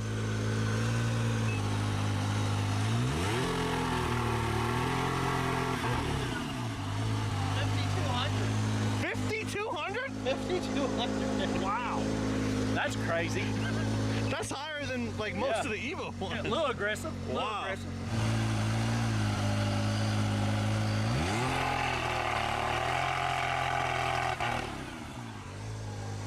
Pretty good. No way. That's so cool. That is. Wow. I think you gotta load up. Load up. Dang. I wish we would just be taking this thing to Windrock and bouncing it off rocks, but yes. We're gonna be taking it to Johnson Valley and bouncing it off rocks. Lots of rocks. Oh my god. With the lines too. That's sick. How many miles I got on it? 3? 3.3, baby. Dang. You ready to load her up or are you gonna keep riding? I'm ready to load it up. You want to get in here? Nope, I'm good. I'm good. I don't need to know what it's like. I hate riding new stuff because that just ruins everything. Yeah. just makes you feel so disappointed in your stuff. Literally. Look at the steering stabilizer in action. That is so cool. Bam! Is it gonna fit? Yeah, it is. You think it'll fit? Yeah. Oh, it's tight, dudes. There you go. Bam! She's in. Tire's not flat. How you feeling, bud? I want to feel what this subwoofer's like. Check out the stereo system. Yeah, let's get it done. Yeah. Well, Money Mason's figuring out the stereo. Turns out he doesn't want to take the car apart. The other tire was at 61. How about this one? 40. 30, yeah, we need more. Maybe 61 pounds. Oh, first dirt right there. Oh, sandpaper in it. Oh, no. Oh, look at it. It's all burnt now. No. We're good. She's mint. We got some AMSOIL stuff for that. Well, shouts out Adrenaline, dude. Good people here, Ryan. Yep. I can't keep track of all my subscriptions, but my BFF Experian can and could help me easily cancel the ones I don't need. Get the Experian app now. Experian.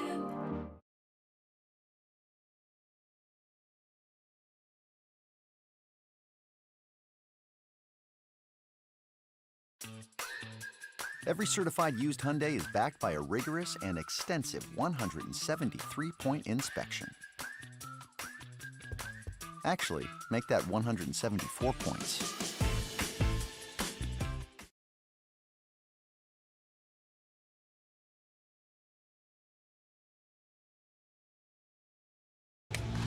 Another one in the books. Another one. Yeah, a little expensive. That's okay. You'll get through it. Want some Bojangles? I'll have some chicken strips, too. They're good. I don't know. Nick bought us so much food last night. Oh, I wouldn't doubt it. It was like, we pulled in. He's like, all right, you guys want to get a Japanese steakhouse? Yeah, sure. All right, we go in. Can I get this appetizer, this appetizer, this appetizer, 2 sushi rolls? And then me and Aurora already ordered our sushi rolls. We're like, dude, that's a lot of food. I'm trying to lose my belly. I gotta get race ready. That is another thing. I do need to lose about 40 pounds. 40? Yeah. Oh my gosh, me too. You want to work out together? We can meet halfway? Yeah. Maybe before we go to work in the morning, just meet halfway. Yeah. Cincinnati, dude. Yeah. You just gotta move up. That's what you gotta do. Y'all move down. I'd move down. I'd come down. I would move down. Yeah. I mean, I'd like to live in Vegas. That'd be sweet. That'd be sick. I don't want to go to Vegas. Ah, get out of here. You've only had the time. Like Vegas, Kentucky or something. That's just right over there, Las Vegas, dude. What are you thinking, Aurora? What do you think about the new purchase? I'm really happy for you. I'm excited for you to follow your dreams, baby. Oh, wow. Wow, that was incredible. Nice. Big hearts. Big hearts. All right, let's go home. Bojangles. Let's go. We made it. Back to the homestead, bud. Finally home. What a long drive that was. It's probably the better part of 18 hours. All right, Mavar is here, guys. Unbelievable. It looks crazy jacked down like that. Yeah, it looks ugly like that. It is not that nice looking. I mean, it's nice looking. Right. It's not like that. It could be nicer. Yeah. So what are you going to do? Are you going to actually drive this thing, or what's the plan? I don't know. I don't want to ruin the stock parts. It's true. Because I want to sell them, and I want them to be brand new for the next person. It's true. Save it for the next guy, you know? Yeah. That's always a good move. Yeah. But anyway, yeah, if you guys are looking for anything, wheels, tires, control arms, it comes with all these cool skid plates. I mean, literally most of this stuff is going to be going away. Knuckles, upper control arms, lower control arms, skid plates, Look at trailing those arms. sweet intrusion bars, dude. Imagine having that on your Mavar. Yeah, imagine if you had that. Extra safety. That's true. Very true. This little light bar, probably not staying, unfortunately.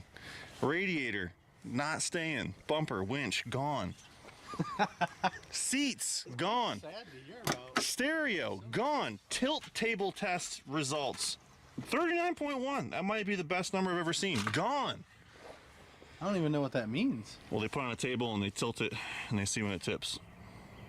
On this specific machine? Well, they do it on every machine, yeah. Oh. That's what that is, tilt table test. 39.1 is really good. It's actually way higher than other stuff. That's what I like to hear. Right. Steering damper gone, probably, right? Like, No, you're not I'll keep that. Are you sure? Yeah. Let's get a look at that thing, because I didn't really get a good look at that. Stock exhaust, gone. Get out of here. Oh, yeah, definitely gone. It's way too quiet. Charge tubes, get out of here. You're done. Radius rods. Radius rods. Sway bars. Sway bar links. Wait, gone. wait, sway bars? You're getting sway bars? Well, yeah. Oh, my bad, dog. So this is actually pretty cool. Shouts out Can-Am, dude. Shouts out to Can-Am and Adrenaline Cycles. They came through big time They for you. hooked it up big time. We got a great deal on this car. So if you guys want any Can-Ams or Segways or KTMs, Beta, hit up Adrenaline Cycles. They got a nice pair of KTM shorts. They're sweet. Oh yeah, they match the hat, dude. I'm so jacked on that. Yeah, they are sweet. Well, congrats on the new rig, dude. Thanks. I'm happy. And I'm gonna thank the people. All right. Oh, this is bright. All you guys watching are the reason why we're doing this. Call me crazy, Mason. I'm gonna confirm it. I feel like if we didn't do KOH this year, you wouldn't have done it next year. Definitely would have been less likely. There we go, dude. It's been a goal. It's been a goal. It's been a goal to do it, but like, I don't know. We're gonna make it work. I need some sponsors, guys. So hit me up. Dude's wearing a king hat out here like he friggin' got shocks, dude. He got nothing. Yeah. Those were good guys though at King, though. They were cool. Oh yeah. All right. Well, like I said, if it wasn't for you guys, we wouldn't be doing this. Frank usually does the outros. I don't really do them. There's a bunch of people floating on the side of the screen. I'm so jacked for Mason, dude. Look at this car. What a beautiful car. Unbelievable. Yeah, KOH is going to be crazy this year. We talked about it earlier in the video. Not only do we got Mason in the XRC, not only do we got Frank in the CA Tech chassis car, not only do you have Papa Leo in the Beat to Death 2021 piece of crap, not only do you have Ryan Winchester, we also have Dan Snyder, who locked in. It's gonna be crazy out there. It's going to be crazy. There's gonna be so many of us out there. It's gonna be so much fun. It's gonna be a party. I mean, I don't even know how to explain it. It's gonna be crazy next year. I mean, all season. I want to race more than King of Hammers. You know, 2027, I kind of want to further my racing career into something more than Michigan short course. So Right. we're gonna hopefully do some chassis upgrades to this. Have TA Fab build me a chassis, kind of do some boat sides, some doors, a cage, bumpers. I mean, you got to do a lot of stuff to tech in at those Ultra 4 races. So right, with Nick and Frank helping me, it should be a lot smoother than doing it by myself. Let's go, dude. Let's go. And I'm gonna call it right now too. Someone from the Cletus verse is going to be at King of the Hammers. Whether it's Garrett, JH. I already invited some people from his intimate team out there that are going to be out there. But one of those guys are racing. I'm just going to call it right now.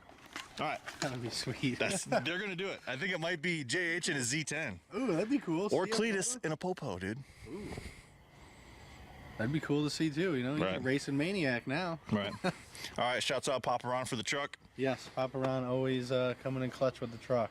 Yeah, badass truck. All right, badass truck, badass rig, congrats. Till next time, bud. Till next time. See you guys. Bye. Bye.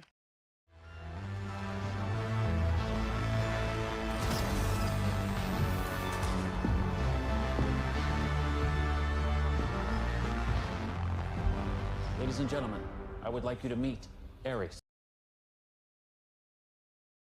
Today we're attempting the world's spiciest challenges. From Thailand's 100 chili pepper abomination, this is the hottest thing I've ever had in my life, to an Indian curry that over 99% of challengers fail. Don't ask questions and bring the milk. Ultimately reaching the world's spiciest restaurant challenge at over 7 million Scoville. My goal is simple. Try to defeat as many spice challenges as possible, but more importantly, see if I can survive. Starting with the Spicy Bulldog Challenge from Korea. Coming in at 13,000 Scoville, the viral Bulldog Ramen Challenge is technically the least spicy of the day, but has absolutely taken the internet by storm, causing widespread pain. Now, you've probably seen the original Spicy Bulldog. You may even have seen the 2X Spicy Bulldog. But I can almost guarantee you've never seen the 3X Spicy Bulldog Ramen. It of course comes with the noodles and the spice mix, but the real pain comes from this spicy sauce right here. Packed with capsaicin, which is derived from concentrated chili extract, these noodles are extremely spicy, though shockingly, our most spicy challenge of the day is literally 600 times hotter. Now this might end up being a mistake. This is where I introduce to you guys the death sauce. Throughout this video, I'll be adding a little bit of each challenge's spice component to this little jar right here, ultimately combining to make the world's hottest death sauce that, yes, I'll be eating on a chicken wing. With our noodles done, we go in with the 3X Spicy Bulldog sauce, and I'm not gonna lie, they look absolutely delicious at this point. And just like that, it is time we attempt challenge number 1. Okay, Max, the rules here are simple. You need to eat this Bulldog 3X ramen noodles in under 5 minutes, no drinks allowed. For each challenge, I've provided my own special antidote to relieve the pain. But if you choose to use this before the challenge ends, you lose. Is it actually gonna help with the spice, or are you just gonna mess with me, Kyle? You're gonna find out. And the challenge starts now. Extremely flavorful, but man, whew, that is hot. Oh, wow. I'm trying to go fast and just get this over with. Okay, it's super spicy, but I'm actually enjoying this. I think I got this one in the bag. These challenges might be easy today. Give me milk! Milk! How much time, Kyle? 45 seconds. 45 seconds? 45 seconds. God, it's really hot. 25 seconds. Is this really the least spicy today, Kyle? 5, 4, 3, 2, 1. I am fully crying. Good job. All right, can I use the antidote? Yes. Dude, what is that, man? They're sweet, caramelized. Oh, Kyle, why? Why? Yeah. Oh, honestly, kind of good. Right? I knew it. I just failed to believe that that's the least spicy of the day. But either way, what it means for Korea is we are starting out with the dub. I feel like I'll thank myself later for this. Let's move on. Next up, the Richie's Level 5 Fire Chicken Challenge from Indonesia. With a massive jump to 50,000 Scoville, our second spice challenge comes from Indonesia's most popular fried chicken restaurant called Richie's Factory, known for their incredibly flavorful chicken and 5 levels of spice. And this one starts with a whole chicken. Easily the coolest thing on their menu is known as the flying chicken whole. Basically butterflying the whole chicken like so, with those wings outstretched and ready to fly us into spicy flavor town. They start with a buttermilk brine, layering on the flavor, and of course a bunch of cayenne for that initial kick. Okay, time to make our sauce, and that's where our spice comes in. We have sambal, Indonesia's most popular spicy sauce, and bong cabe. This is Indonesia's most famous seasoning, and we're of course using the maximum level 50 heat. This might be a mistake, but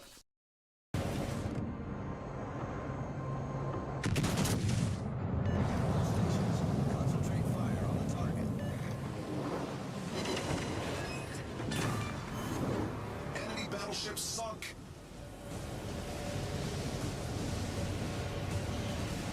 Enemy battleship detected. Enemy submarine spotted. Attention. Reporting the target position.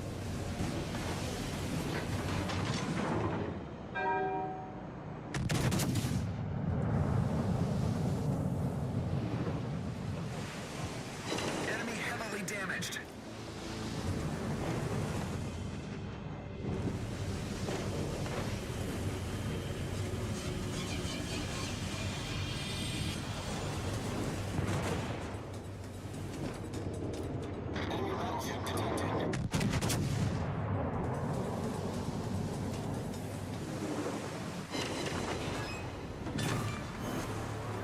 Battleship foundered.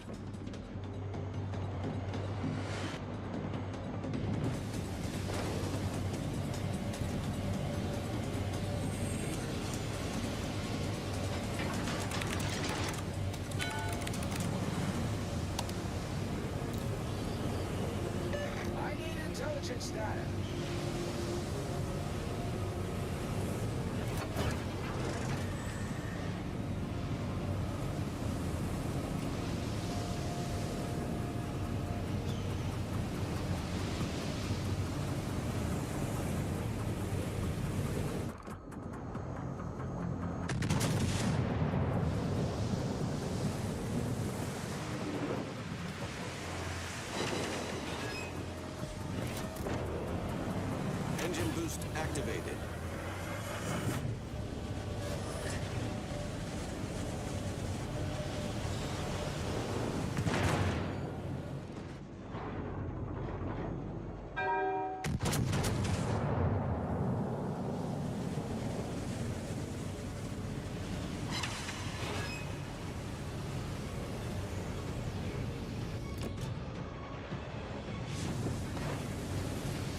Problem solved, sir.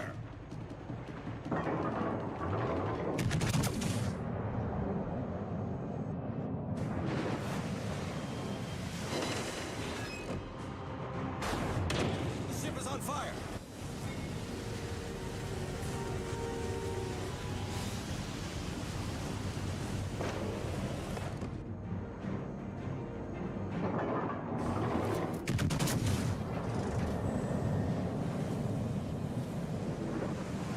Support the Allied target. Enemy battleship sunk.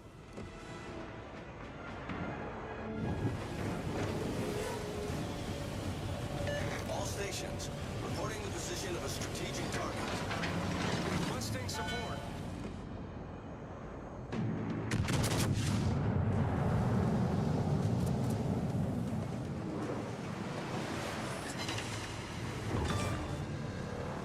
I owe you one. Enemy destroyer blown up.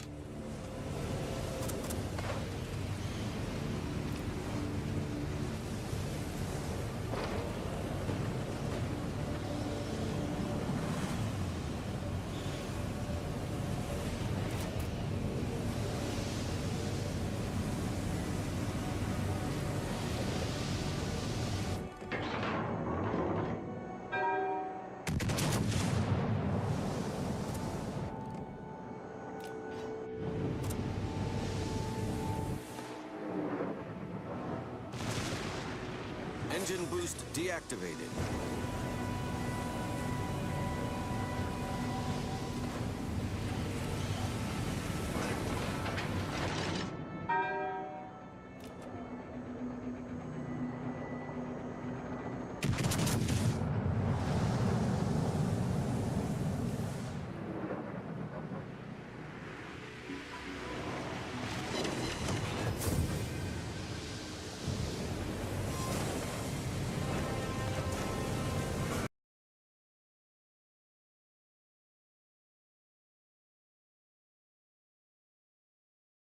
We have got to the point where literally anybody can build a fully working app without knowing how to code. This is Base 44. This is a first look at the current industry-leading AI app builder, and you wouldn't believe the kind of apps that people are creating. Smart nutrition apps, inventory trackers, onboarding tools, you name it. And if the only thing stopping me from making the app is the idea, then why not build an app that gives me endless app ideas? So let's make it. Pro tip, I draft the full app spec in ChatGPT, and then I drop the prompt directly into Base 44. It gives me super detailed structure. And here it is. Everything I laid out in detail as it goes. This is pretty awesome, but I want to make it playful. So I'm going to add a swipe left and swipe right interface. The same usability we all know. Now I'm going to add one more feature. So every idea that I favorite will turn into a kickoff prompt to start building the app itself. And that's it. Just come up with your idea, any idea, and Base 44 will do the rest. So go to Base 44 and create apps with your name on it.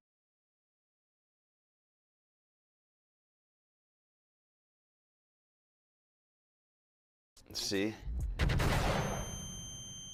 Yeah, that is not fun. It's just straight death. You know the hottest of the day is 150 times spicier. Are you serious? Why did we decide to do this video? I don't get it. This is a terrible, terrible idea. To assemble our level 5 fire sauce, we start with a barbecue base, ketchup, a little bit of honey, butter, splash of soy, now a couple tablespoons of sambal, and one more for good measure. And finally, our level 50 bonchabe, and we're adding a lot. Not 1, not 2, not 3, but apparently 4 full tablespoons. I'm in trouble. Oh man, it has this super thick, almost sandy texture. Let's go for a little taste. Oh, we're gonna get a lot of milk. Bring out the milk. No, bring the milk! It is finally time to fry, and what we'll need is some heavily seasoned flour. That is the texture we're looking for. And into the oil it goes. The goal here is to achieve a nice golden brown while cooking through, and this is the color we're looking for. But of course, this is where things get spicy. Adding on a massive amount of our level 5 spicy sauce, making sure to fully coat every inch of our flying whole chicken. It is time for Spice Challenge number 2. Okay, Max, for the Richie's level 5 fire chicken challenge, you have to eat 1/4 of this chicken. I'm giving you 3 minutes. plus 1 minute, no drink afterwards. Can it be a quarter of my choice? Yeah, you can choose. All right, we're going dark meat. All right, so we're looking at a drum and a thigh. 3, 2, 1, go. Is really the second? I was not cut out for this at all, clearly. It's so spicy. 2 minutes. It is actually very tasty. It's like sweet and salty. I mean, not sweet, spicy, salty. I want that piece of chicken gone. Look, Kyle. Time. You didn't pass yet. 1 minute, no drink afterwards. It's just searing. It's just my lips. Just like, a little too spicy. All right, you can break into your antidote. What is this, Kyle? Oh yeah, don't drink that. Dude, what the hell is this, Kyle? It's alcohol-free mouthwash. Why would you ever do that to me? It's gonna flush all of that spice right out, and it's alcohol-free because alcohol is the one that burns. Dude, I just swallowed a full sip of... I concede I probably should have told you not to drink that one. I am highly disappointed in Kyle, but either way, I'll take the W.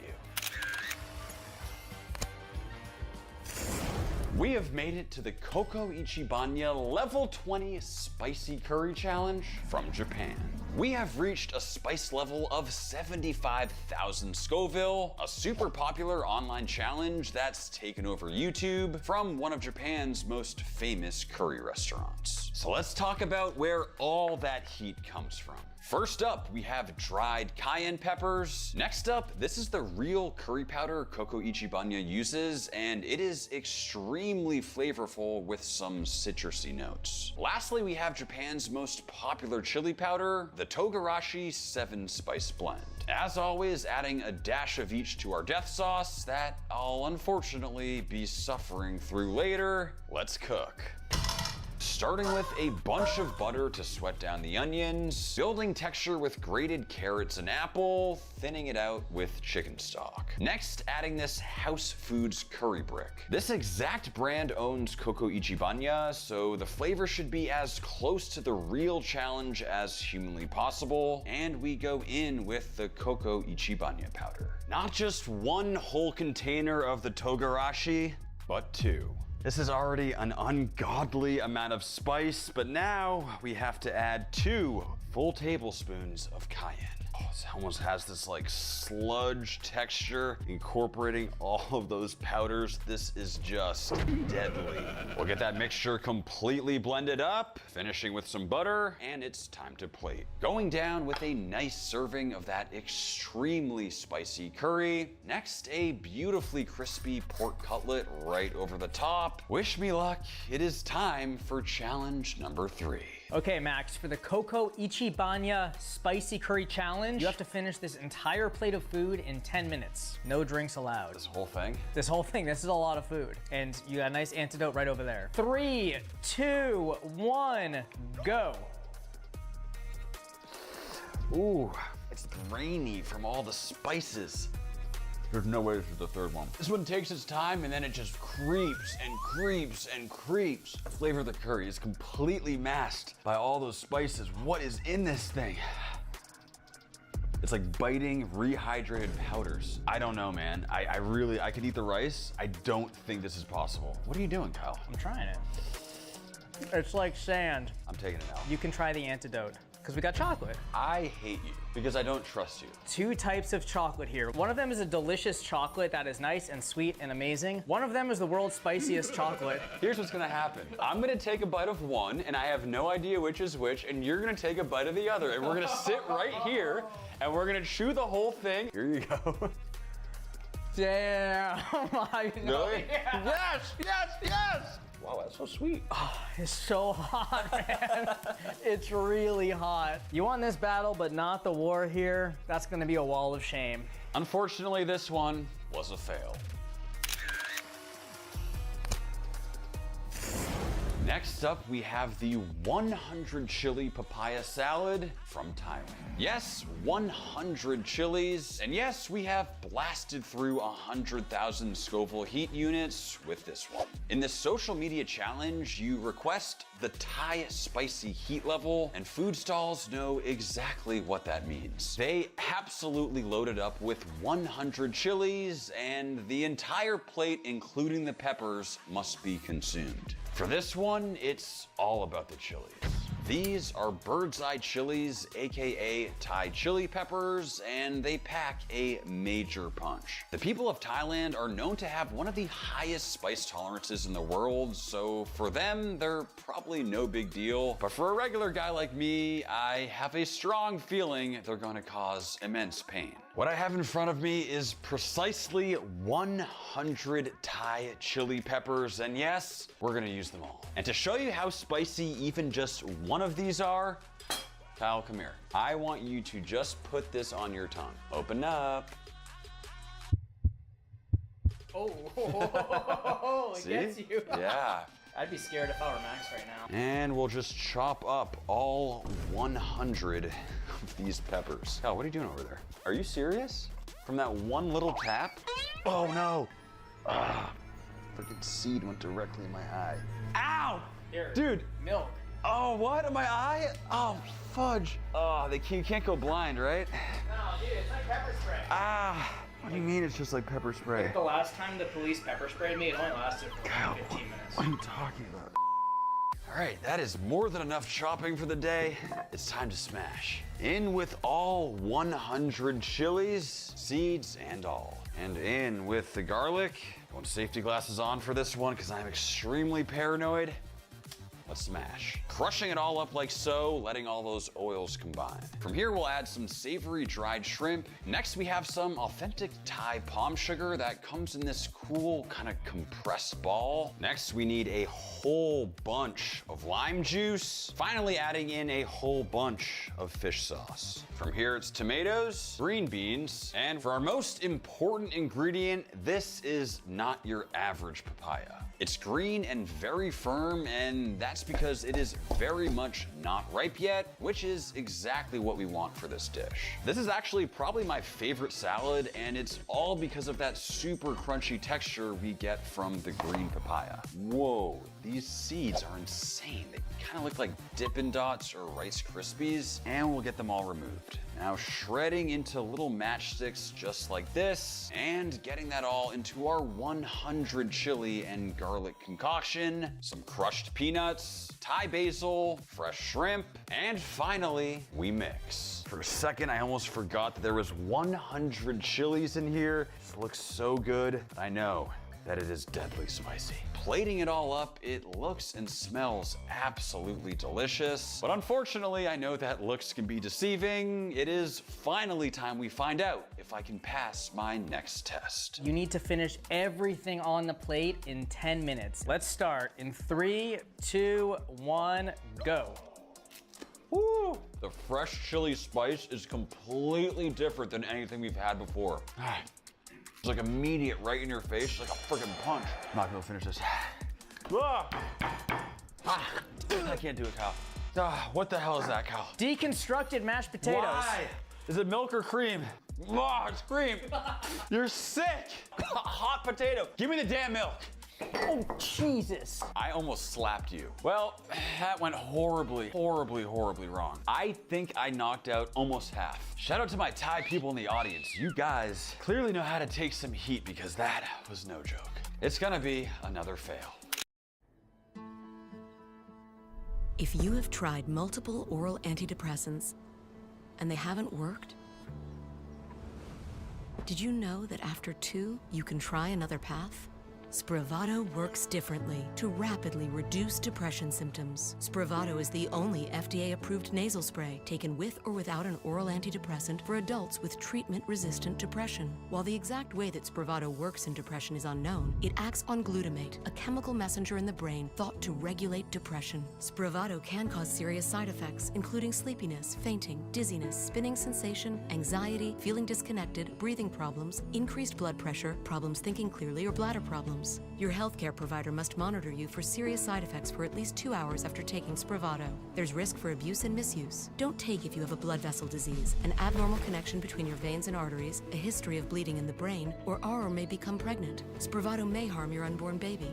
Don't drive, operate machinery, or perform activities that require full alertness until the next day after restful sleep. Antidepressants may increase suicidal thoughts and actions in people 24 and younger.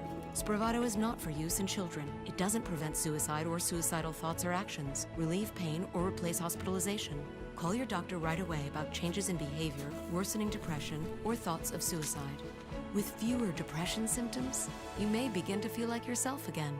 Ask your healthcare provider or visit Spravato.com. The gift of a Lego set clicks and clicks and clicks. Lego sets for vehicle lovers. The gift that always clicks.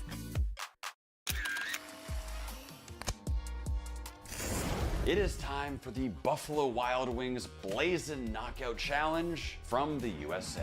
When I tell you I was shocked to learn that Buffalo Wild Wings has a 350,000 Scoville wing, I mean it. Their Blazing Knockout Challenge has become a viral sensation across America, but I've always assumed it couldn't be that spicy. I mean, it's Buffalo Wild Wings. But at 350,000 Scoville, it really is no joke. And for this challenge, it's all about that Blazin' Knockout sauce. It's a blend of 9 peppers, including Devil's Breath, Carolina Reaper, Scorpion, Ghost, Habanero, red and green jalapenos, Chile de Arbol, and Cayenne. Needless to say, it is designed for immense levels of pain. The challenge involves exactly 10 of their iconic Wild Wings, completely covered in the sauce. Please wish me luck. Huge announcement before I taste those wings. We just launched our brand new Korean barbecue beef jerky. It is easily the most authentic flavor you'll ever try, and we only made a very limited supply, so check it out at maxjerky.com. Use code SPICE25 for 25% off your entire order. We appreciate the support. You gotta eat all 10 of these wings in under 5 minutes. I feel like I can handle these. 3, 2, 1. Good luck. One with the umbrella. It's the best way to eat a wing. 1, 2, 3. Wow. Oh, it's the lips. Ooh, wow. This is way hotter than I was expecting. 4, 5, 6. I severely underestimated Buffalo Wild Wings. 7, 8. 8. You got 45 seconds. Oh my gosh, seriously? Last wing, 15 seconds. 3, 2, 1. It's in the body. I think that counts, right? Good job. Oh, God. The world's largest gummy bear weighs 5 pounds. Oh, how do you ranch? Oh. There's no way I can do more today. There's literally no way. So, we're filming the rest of this tomorrow. What it means is it's another W.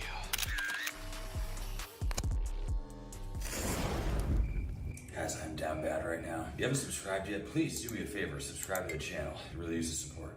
All right, guys, day 2. I would be lying if I said this has been easy on my stomach, but some sacrifices must be made for the content. Oh, yeah.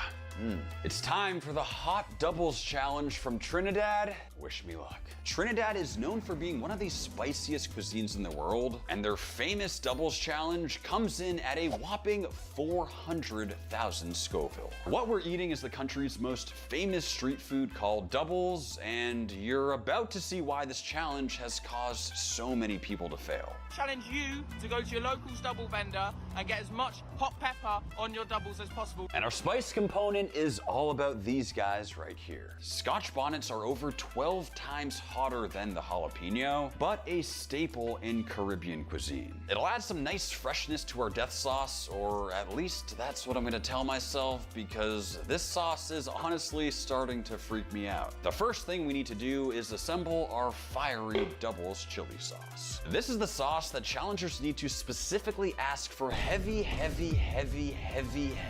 which basically tells the chef to absolutely load it up. Now, I'm not just adding 1 pepper, not just adding 2. We're apparently adding all of these Scotch bonnets, which seems absurd because I'm telling you, they are absurdly spicy. Are those proportions right? It's gonna be hot.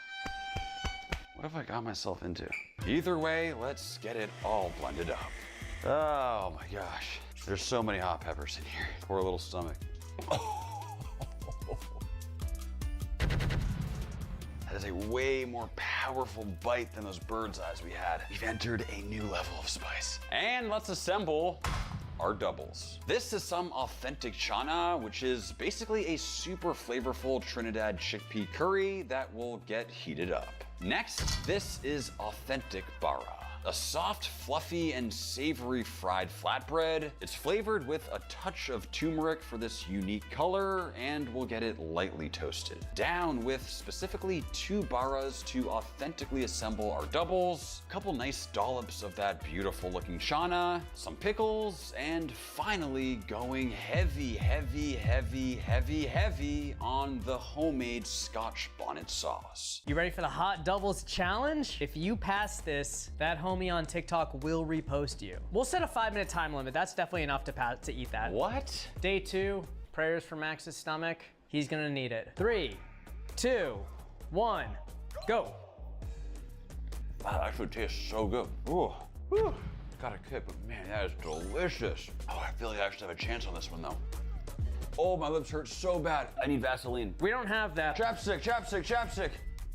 Oh, oh, Kyle, it hurts even more. Dude, fresh peppers are no joke, man. Yeah, you got a minute 25. That actually helped now that it's like gone. 20 seconds. Oh, I got this, no problem.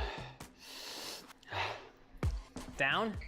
That guy Alex gets to repost you. That's exciting. Yeah. What is this, Kyle? Is that a cucumber or is that grapes? It's both. Oh, this is actually by far the best antidote of the day. Try a grape. That was by far the tastiest. It wasn't the spiciest, but I really enjoyed that. Somehow that was another pass. We'll take it.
Hero Wars. Play in the next tab for free now.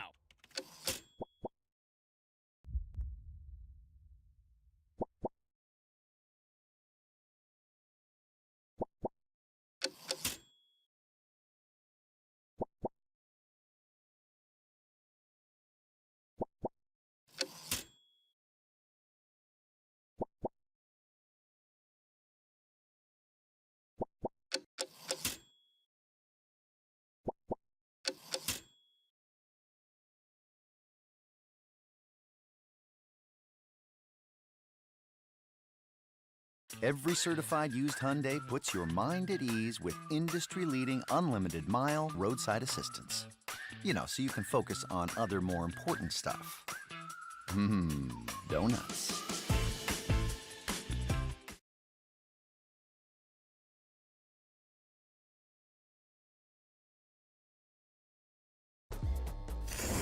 Next up, the world's spiciest fall curry from India. And with a huge jump to 1.1 million Scoville, this is where things are about to get very, very real. This is a challenge famously beaten by Adam Richmond of Man vs. Food, and while technically an Indian challenge, this exact fall curry is found at Brick Lane Curry House in New York City. And to cook, it all starts with something extremely difficult to find, the one and only ghost pepper. The peppers we've had so far today have all been manageable. The ghost pepper is a completely different story. It was the first pepper to officially cross 1 million Scoville and was actually ranked the Guinness World Record hottest pepper in 2007. Needless to say, extreme caution should be taken when handling this pepper, something I'm unfortunately about to learn the hard way. Let's cook. Go in with the oil, our onions, and finally all those deadly ghost peppers. Also adding in some green chilies for good measure. And we'll give it a good mix. Oh wow, those are some spicy peppers. Oh my God. If you're watching this video, you haven't liked it yet, please consider now is a good time to do so, please. We haven't even tasted it yet. It's the spiciest one of the day. Oh, Kyle. I don't know what you're talking about. It's not that bad. Dude. Pretty good. Ow. Oh no, why did I just do that? Get me water, get me water. Oh shoot, this is really bad. Now we'll go in with the chicken. We'll hit it with salt and pepper. Next, the garlic and ginger and some green onion. Well, for the first time, it's actually starting to look and smell pretty good. Now it's curry powder, some cumin, the turmeric, ground cardamom, and some paprika. Getting that all tossed up with some tomato paste as well as fresh. And finally, the chicken broth. Letting that spicy cauldron bubble away as all those flavors come together. Served next to white rice, it is time we go head to head with the world's hottest curry. All right, we got the Fall Curry Challenge. You have 30 minutes to finish everything on the plate. If you win, you get a free bottle of beer and a certificate of completion, and they will show you on their website. That's some serious marketing. Before you start, I need a verbal disclaimer. Do I also have to eat all the sauce? Yeah. Telling you it's not possible. It looks delicious. 3, 2, 1. You got 30 minutes. It's all gonna come down to how the first bite is. That's the reality here. See, the thing about ghost peppers is they are really no joke. Some of the stuff we've had today is hot, but this is serious. There's literally no way. All right, yeah. Give me milk! Milk! The only antidote you can use is the one in that thing. Honey rice. Oh, brother! I can't do it anymore. 8 minutes in, and he gives up. So this is supposed to confuse your taste buds. It makes it like forget about the spice and focus on the sour. Does the warhead help? No. Milk! This is whole milk. Do you want normal milk? Milk it! Milk what? Don't ask questions and bring the milk. This is no longer fun. Unfortunately, with India, it's gonna be a fail. Next up, the La Misteriosa Aguachile Challenge from Mexico. And scared would be an understatement about how I'm feeling, because this challenge maxes out at 1,750,000 Scoville. In Tijuana, Mexico, you'll find La Misteriosa's food truck serving up this abomination of a ceviche, and this one all comes down to the sauce. It might look unassuming, but this little guy right here is the source of all that spice. This is authentic Aguachile del Diablo that we had shipped in from Mexico. It is packed with Carolina Reapers, and from what I hear, is one of the hottest sauces on earth. Ooh. Just looks and smells so deadly. I'm not gonna taste this yet. I'm gonna wait for the challenge, but one thing they don't tell you about doing spice challenges is spice gets everywhere. We've been dealing with so many peppers, so many hot sauces, my nostrils, my eyes, my skin, it's all burning. As always, a healthy dose of El Diablo is added to the death sauce, which I am absolutely terrified to admit that, yes, I will be eating later. For our ceviche, we'll need a whole bunch of shrimp, and of course, the citrus. Woo! My mouth might be completely covered in spice, but you know it's a good day when your citrus is that juicy. It's only been a couple minutes, and as you can see, the shrimp are turning red just as if they were being cooked with heat. And now we'll go in with the Aguachile del Diablo. Honestly, I have no idea how much to actually use, so we're going heavy. Yeah, that should definitely do it. I used about 4/5 of the bottle. Yeah, there was 30 servings in here. It's gonna be hot. Giving it a good mix to essentially cook our shrimp in the acid. And just like they do at La Misteriosa food truck, we have some beautiful plating right over some cucumbers and sliced onion, topping with all that shrimp. So I'm gonna be honest, in the videos, it looks like theirs is way more saucy, so I'm gonna take what's left here and get it all covered like so. If you didn't tell me this was a 1.7 million Scoville ceviche, I'd actually be very excited to try this. Sadly, that is not the case, and it's time. How are we feeling? There's no way I can eat this much shrimp. I've seen people do it online. You can do it. You got 5 minutes to finish everything on the plate. 2,000 people have tried this one. 150 people have passed. If you win a free bottle of this hot sauce. And your food is free. All right, go. Completely different than the last few that were fresh. This is one of those slow burns. Oh. I need to eat the sauce too. Clean plate. Oh, my stomach. Too much spice, Kyle. The shrimp are so weird too, because they're like raw still. There's no way people do this. I don't believe it. I've been to Mexico City. Oh, the food is incredible, but this right here is too much. This is the hottest I've ever had in my life. I'm doing it. Oh, thank God. No, ice plunge. Cool off everything. No.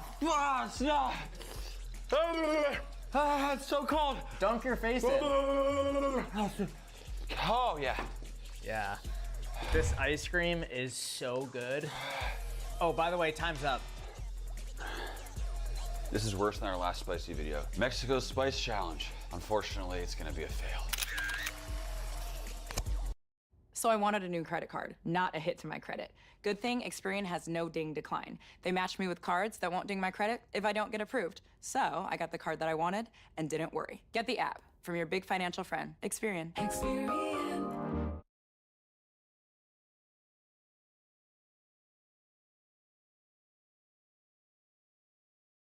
With Google Play Games, you can play unlocked. Unlock bigger screens and better controls. All for the crown.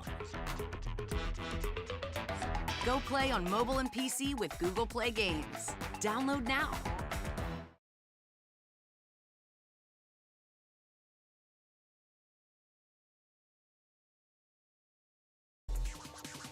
Give a nice little, yeah, also saucy. That's the spiciest thing I've ever eaten in my life. We have made it to the level 10 currywurst challenge from Curry and Chili in Germany.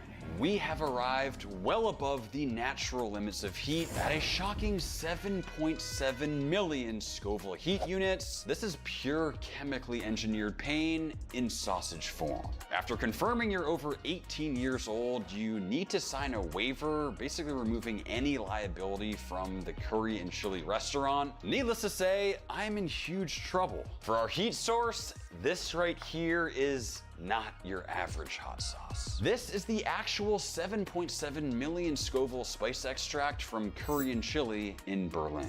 It is impossible to find outside of Germany, and quite honestly, it should probably stay that way. This is one of those situations where you genuinely have to be careful with it. This is not derived naturally, it's literally genetically modified spice. I'm just kidding, it's not genetically modified, but it was made in the lab, and it could probably kill you.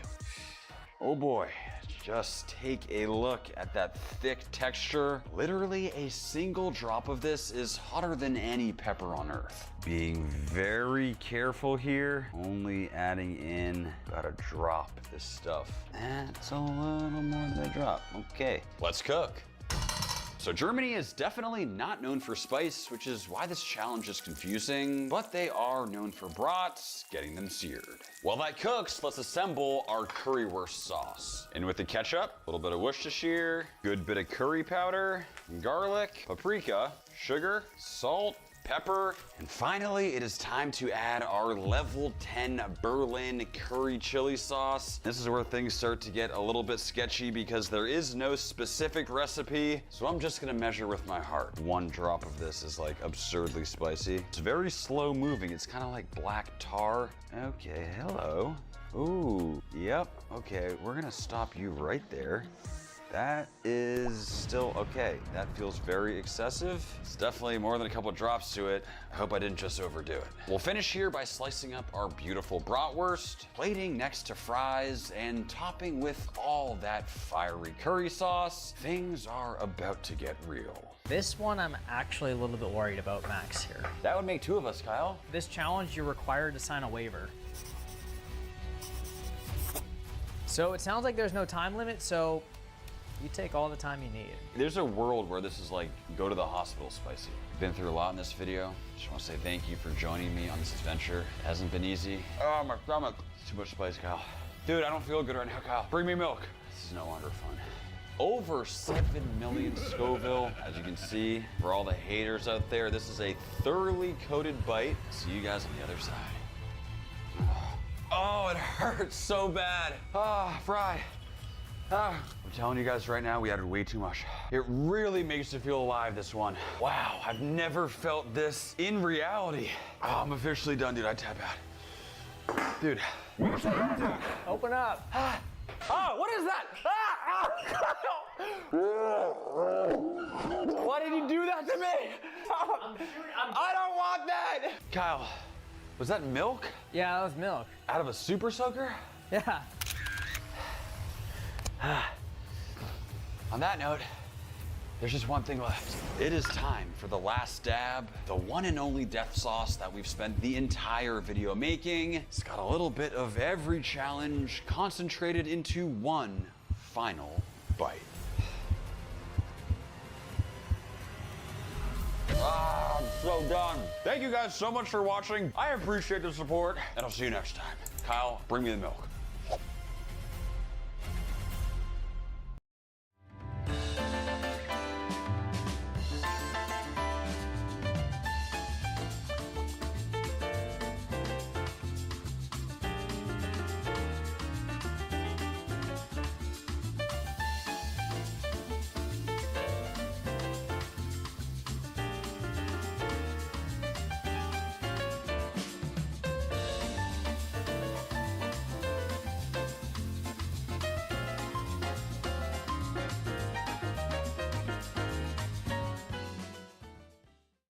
When I talk to older Americans, they're worried about Social Security.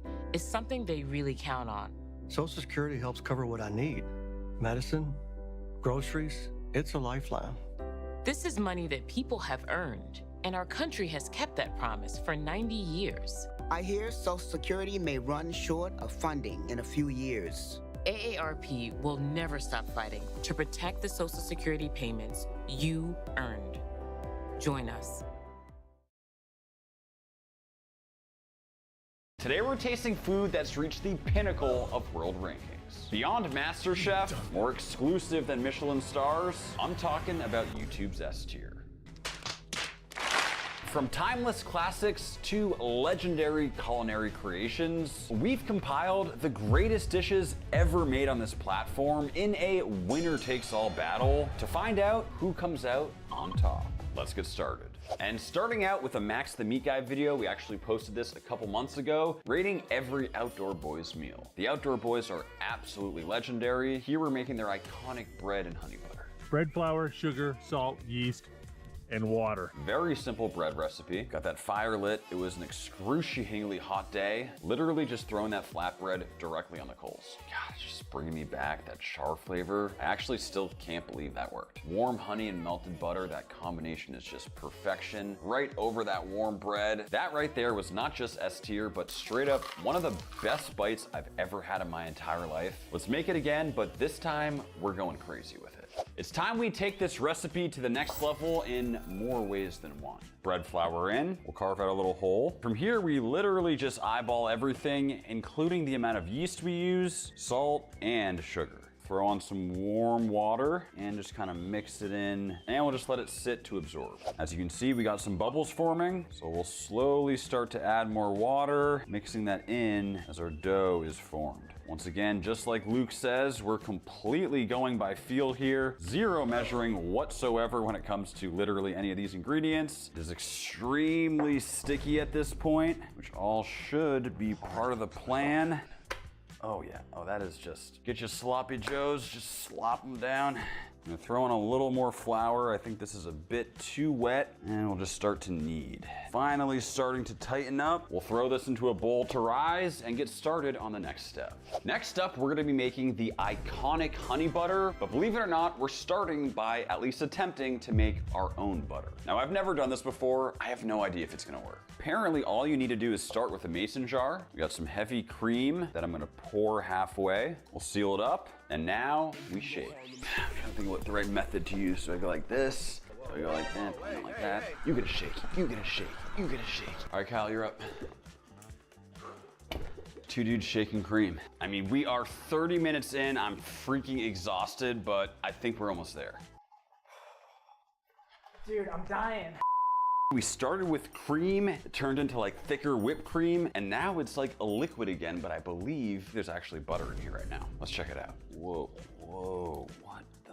It's crazy. So apparently this liquid here is buttermilk, and of course this here is the actual butter, which I'm shocked to say actually looks and feels like butter. Now they say to quickly rinse it, just removing any extra buttermilk. And that right there is some very legit looking butter. I just need to try this, throw it on some fresh bread, a little bit of flaky salt on top. Let's give it a taste. Wow, I mean, it tastes like the real deal. Went all out with the butter, so going all out with the honey with this fresh honeycomb. Extracting as much of the actual honey as I can out of the wax. Now we'll take a nice dollop of our homemade butter. We'll add it to the honey we harvested. We'll throw in a little salt and we'll give it a shake. Shake, shake it like a polo. Looks like absolute perfection. There's only one thing that I think could make this better. That would of course be the addition of candied bacon, and we're using Max Jerky. Now I'll just slice it up into perfect pieces of candied bacon that will add to that luscious honey butter. That should be perfect. And we'll get that all incorporated into the honey butter. I already know that this is gonna be insane. With the butter done, let's check on this bread. As you can see, it's gotten significantly bigger, which should be perfect. Honestly, I don't know much about bread, but I feel like this nice bubbly stretch is a good sign. I'll pull off a hunk, form it into a nice flatbread, and just like the outdoor boys, let's get it on the coals. Yes, believe it or not, you can bake bread directly on and inside of campfire coals. The coals kind of fall off once it's done, and it looks like this. I have to say, it looks fantastic. Beautiful char to it. There's only one thing left to do. Just drizzling on that candied bacon honey butter. I mean, that just looks crazy. This is the first of many S-tier meals today. Literally the best food on YouTube. Going head to head. Let's start with number 1. Oh my God. I think we actually made it better. It's thicker this time. It's like doughier in a good way. But it's still light. You get the extra smokiness and saltiness from the bacon. Little pops of fun. Is there a way to go higher than an S? I don't know, but it's definitely getting an S again. I think today what we're gonna do is, yes, these are all in the S tier. So for today's purposes, like technically there could be an F, even though as a whole, they're already in the S tier. It's like the upper echelon of S tiers. But all that said, I mean, I think we have to agree that that's S of the S tiers. Needless to say, we are starting off very hot. Let's move on. Next up, we got Guga cooking 100 years of steak. We got the Loco Moco. That is quite the name. I mean, that is a thick mound of ground beef right there. Kind of searing it up as if it was a steak, kind of like a burger, I guess. I threw in some beef broth, followed by soy sauce, Worcestershire sauce. That looks like a super flavorful sauce. That burger steak almost looks like a filet mignon. Kind of crazy. That looks ridiculously good. Now this is Loco Moco. Okay, I think we've seen enough. I need to try that. Time to get loco, and it all starts with this big ol' hunk of ground beef. And what Guga does is basically form it into what looks like a filet mignon. So even though it's ground beef, it still kind of resembles a steak. To be honest, it kind of just looks like a giant meatball. Now we'll season it with salt and black pepper. And we'll throw it into a medium-low pan. This is a ridiculously thick piece of meat, so we don't want the heat too high. While that cooks, let's get started on the sauce. We'll need beef broth, soy sauce, Worcestershire, some ketchup, some sesame oil, and some cornstarch. Whisking that all together. Sugar, and let's check on that burger. Great looking crust, and it should be done. Now in the same pan, we'll throw in some green onions and let them cook for a couple minutes. Now we go in with the sauce, and we'll let that reduce. That should be perfect. To assemble, we'll start with the rice, on with the beef, some of that luscious sauce, the fried egg, chili flakes, and the green onion. Honestly, this looks way better than I was expecting. I mean, even though it's cooked to well done, that looks juicy. Loco Moco. Looks like a steak. Shoot, guys, you're so fast. Wait, what? That is so good. I mean, it's all about the sauce, for sure. Like, without the sauce, this dish is not even sniffing the S tier. The sauce and the runny egg, it really adds a nice pow. I feel like it's at least an A. Really? Yeah, me too. I'm like at an A. I love this. This is of the best food you've ever had in your entire life. I honestly will go make this for dinner one day. But either way, it sounds like it's A, B, A. I've been overridden today, which means we have our first A of the day. Freaking bars. Straight bars right there. Hell yeah. Okay, we got Joshua Weissman trying food from every state in America. Number 5, Oklahoma fried onion burger. I've made plenty of smash burgers in my life, but I've actually never tried the onion method where you like smash it in there. Kind of excited to try this. Great crust on that meat. Something special. It's really special. It might be an S for me. It's an S. It's an S for me too. Keep in mind, guys, Joshua Weissman has very high standards, so for it to rank that high, it must be good. Let's give it a shot. We start with our ball of meat. We'll throw it on, topping with the onions, and smash. We'll season. We'll flip. Beautiful crust on there. A little more seasoning, and the cheese. That should be perfect. And let's assemble. Sauce, patty 1, patty 2, and that right there is an Oklahoma fried onion burger. I can already see why this right here is in the S tier. I mean, it's just saucy and messy. Honestly, everything I want in a smash burger. This burger looks ridiculously good right now. I don't know what to tell you. Wow. Good burger. Good burger. That's all you have to say? It's a really good burger. I think this might just be the best burger I've ever had. The one thing that's missing for me is a crunchy element, maybe like a pickle. I see your point, but sometimes simplicity is king. You guys ranked that last Loco Moco as an A. This to me is like 7 notches above that. That right there absolutely justifies the S tier, which is where it lands today. For our next S tier meal, we have Binging with Babish, ranking my subscribers' wildest munchies. These are always ridiculous. Pizza roll nachos.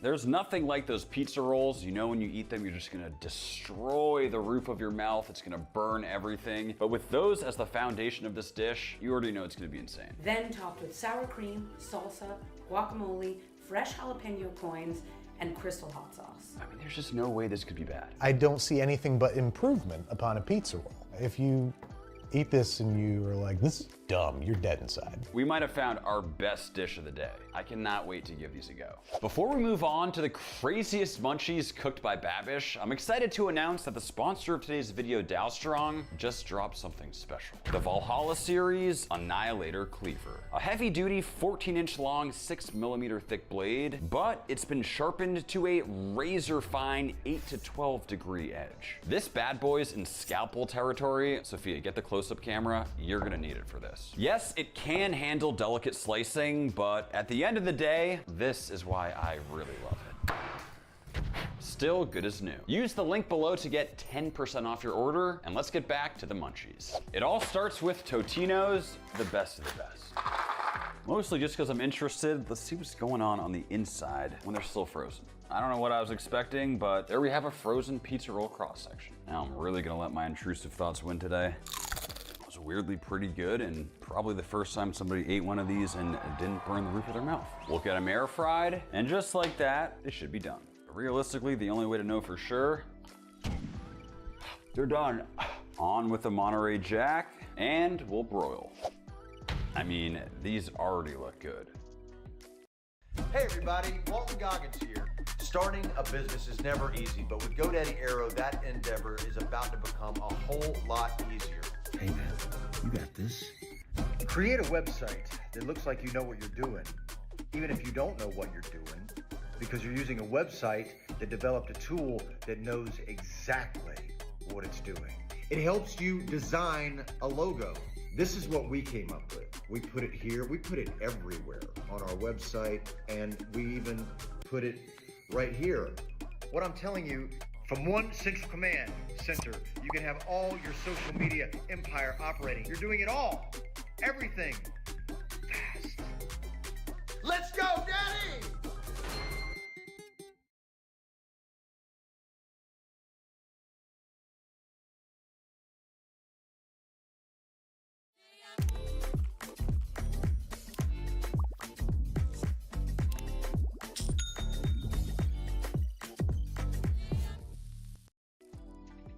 Sour cream, we'll throw on the salsa, a little bit of guac, some jalapeno coins, and finally, very specifically, some crystal hot sauce. And I have to say, this right here looks spectacular. Keep in mind, this is a recipe sent in from one of Babish's subscribers, so time to see if his fans know how to eat. Rule number 1, you gotta burn the hell out of your mouth. Okay, is that absolutely delicious? Yes. Is that something you should absolutely make? Yes. Did it completely blow me away in the grand scheme of S-tier foods? Not really. This is not gourmet S-tier cooking. It tastes amazing. It tastes really good, but I don't think I'd make it again. Next time I eat Totino's, I'm gonna do this. All that said, I think I'm going B. I was gonna go an average, like C. I'd probably give it a C, but I mean, I liked it. Overall, I think that's fair. It's gonna be a C. Next up, we have the one and only Patrick Zanali with his iconic video, Which Country Has the Best School Lunch? Let's find out. Next, we're gonna be going to the most romantic place in the whole world, France. I guess it makes sense that France would rank high. They are a very foodie culture. While I was doing this research on France, I became super jealous of how they eat in school versus how I ate in school. I mean, they really emphasize high quality meals for their students, and that is not what I experienced here in America. I mean, I can absolutely reiterate that. When I think back to the food I ate as a kid in high school and middle school and elementary school, and by the way, I did buy my lunch every single day for like $1.75. It was basically all just pizza and burgers. Not that I was complaining. I mean, that all looks super fresh. Also, veal cutlet sounds very premium. I've never heard of that being served in a school. If I'm a student and I'm getting this for lunch, my standards are through the roof. S tier. S tier. The French know how to do it. I'm right there with them. Let's give it a shot. And we'll start it off with some nice slabs of veal. You can see how it has some light colored meat, almost like it's pork. And they are a bit thicker than I'd like, so I'm just gonna pound them out. Now I'll just lightly season up the cutlets with some salt and some freshly ground black pepper. Give them a light dusting in flour and into a pan to sear up. Starting to develop some nice color. They should be just about done. We'll get those removed and get started on the sauce. Mushrooms in, working in the olive oil, shallots and garlic. Cook down a little flour to make a roux. And we'll add in the red wine, along with the beef stock, and we'll just finish with some heavy cream. A little bit of seasoning to taste, and it's time to plate. That mushroom gravy right over the top, followed by a bit of parsley, and just like Patrick's S-tier France school lunch, it's good to go. Yo, I'm calling BS this is someone's school lunch in France. That's really good. I can't believe they had veal at school. Okay, to me, this is definitely an S-tier lunch, but in general, it just sort of feels like a slightly above average meal. Like, it's good, but I wouldn't say it's completely blowing me away. Kind of just feels like a B, maybe a C. The veal was good, but it wasn't like the best veal I've ever had. Those pastries, though. I think I want to give it a B. Definitely an S-tier lunch. I don't think it's an S-tier meal, so I feel like it's kind of like a B+. Today, it's gonna be a B. Next up, we have Babish tasting his subscribers' strangest recipes. This is pecorn. Is that pork corn? Oh, pecorn. Pecorn. Garam masala, dried dill, red pepper flakes, salt, and a little bit of sugar because this is sweet. He seems to be enjoying himself. Bring the Gator wine, boy! A little bit of Gator wine intermission. Is that literally just wine mixed with Gatorade? Never would have imagined this in a million years. I love it. That is high praise. You can tell it's like blowing his mind. Congratulations, Jack. You jacked it, which is how I say you won. You can jack me anytime.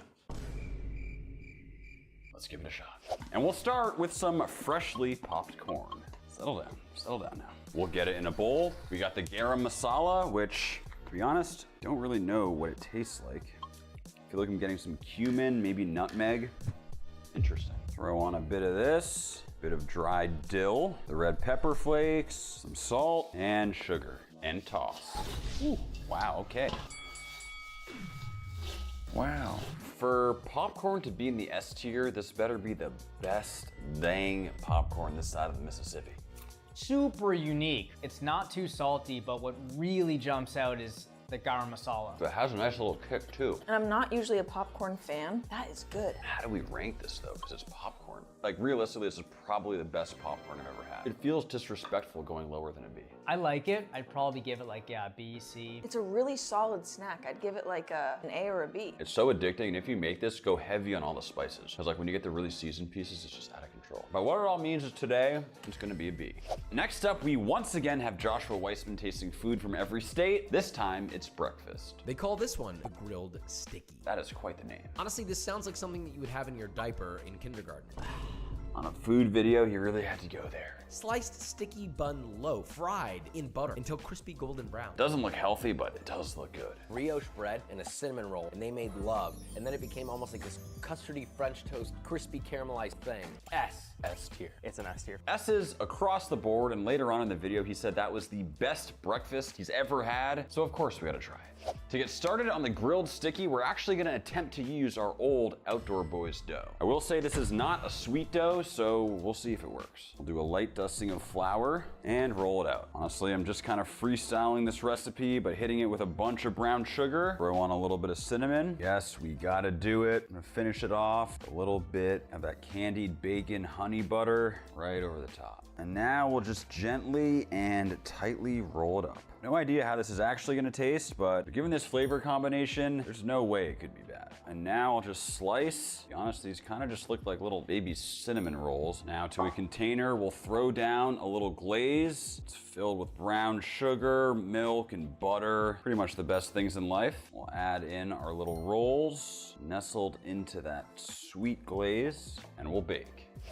Oh yeah, I mean, these look and smell out of this world. We'll start with some of our homemade butter. Now just searing them up. Some deep caramelization going on here, which I'm hoping will take these already insanely delicious looking pastries to the next level. There is just no world in which these end up tasting bad. Got that Outdoor Boys dough and a whole bunch of that glaze. I need to taste these right now. Let us know down in the comments, sweet or savory breakfast. I'm actually interested to hear what most people prefer. I'm like disrespected by how good this tastes right now. I don't like on a cinnamon bun when the outside is like kind of hard and not gooey and the inside is. This almost makes everything nice and gooey. I like it, but I think the one thing it's missing is some sort of frosting on top to tie it all together. Kind of more similar to a cinnamon bun. I think a cinnamon bun is better than this. I don't think it's S, but I do think it's A. I think for me, it's a solid B. For an S tier dish, I'd probably give this a B+. I feel like it could be higher, but today it's another B. Next up, we have my good friend Guga cooking 100 years of chicken. And we're at the 1940s. I'm talking about chicken parm. Have to say, growing up, that was one of my all-time favorite foods. Okay, pounding out the breasts, breading, frying for that nice golden brown. When he's making his own sauce, way more simple than I would have thought. It's literally just tomatoes with like garlic and shallots. Cheesing it up, I mean, that looks spectacular. One thing about Guga, he knows how to make food look appetizing. This has to be hands down my favorite dish of the day so far. I cannot wait to see what else we got in store. Very high praise from Guga and the boys. Let's try it out. We start with our nicely breaded chicken cutlets and into the oil to fry. In the meantime, let's make that simple sauce, which I'm honestly most excited about. We'll throw in those shallots and the garlic to just quickly bring out the flavor. There is nothing like that smell. In the meantime, to a bowl, we'll add the whole tomatoes and we'll crush them up. That is satisfying. Tough work squeezing those tomatoes, but you know how it is. Someone's got to do it. With Google Play Games, you can play unlocked. Unlock bigger screens and better controls, so you can ascend towards Asgard. Go play on mobile and PC with Google Play Games. Download now.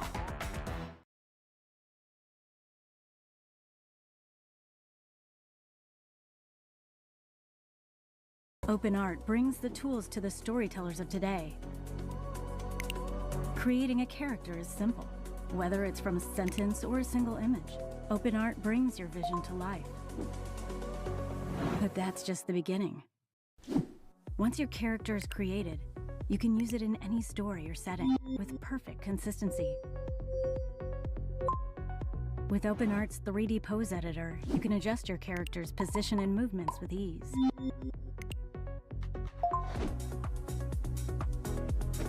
Want to take it further? seamlessly place your character into any scene or background. The future of storytelling starts with you. Open art brings your ideas to life in ways you never imagined.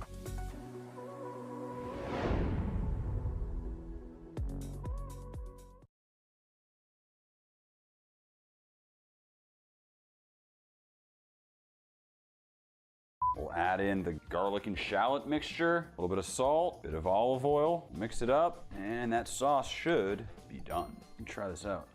It's simple, but it is good. Really want to avoid overcooking it, and this is that color we want to see. At this point, our cutlets should be good to go. Finishing with some salt right as they come off. Honestly, I'd be happy stopping here and just eating this as is. We'll ladle on some of that sauce. Next we have that fresh mozzarella, shred by hand. Finish with some Parmesan, and we'll get it melted. That is what I'm talking about. Super melty cheese. To plate, we'll nestle it right on top a bit more of that sauce, and it's time to eat. This does look exquisite right now. A nice looking chicken parm too. Thanks, my bro. That was a great tip on that sauce. I didn't really know how to make the perfect sauce, but apparently Guga knows his stuff. It was also the simplest sauce ever. It tastes so fresh. The only thing for me though is it's just chicken parm. It's so good. But we're talking about S-tier food, the best food on the entire internet. How do we rank this? It's just so difficult. I want to give it an A. I think it's a C personally. I've had this like 100 times in my life and it's good, but it's just not like the greatest food in the world. Also, it's always good. Today, chicken parm is gonna be a C. Ready for the haters in the comments? Lay it on me. Next up, we have the one and only Good Mythical Morning, in which they're trying all sorts of street food. Apparently, these are the best French fries in the entire world. Patache Oorlog from the Netherlands. So my mom is actually Dutch, meaning I am half Dutch. However, I've never heard of this dish. That peanut sauce on fries, have you done that before? I've never. Whoa, you know the peanut butter boys don't get excited about that. Yeah. What are the peanut butter boys? There's the Crips, there's the Bloods, and there's the Peanut Butter Boys. Yeah, you don't really want to mess with them. So it's peanut, like satay sauce, which is Asian. We have mayonnaise, which is pretty common to put on French fries in Holland, plus onions. Kind of a strange combination here. This might be the best French fries I've ever had. What? So Good Mythical Morning doesn't use the S-tier system, but for him to make a statement like that, they must be out of this world. Let's give him a shot. We'll start by peeling the potatoes, and we'll just slice it up, roughly a 1/4 inch, just like so, for some perfect fries. We have our room temp water, fries in, a little bit of vinegar that's actually gonna help keep these fries crispy, some salt, and we'll let that come to a boil. Now that they're just starting to get tender, we'll drain and dry them off. Time to fry. And we'll drop them in for our first fry.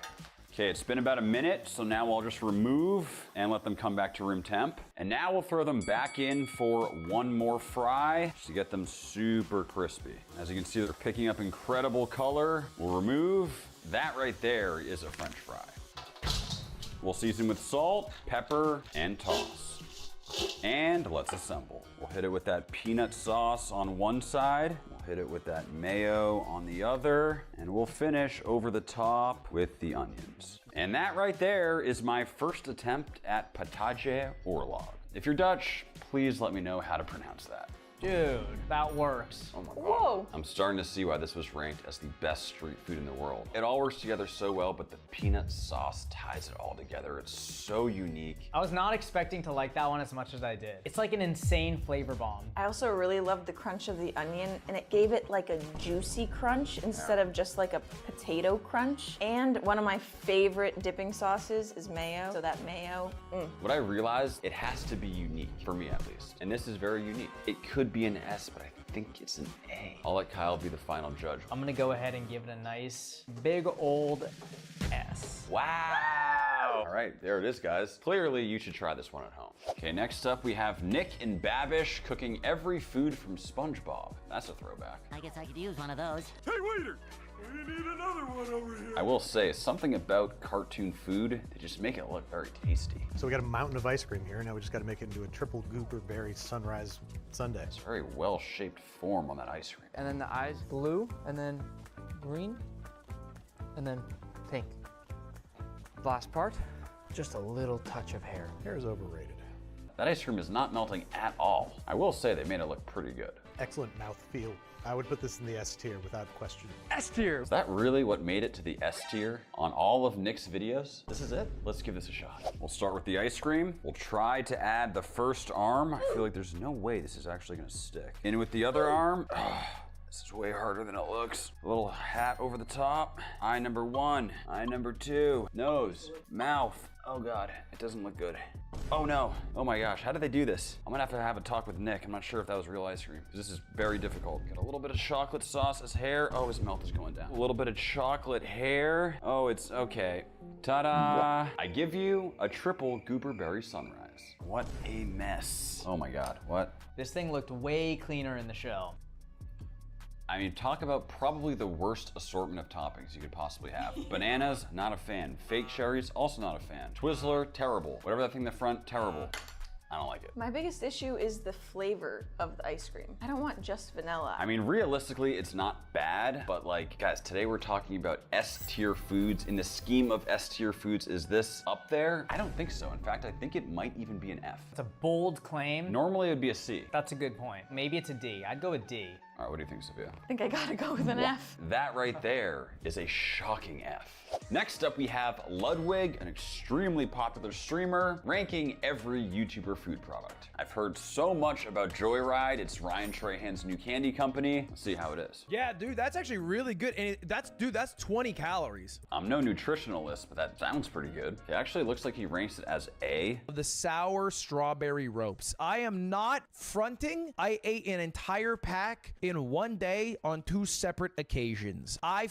Heavy with Joyride. I'm putting it in S tier. I'm making that change. That is very high praise. I will also say that I am not a candy guy, and I'm definitely not a paid operative on behalf of Ryan Trahan, so it's time we give them a shot.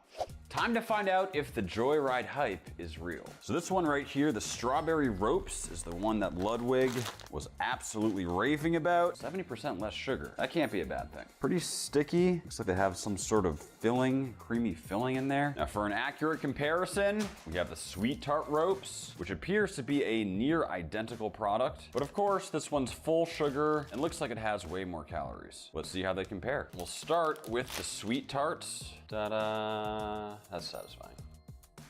It tastes just like a sweet tart. I love the texture. The gummy outside and then a little bit of soft inside. I actually don't like the texture of it. The thing is though, I love sweet tarts, but I kind of like the chalky texture of them. Very mixed reviews there. We'll try the Joyride. There you guys go. I like this one better. It's not as tangy. It's more sour though. I also prefer Joyride. The reason is, 1, the texture is great. 2, I don't like when I have sour candy, but it doesn't have the little sour crystals on the outside. This one has a nice little crystally exterior, so you really taste that sourness. I'm just not the biggest sweets guy. That said, I would definitely be reaching for the Joyride over the sweet tarts, for sure. I think Joyride's a B. I could go with that. I don't think it's an S for sure. There it is, guys. Our final ranking looks like this. Thank you all so much for watching, and we'll see you next time.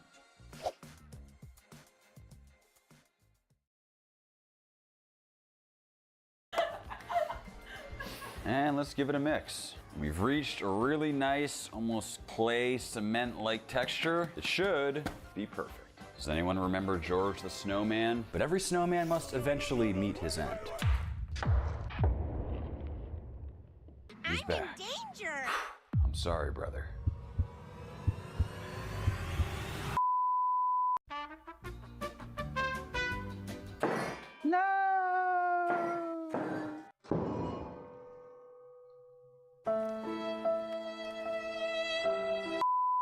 Layer 1 down with the steak, and we'll completely cover the steak. And into the smoker. And just like that, it should be done. Let's crack into it. Whew, hot. And let's sear. At this stage, it's essentially been steamed, so this step is critical in achieving a crust. Let's slice into it. Maybe a bit closer to medium than medium rare, but that is a pretty nice edge-to-edge doneness, all things considered. It's actually amazing. I love the herbs. Very strong herb flavor. Perfect seasoning mix. This is something we've done before, and the way we describe it is fully seasoned. You'd think it'd be way too salty, but for whatever reason, when you salt crust something, it just brings out the flavor in the best way possible, and it actually works. And it really allows you to get a good crust on the outside too, because that salt has just dry brined the exterior. This is incredible. 1, 2, 3, A. You guys are both B. Nice. All right, the people have spoken. We're going with a B. Let's move on. With 70 million views, we have the 7-day honey cured steak from Wait, that's me. Let's revisit our 7-day honey cured steak. The key was seasoning before the honey, heavy with salt and pepper. That was actually just a prime grade porterhouse. Wasn't Wagyu, but I mean, the marbling was crazy on that one. Seasoned again. Now I know you guys watching this think that steak was just way too sweet. There's no way it tasted good, but I promise you it was absolutely phenomenal. But this time, you already know we gotta take it to the next level. This is a massive Wagyu A5 ribeye. It's gotta be like 5 pounds, and the marbling is ridiculous. First thing we need to do is season it heavily with salt, giving it a few hours to penetrate. This is critical to balance out the sweetness. And now let's assemble the honey. And we'll need a lot of it. No clue if this is gonna be worth it, but just adding in some freshly shaved black truffle, followed by some dehydrated black truffle, and I'll give it a mix. And just like that, we're left with some stunning truffle honey. And it has been 6 full hours of dry brining, and it's crazy because it doesn't even seem like that salt has penetrated at all. It's completely dry to the touch, but there's so much fat, I think the salt has had a hard time actually absorbing. We'll have to see if that salt flavor comes through by the time this is done. But either way, steak in, and we'll cover in a sweet cocoon of that truffle honey, coating all sides. And we'll let this cure for a few days. I will see you in a few days. Hope you guys have a good time. All right, guys, we let this one go for a full 7 days. That is 168 hours. Time to check on that Wagyu A5. Let's see if I can get this out. Oh man, it is so thick. This is crazy. The honey is cold at this point, so it is so much thicker than usual, but it doesn't have any off smells or anything like that, so hopes are high. I'll just remove the excess. And this is so weird. It feels like a dry brined or like a dry aged steak. I know this thing is gonna be sweet, so even though we already seasoned once, I'm gonna hit it again with a bunch of kosher salt, and we'll finish with black pepper. I am just really praying that this is not a 7-day, $1,000 disaster, but either way, let's get it on the grill. And we'll start it on the cool side to slowly smoke and bring up that temp. We've reached 125 internal. Let's now shift to the hot side for just a lick of flames, and we're left with an absolute beauty. I mean, the color is just perfect. And slicing into it, we have what looks like a nice medium rare, but still decent rendering on the excessive amount of fat. Now we'll slice up the best part, that cat muscle. I mean, this looks like one of the craziest pieces of meat we've ever cooked. I cannot wait to try this one. Dude, does it taste like lobster to you guys? You taste lobster? And take another bite. What? Wait, do you like it though? Yeah, I love it. No. You don't like it? No. Are you freaking kidding me? Way too sweet and way too fatty. I actually taste more salt than sweet. I feel sick after eating that one bite of food. Genuinely, I think this is at the top for me. This is probably in the bottom 5 for me.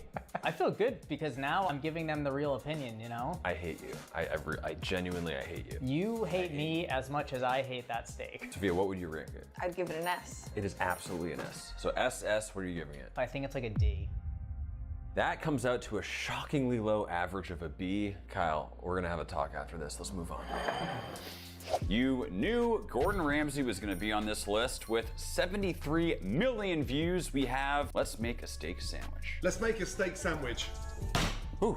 That was the rolling pin smack heard around the world. Seasoning the steak after it enters the pan is kind of weird. I think he's overcrowding the pan here, and he hasn't even seared the top half of the steak. Like, why are there onions in the pan? And also, adding the Worcestershire while the steak's in there is adding moisture, which is further affecting the crust. I've seen better. Okay, this sauce looks incredible. Adding some wasabi along with the pan juices, that's unique. I'm sorry, Gordon, but the crust on that steak really needs some work. I mean, you said it yourself. You got no color, no flavor. I mean, I'm sure the sandwich tastes good, but there are several elements that I think need improvement. Let's give it a shot. And the first step, which is most important, That should be perfect. And now we're gonna toast up the bread, and I am gonna make a few adjustments to this recipe to hopefully make it better. Bread is nicely toasted up, and unlike with Gordon's recipe, I'm actually gonna remove the garlic and herbs for now, and we'll place down our fully seasoned steak. And now we're going to fully cook this steak without adding anything to the pan, aside from a bit of butter and herbs, and we'll just butter baste it until it's fully finished cooking, allowing us to achieve a significantly better crust just like this. I mean, just take a look at that crust. There is no comparison. With our steak optimally cooked, only now will we go in with those onions, throwing in a little soy sauce and Worcestershire, and just starting to get some nice color on them. We got some really nice color. Let's take these off and assemble. Toasted bread, the wasabi sauce, arugula, the onions topped with juices, that perfectly seared steak followed by more onions and drippings, finishing the same way we started, and I have to say, it's looking pretty freaking good to me. The infamous Gordon Ramsay steak sandwich. Looks great. By the way, did you whack the heck out of that steak enough? I did. All right, I nice. gave it a good whack. It's the best steak sandwich I've ever had. That is so good. You know what I really like? A lot of freshness and balanced flavor between the arugula, but the standout is that wasabi. Everything is good about the sandwich. And the thing about someone like Gordon Ramsay is he has these little tips and tricks that really elevate food, like adding the wasabi, adding the pan drippings to the sauce. That right there is an incredible sandwich. This is an S.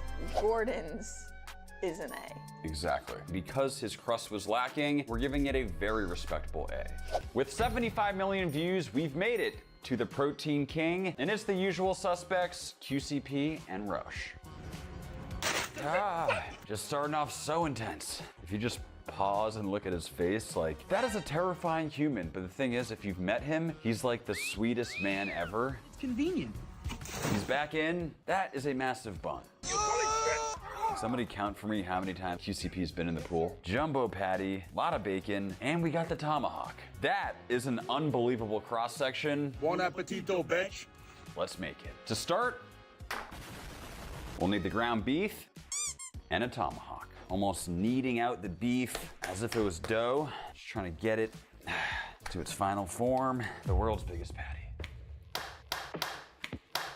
Perfect. We'll hit them with salt and a bunch of pepper, and we'll get them on the grill. 2 absolutely massive hunks of meat in this video, so doing my best to get good color on each without the patty falling apart, while also keeping them medium rare. Can't forget to toast up the buns, and we should be good to go. And let's assemble. Special sauce, bunch of onion, tomatoes, a ridiculous amount of crispy bacon, some layers of avocado, the lettuce. Next, the burger monstrosity that's literally the size of my head. The jumbo tomahawk, some cheese. That will get nice and melted. The sweet potato fries, and we'll close it up. Try to be like Chef Rush. Worked okay. There's no way someone could take a full bite of this thing. Let's slice.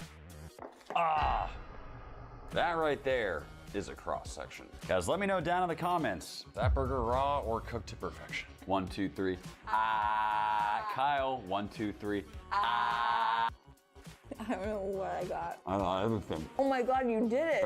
2 bites. Instant replay on that, my 2 bites. It actually tastes good though. I will say, I love the flavors. I love the avocado in there, the bacon. That sauce too. Good burger sauce actually makes a huge difference. It's an S tier for fun and creativity, but it's an F for practicality, which sadly means I think it's a C. I think we have to meet it a C. Bon appetito, bitch.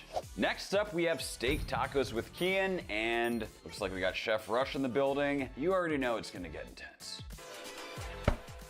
We're making steak tacos.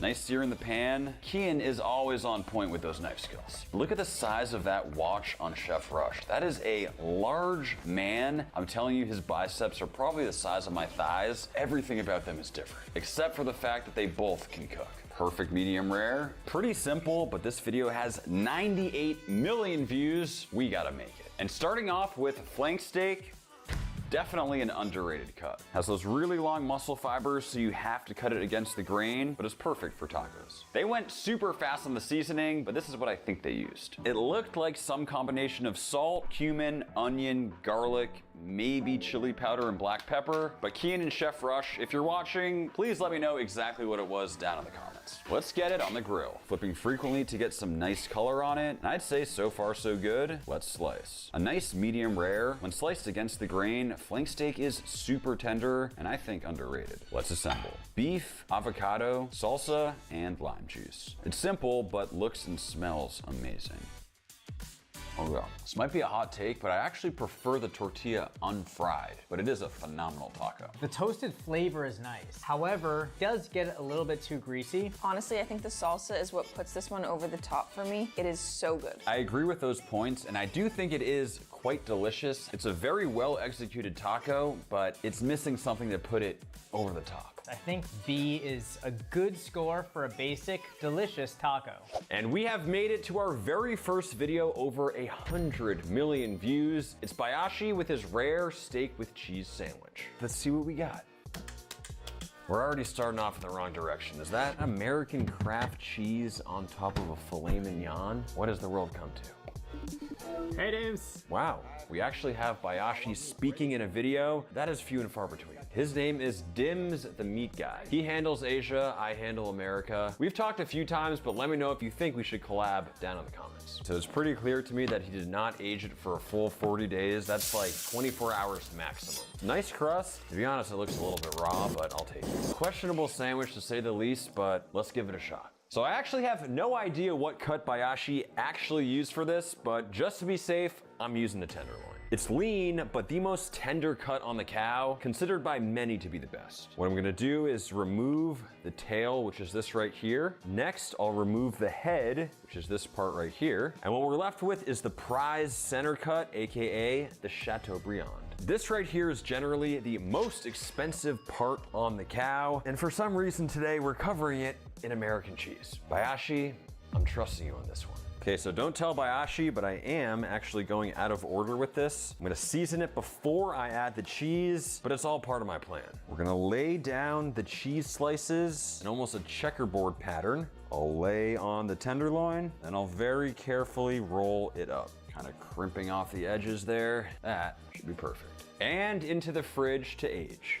All right, we've let this thing age for about 30 hours, which I'm pretty sure is longer than Bayashi did it. Now what he did was actually take off the cheese, but I think it's more interesting if we just leave it on. So the only thing left to do is get it on the grill. And just like that, it has been smoked to perfection, and it is looking cheesy. It's actually a pretty hard exterior. That is weird. Okay, well, we do at a minimum have a nice medium rare internal, but your guess is as good as mine as to whether or not the exterior will taste good, or if I completely ruin this. And we'll assemble our sandwich. Just slapping on some thin slices of our beef cheese combo for what easily is the most bizarre steak and cheese sandwich I've ever made.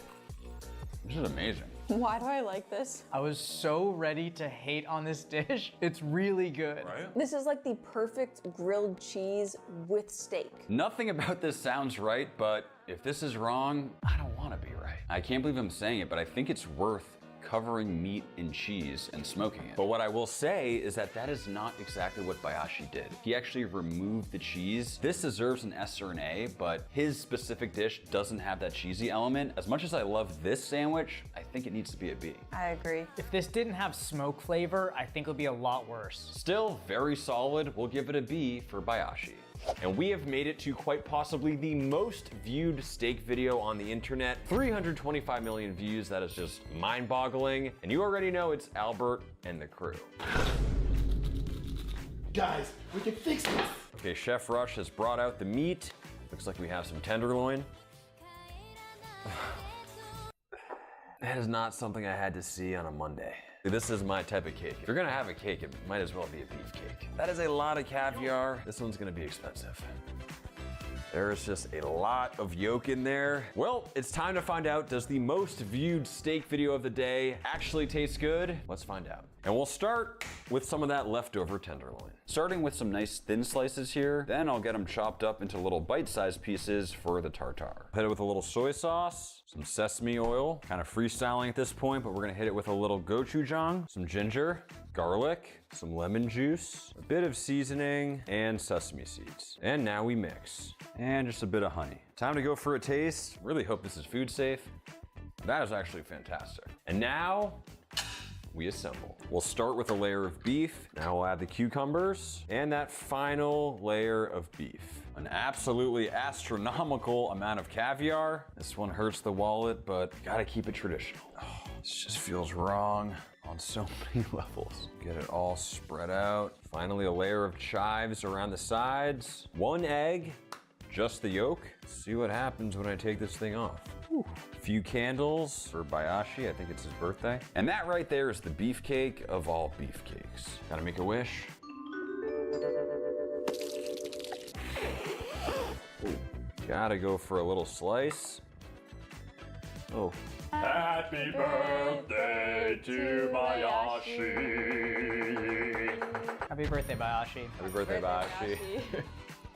So good. It's good. It's very good. And it's seasoned so well. And then you get that little saltiness from the caviar too, and the chives just kind of punch you back into regular universe. I was fully prepared for this just to be the most stunt of all stunt food, but it actually works and it tastes amazing.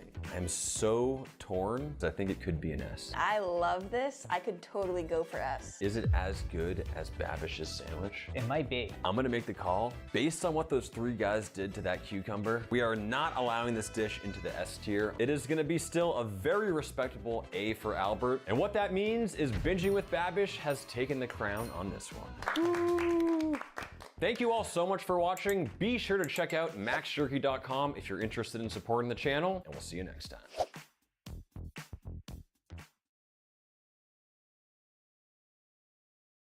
Imagine being able to build anything just by thinking about it.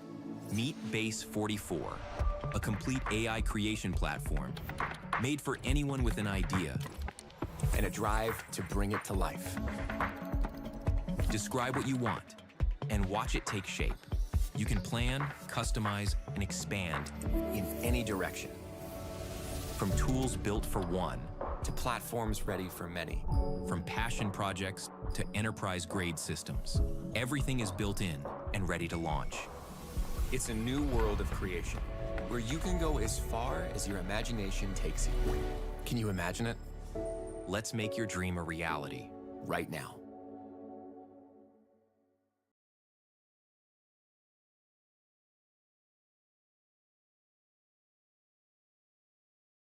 Use M-Perks every time you shop and get the right reward at the right time. Your boy just saved you some money. We just... Saving on the journey. That's the good life. We do more to make life a good deal better with M-Perks at Meijer.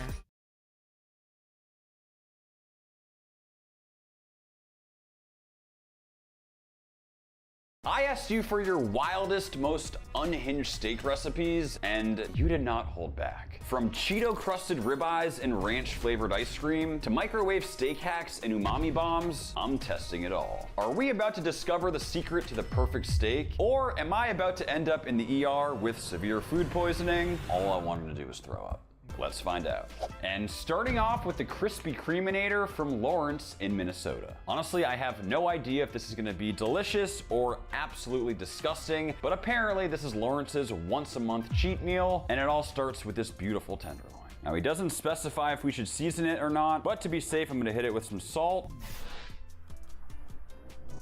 and black pepper. From here, we'll just get it wrapped in bacon, just like he says. Should add some nice richness to an otherwise lean tenderloin. Now this is the first part of the recipe that's leaving me a bit skeptical. He then says to paint on a sweet barbecue sauce. I normally would never do this prior to cooking. Kind of risks burning and kind of takes away from that nice premium beef flavor. But today it isn't about me. We gotta follow these recipes to the T. We'll get it on the grill. And I know he said he smokes it with hickory. And I also know I said that we're following these recipes exactly. But this is where I draw the line. You already know we're smoking with that applewood. And of course, we'll also need some freshly baked Krispy Kreme donuts. Honestly, I don't know if there's anything better. It smells so good. I'm gonna let my intrusive thoughts win today. What are you doing, cuz? I've always wanted to try this. Make a tiny little munchkin out of a whole Krispy Kreme and turn it into a one-biter. Look at this thing. That is just condensed, compact fun in donut form. Here goes nothing. Woo, baby. Just end the whole video now. This is what I'm talking about. I'm getting out of here. I'm done for the day. Psych! Now we assemble. Bottom bun down, that beautiful bacon wrapped tenderloin, some caramelized onions, finishing it off with a top Krispy Kreme bun, and that right there should be an authentic Krispy Kreminator. It looks preposterous. Now I'm gonna try to slice this in half, so we gotta see that cross section. A perfect medium rare on that steak. Let's find out if subscriber recipe number 1 is worth it. You know, I've seen a restaurant that had this. I didn't try it. I'm kind of pumped to try it now. I love it.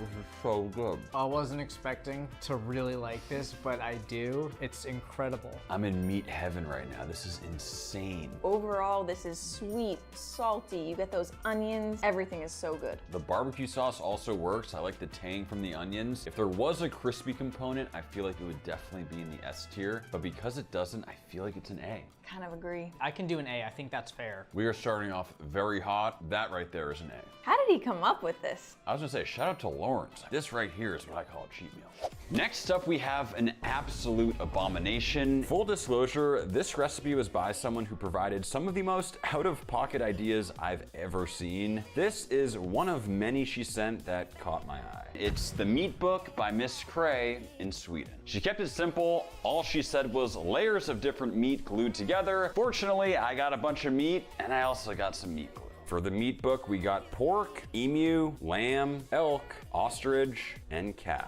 These are all things that can be cooked to roughly the same internal temp, so I'm hoping it'll work. I've done some weird stuff on this channel, but honestly, this is a lot even for me.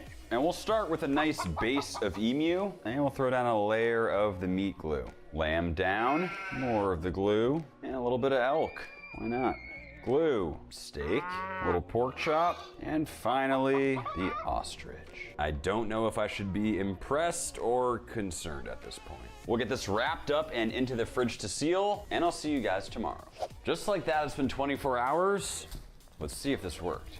Ugh, that's as cross-contaminated as cross-contamination can get right there. Look at that, we got some very strong seals going on. The only thing left to do is we'll just season her up. Make sure you get all sides. You want to hit the emu, the elk, the steak side. Let's get it on the smoker. I don't know if I'm excited or scared, but either way, the time is here.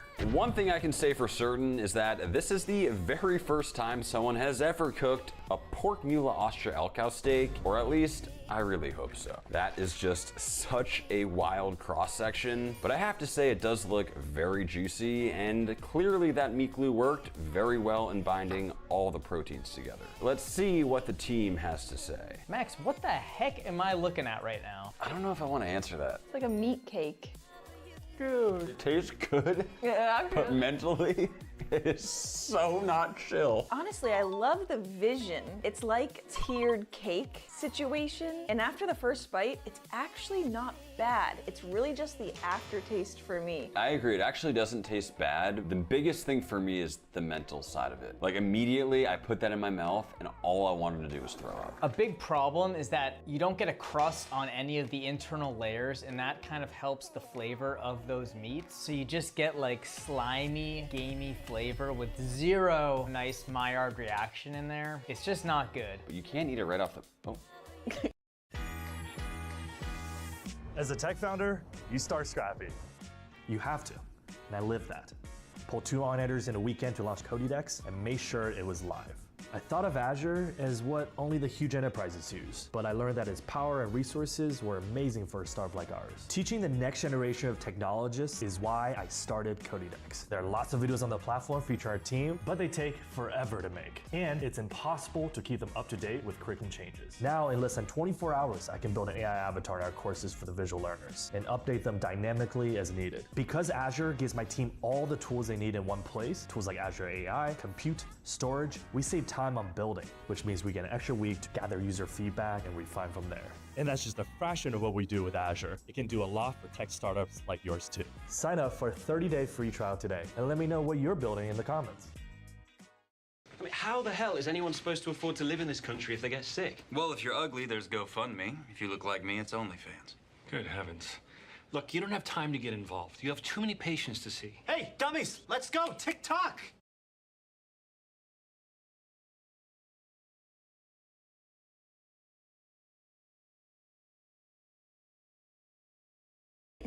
It's getting an F. F minus.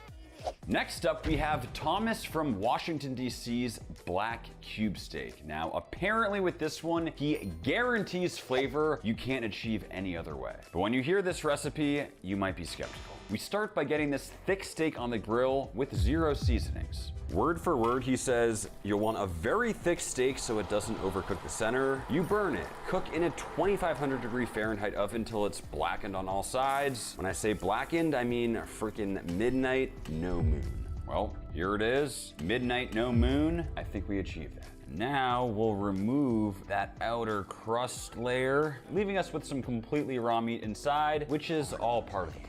This feels illegal, but now we'll touch up the edges, leaving us with, once again, essentially a completely raw steak. And now, just like Thomas said, we will finally season with salt, pepper, and garlic on this abomination of a ribeye on both sides. And we'll get this back outside on the grill. From here, all we need to do is grill as usual and try to erase from our memory what we've already done to this steak. I mean, this steak has been through hell to get to this point, but it is finally time to slice. Nice medium rare internal, and I have to say, at least visually, it looks very tender and delicious. The Black Cube Steak. I think he's onto something. Why is that actually good? Extremely tender. For some reason, it is like more tender than a normal steak. Flavor's incredible. I don't know if you guys tasted the edges, but you really get that charred flavor. But it's not too much. Dude, this is the juiciest steak I've ever had. It's got a really unique exterior, flavor, texture. It's honestly really good. But it just tastes better than salt, pepper, and garlic powder. This thing's crazy. It is extremely unique, but absolutely not worth it. And we had to burn it. It led to a good final product, but you should not be doing this at home. I was gonna give it a B+. It's a B. Plus. Next up, we have Tony from Boston and the peanut butter jelly steak. I'm worried that this one might actually taste good. It starts with a medium rare steak. He didn't specify what type, so just went with a ribeye. And from here, it's pretty straightforward. A healthy spread of peanut butter, a few slices of that steak, topped with some jellied bread, but we're not done yet. More peanut butter, this time some of that ribeye cap, and there it is, the steak and peanut butter jelly sandwich. And now the moment of truth, we're just gonna slice this right down the middle. Psych! No. That would be a psychopath move. We'll slice it right at an angle, like so. And that right there is a cross section. I don't know though, there's something about the red jelly with the red meat. It's a little off-putting, but let's see how it tastes. Really weird. It's so good. It's really good. I hate how much I like this. Oh my God. I really, really like this one. Salty, sweet, steaky, umami. It's like the perfect mix. I think it's the peanut butter. Peanut butter makes everything better. I would take this over a normal PB&J, and I think I'd take this over a steak. Again, it could use a little more crunchiness. I need you guys to try this and let me know what you think. I might be crazy. I honestly want to give it an S. I think it would be a C. Wow. You're really bringing us down. I know. All that said, it's gonna be a B. Okay, this next one's a mouthful, but we have a Cheeto-crusted ribeye with ranch ice cream and a spicy pickle syrup. Did I say that right? Hell yeah, you did. Now, it may sound like stunt food, but the instructions that we were given were so specific that it kind of feels like a legit dish that this guy actually makes. And we'll start, whoa, that was aggressive, by making our ranch ice cream. Cup of cream, half a cup of milk, cream cheese, and the sugar. But now is when this ice cream starts to get weird. We'll add onion powder, garlic powder, white pepper, and dill. And of course, we have our buttermilk powder, for what he says, some extra tang. We'll get this all mixed up and let it chill. Now let's make some ice cream. We'll add in that frozen insert, we'll pour in the cream, and we'll see if this works. I mean, it kind of looks like this thing is actually turning into ice cream. It's only been about 15 minutes, but I think it's done. It looks like it has a pretty nice ice cream texture. That is crazy how well that worked. We'll just get it into a bowl, then into the freezer to finish freezing up. I mean, I gotta go for a taste. It's like savory ice cream. I cannot believe that is good. And now for the spicy pickle syrup, we'll add a half cup of pickle juice. Ooh. A little straggler. Some sugar, some chili flakes, a little bit of honey, and some salt. And just reduce that down. We've reached a nice syrupy consistency. Let's move on to the steak. First things first, we need some Cheetos. There's nothing better. We'll get these all blended up for the coating of this abomination of a steak. And let's assemble our dredging station. We'll combine our eggs with some mustard. Have to say, first time I've ever seen that. Steak in the flour, onto the egg wash. And finally, we'll completely coat in those flaming hot Cheetos, getting them all packed in. Let's fry. Wow, the color on this is looking fantastic. Zero burning, it's just browning up so nicely. And just like that, it should be done. I can't believe the Cheetos have maintained that nice red color and it hasn't turned all brown, soggy, and nasty. I mean, it looks phenomenal. We'll slice it up and plate. Topping with that spicy pickle syrup, which I think is supposed to go on the steak. Not exactly positive. A bit of that ranch ice cream on the side. And I give you the Cheetos crusted ribeye with ranch ice cream and spicy pickle syrup. Okay, I need you guys to try this one with an open mind. Oh my God. That is one of the craziest bites of food I think we've ever had on the channel. I'm mind blown. It's savory ice cream. That was so disgusting. Really? At first, I thought it was like kind of good because I just tasted the steak. And then the ice cream flavor hit me and it was like, what are you talking blue cheesy and just, oh. To me, this like opened up a whole new world of steak extravaganza. I actually like the steak, but right now it did not do it for me. I actually think this is an S. I would totally go S on this. I'd give the steak an A, that ice cream like an F, so probably be like a C for me. One of the most creative and surprisingly good dishes I've ever had. It's gonna be an A. Next up, we have Mike from San Antonio with the steak tart. Not a Pop-Tart, a steak tart. It of course starts with a steak, and apparently we're keeping it raw. We start by seasoning with just salt. The next thing we do here actually makes sense. We're gonna sear it, but keep the inside completely raw. That's because we're gonna end up cooking it again. We just want that crust flavor. The salt's flying out of nowhere. Jeez Louise. Ah, Mike. I'm gonna kill somebody with this recipe. Look at that, salt's flying. Ah! And as you can see, we've developed a really nice crust, but I mean, that is completely raw on the inside. Should be exactly what we're looking for. And we'll slice it up. Let me know in the comments, is there anybody out there who likes their steak cooked this rare? To me, there's a line, and in my opinion, this is just raw. Next, puff pastry down, and we'll roll it out. Just slicing like so to form the shape of our steak tart, starting with the cheese. Now those scrambled eggs, more cheese. Next, the essentially raw steak, a bit more cheese, and finally more puff pastry to seal in all that goodness. It's definitely very full. I really hope this doesn't explode on us. A little bit of flaky salt over the top, and we'll get it in the oven. And just like that, it should be good to go, and I can't lie, this looks way better than I was expecting. Pretty excited about this topping. We have some whipped maple syrup and hot sauce for what should give us a sweet and spicy zing. Let's slice. Wow, I think we nailed this. The steak has come up to what looks like medium rare. Ooey, gooey. Let's go for a bite. This one actually looks incredible. Awesome breakfast croissant. That's really good. That's fantastic. Wow. That drizzle over the top, that might be the best part. I love puff pastry. Add some steak in there, add some eggs, cheese. That's a winner. Somehow the steak cooked perfectly. I feel like it's a solid A for me. I'd give it like an A+. I could go S. It doesn't quite have that X factor, but it is absolutely delicious. Another solid A. Okay, so this is probably my favorite submission of them all. This guy didn't give us a name, he just called himself The Unit, and it's the steak and bacon stir fry. It's exactly what it sounds like. We start with some slices of steak. I'm going with ribeye. And of course, a whole bunch of bacon, slicing this up into pieces like so. Just like he says, we'll start with the bacon, letting that render down. Just like any other well-rounded stir fry, now we'll add in the steak. That is a meat-on-meat stir fry. Letting that steak caramelize in all that bacon fat. While the bacon does have salt, I am gonna throw in a little extra seasoning. That is the color we're looking for. And let's get this plated up. Just an absolute protein-packed plate of food. This is my type of meal. Perfect looking stir fry. I love it. I know you guys think, oh, he's Max the meat guy. Of course he's gonna say it tastes good. This actually tastes incredible because you have the really tender beef, but you also get the crispiness and the saltiness and the smokiness from the bacon. It just works so well together. 10 out of 10. The steak actually has that yummy, bacony flavor. Man, the unit knows his stuff, man. There's been a lot of A's today. People make some good food. I was prepared for full-on disgusting stunt food, but I've been pleasantly surprised. That is another A.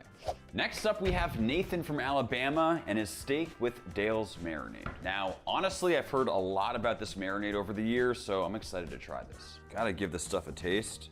Definitely smells heavy on the soy sauce. Very salty, but very flavorful. Steak in and get it completely coated. He says we should marinate for at least 45 minutes and that we won't regret it. And just like Nathan said, we'll let this marinate for about an hour. It should be ready to go. Let's see what we got. Whoa, and I can tell it is just significantly more firm. I'm a little worried this might not be tender anymore. It's like that much more firm. Though based on the color, I'm sure a lot of that flavor is penetrated. But either way, we'll get it on the grill. That marinade seems to really be helping with caramelization, but hopefully it won't lead to any burning. I have to say that color is looking on point and the smell is amazing. Let's see how it tastes. I've heard a lot about this one. That's pretty unique tasting. It reminds me of Bragg. Like it's heavy on the soy umami flavor profile. Coconut aminos or something like that. Yeah. Mixed with like almost a molasses flavor. But it's pretty good because I do like Bragg and like soy a lot. I don't hate it, but I don't love it. I will say I was expecting a bit more of a complex flavor profile, but by no means is it bad. I think it's a B. I could go C or B on this one. I'd probably go like B-. Let's meet at a B, but definitely not bad. Next up from Ashley in Japan, we have the shiitake. And no, that name is not some sort of joke. We are using a bunch of shiitake mushrooms. And I actually have high hopes for this one because shiitake mushrooms, especially in dried form, just have so much incredible umami flavor. There's no way it'll be bad with steak. Let's get them in the food processor and blend them up. Got a nice powder. It almost smells like a ramen packet at this point. For the next step, Ashley says to season with salt as well as black pepper. And we'll make sure to get both sides. And now we add a bunch of that mushroom powder. She didn't specify how much to use, so I'm going heavy. We got it fully seasoned. I think this should be perfect. Into the sous vide bag and into the sous vide at 135 Fahrenheit for 2 hours. And just like that, we should be good to go. And we'll crack it open. Ooh, it smells incredible. Wow. We'll pat it dry, and she does actually say to remove some of that exterior. I don't want to remove all the flavor, but I will clean it up a bit. And time to sear. Looks like we are getting some good color. The mushrooms don't seem to be burning. And just like any sous vide steak, we have a perfect edge-to-edge doneness. Maybe a little closer to medium than medium rare, but it definitely looks good. Very interesting smell. Such a unique savory flavor, like packed with umami. It's actually a little underwhelming to me. Really? I actually love this one. I can taste the umami, but I wish there was more. Like I wish we didn't wipe it off. I really didn't get a shiitake mushroom flavor. Yes, a slight umami flavor. It really fell short for me. I'm surprised you like this one this much, Kyle. I'm surprised you guys don't get the flavor that much. At first I was thinking it'd be like at most a C. Now that I'm tasting the edges more, I think it could be a B. I still don't really love this one. I'm feeling a C. I give it an A. What that means is we'll meet at a B. And next up we have the sour apple steak from Anthony in Jacksonville. And this one's pretty straightforward. Literally just covering the steak in apple juice along with some freshly squeezed lemon. Kind of hoping this will taste like a sour warhead or something. You know it's gonna be a good day when your lemon's that juicy. And just like Anthony said, we'll let this soak for 2 hours. Our 2 hours are up.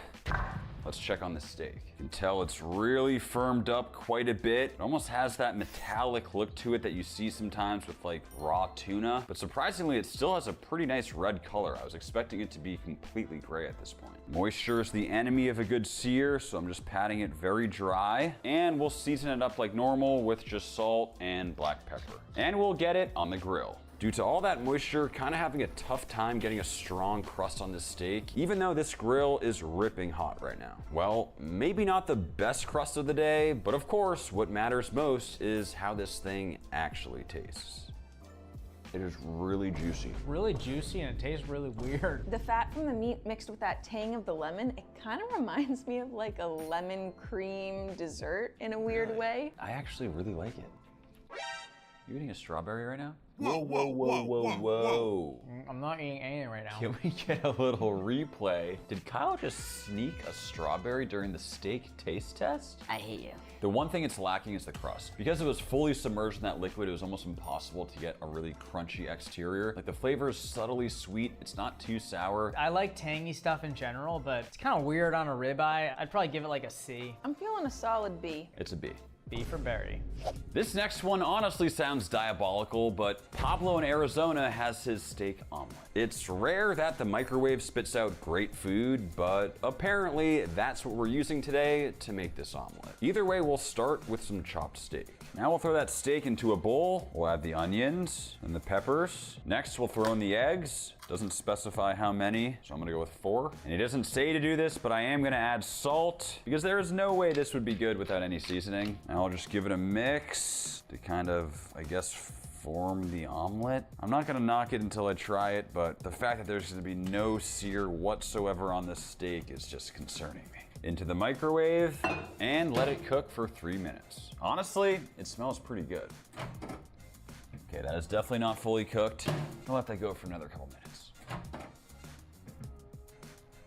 Still definitely not done. A few moments later. I mean, at this point, it's gotta be done. Let's check it out. It cooked through, but man, the color on this is not very appetizing. And time for the moment of truth. To be honest, it looks more like a sponge than an omelet, but I'm gonna do my best to keep an open mind. That cross section is not looking much better. Let's go for a taste.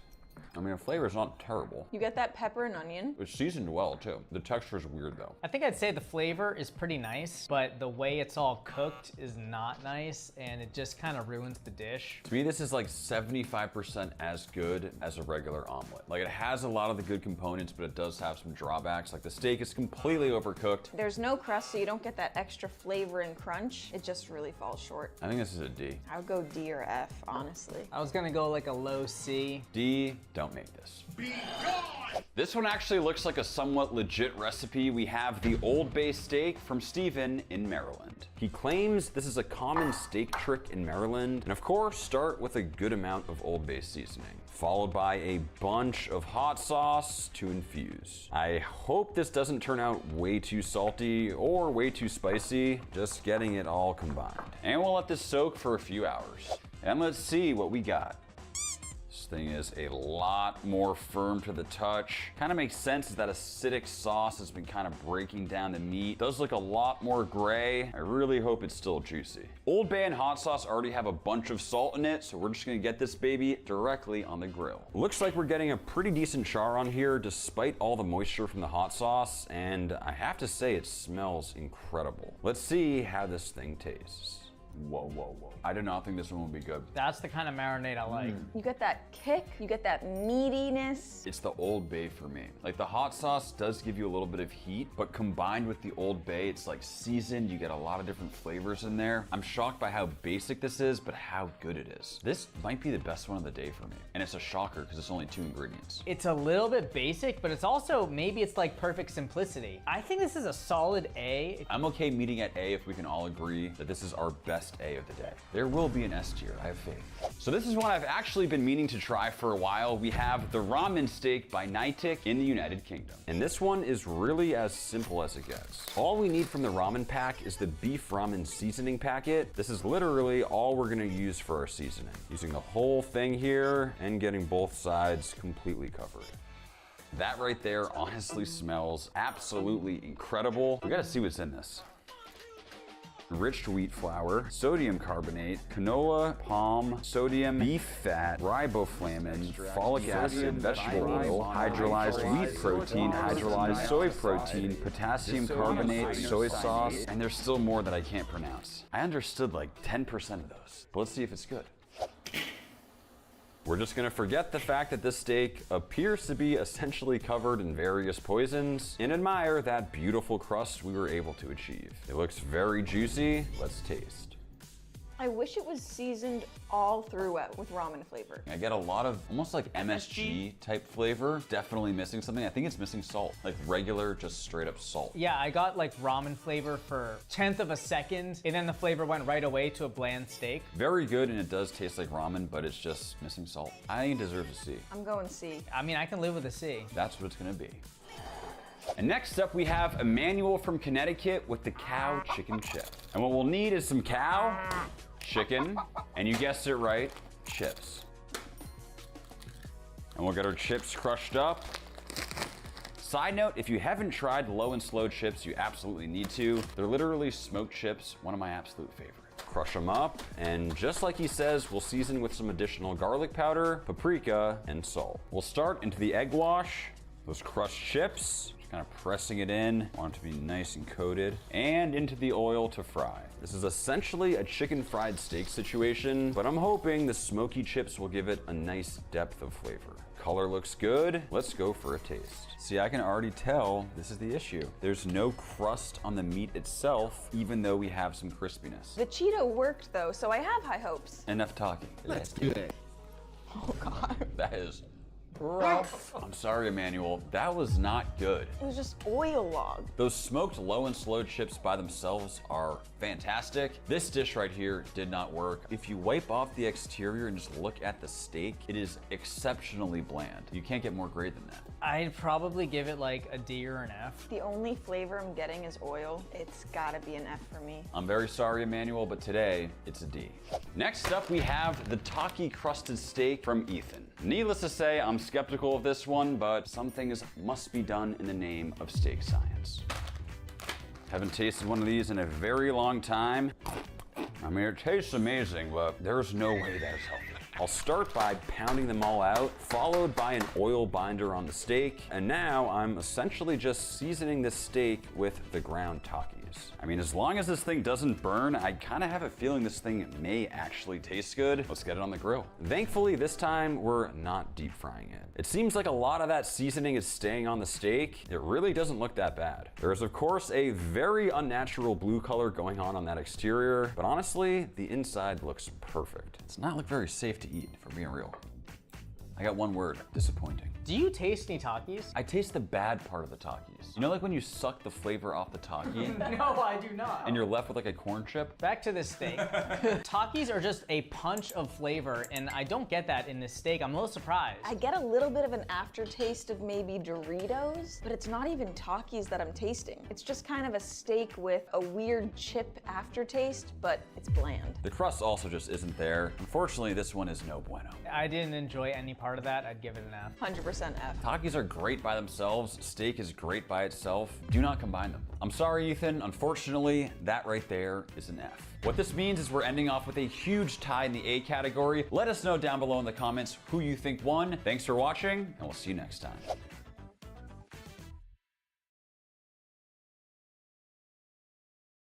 From the smallest to the biggest brisket in the world, today we're cooking every exotic brisket. What I have in front of me is the craziest assortment of meat we've ever seen on this channel. Gasoline mixed with burnt dirt from the yard. Let's get started. This is a regular beef brisket, the king of barbecue. Once cooked, it is extremely juicy, the best of the best. This will be our North Star as we explore how these exotic briskets compare. Believe it or not, we are starting out with the coyote brisket. At just 0.33 pounds, it is the smallest brisket of the day. It's literally the same size as a can of Coke. Crack her open, first time seeing a coyote brisket. Oh, that is almost as bad as the hog bladder we cooked recently. Kyle, smell this. Ooh. This is the thinnest piece of meat I think I've ever seen. That's how you know it's fresh. Still got some coyote hair on it. So today we have 2 of each animal's brisket. The first is a control which will be cooked traditionally like a normal Texas barbecue beef brisket. Seasoning with salt and pepper, smoking low and slow until exactly 175 Fahrenheit internal before wrapping in tin foil, then continuing to cook until 203 Fahrenheit internal or probe tender, then finally letting it rest. These are the exact steps we use to make a traditional brisket, so it's what we're gonna do each time for the control. Now for the non-control briskets, we have something extremely special planned for each, starting off by turning this bad boy into coyote pastrami. Say what? And I'll get started on the brine. Historically, when we've tried coyote on this channel, it was excessively gamey, so I'm hoping that soaking in the flavorful brine will neutralize those off flavors. And we'll let this soak for a few days. It has been exactly 2.5 days, and it should be done. Gonna be honest, it kind of looks like a weird Frankenstein experiment, but as the video progresses, the briskets will get even crazier until we finally get to a brisket that costs over $2,000. Get it nice and dry, and I will say the extremely off-putting smell has been muted, which is a good sign. I'll do a little bit of trimming here. There's so much silver skin. Almost peel some of it away. And now to give ourselves the best chance of success, I'm actually gonna roll this up. Hopefully it'll keep any of the juices that might be in there sort of within the meat and have it cook more evenly. And I'll just tie it up for good measure. And this here is a pastrami rub. There's no salt in this rub. It's just gonna give it really nice color and some additional flavor. Going real heavy on the seasoning. Any opportunity to cover up that coyote flavor, we're gonna take it. Smallest brisket of the day, meet smallest smoker of the day. I give you the Mini Smokemaster 5000. Go in with the charcoal. Can't forget about that applewood. In with that beautiful coyote pastrami, and we'll let that smoke. And just like that, it's been a little over 3.5 hours. Our coyote pastrami is probe tender, and it should be done. I mean, this thing is absolutely tiny, but for reference, this is 100 times smaller than the biggest brisket we'll be cooking today. That is not looking very appetizing. It's almost like a weird looking meat Twinkie. It's looking pretty rough. But we've learned to never judge a book by its cover. With our coyote pastrami resting, it is finally time we slice into that control. And here she is. Gonna be honest, this is a sad looking brisket. If I'm being real, the color doesn't look bad at all. It almost reminds me of like really juicy beef jerky, but it is pretty flimsy. And let's check out that cross section. Okay guys, so obviously this is way too thin, but am I crazy for thinking that this still looks pretty juicy for what it is? I mean, that is full of moisture, and if you look really close, there's even a little smoke ring. There's also a little leftover hair. I just feel we're gonna save that one specifically for Kyle. I'll cut him that piece right there, okay? What? Quiet down, Kyle, we're filming. You can even see the seam of fat between the point and the flat, just like you'd find on a beef brisket. Needless to say, that does not pass the bend test. We are completely horizontal. Questionable if this coyote brisket is gonna be good, but what is unquestionably badass is this brand new Dalstrong knife. I want one of you guys to have it, so one subscriber who drops a comment is gonna get chosen, and who knows, you might get lucky. Okay guys, I just thought of a funny challenge. For each of these animals, I want both of you guys to give me your best impression of what they sound like. Whoever gets the most amount of animals right, it's a free, all expenses paid trip to Miami Beach. No way. On me. Yeah. Sophia, you start. Coyote. That's pretty good. I think it's like kind of like a hyena. It's like, oh, oh. But a real one sounds like this. All right, guys, I hope you're hungry. We're gonna start with the control. This smells terrible. Oh my God. Don't judge a book by its smell. Oh God. That could kill somebody. That might be dangerous. Gasoline mixed with burnt dirt from the yard. It tastes like the bird section of the pet store. But I will say what's crazy is it looks like a brisket. You see the flat and you see that fat seam. If there was a pro, the texture's interesting. It's like tender beef jerky. Yeah, the texture actually didn't bother me. Ooh, my mouth is tingling. Are you getting that? Yeah. Let's move on to the non-control. Can we agree that it's 17.5 times better than the control? 1,000,000% better, but then once you start chewing it, you actually get the real flavor, and it is just so bad. I'm never eating this again. We are starting with an F, and there's no question about it. I want someone in the comments to genuinely tell me if they've had good coyote, because people always say, oh, you didn't cook it right, this, that. There is no chance this tastes good in any dish. Next up, we have lamb at just 0.41 pounds. It is, of course, still significantly smaller than a regular brisket. However, if you look closely, you can see some familiar muscles. I'm not positive, but I believe this is the flat, whereas this section here is the more fatty and rich point. It even has that layer of fat over the top that we're used to seeing with brisket. Like always for the control, we'll get it seasoned up and we'll get it on the smoker. And for our non-control, we have something very unique planned. We're actually gonna attempt to make lamb brisket prosciutto. It's a two-step process that starts by curing in essentially just salt and sugar, getting it completely covered. And into the fridge she goes. And just like that, it's been 24 hours, and it should be good to go. We'll uncover our buried treasure. Definitely a bit wet to the touch. This is just so thin though, I'm sure that salt has fully penetrated. Now I'm just gonna briefly rinse it off in some water to remove the excess salt. Now I'm just going to, as tightly as possible, roll this up. Really want to avoid any air pockets that could lead to like bacteria growth. And we'll just tie it up to keep it all nice and tight. With it all consolidated into one nice package, I'm hoping it'll dry out evenly. I'll just square up the outside. It's pretty much all fat. As well as these flaps here, I feel like they could be a source of bacteria growth. That looks pretty good. We got it attached to its hook and into the curing chamber. Well guys, it has been 2.5 extremely long weeks. I think our lamb brisket prosciutto is done. Over the past 2.5 weeks, it's lost about 25% of its weight, which honestly is on the lower end of what it needs to lose to still be edible. So we'll see how this goes. It is now very firm to the touch, but most interesting to me is it looks like it's actually developed some white mold, which should actually be a sign that this worked well. And I am blown away by how this appears to have turned out. Cutting extremely thin like we would any other cured meat, and before we give it a taste, let's check on that control. It only took 2.5 hours to reach its target temp, but the bark looks good. Slicing into it, the smoke ring is basically as thick as the entire brisket. Take some more slices of the flat, and just like a regular beef brisket, we'll twist the point, slicing it against the grain. It's just wild how the anatomy is the exact same, but like a fraction of the size. I'm not gonna lie, it actually looks kind of juicy. Sophia, what does a lamb sound like? That was a weak sauce lamb. It's like, that's a sheep. What's the difference between a lamb and a sheep? I have literally. This should be a thing. The meat to bark ratio is really good. All bark, no bite. There is a way stronger bark, almost like jerky, but still very tender on the inside. It's unique and I really like it. I agree, it's very jerky-esque. Lamb brisket prosciutto. Guys, this is fantastic. It is a tad bit salty, but honestly, the texture is really great. It reminds me exactly of like a pepperoni or prosciutto, and that fat to meat ratio is great. When I first saw all that fat, I thought it'd be way too gamey, but it just melts in your mouth. I mean, I don't like it, but I don't hate it. I think crisped up in a pan, it might be really good actually, kind of like lammy bacon, if you will. If you like lamb, you'll definitely like these. That right there is an A.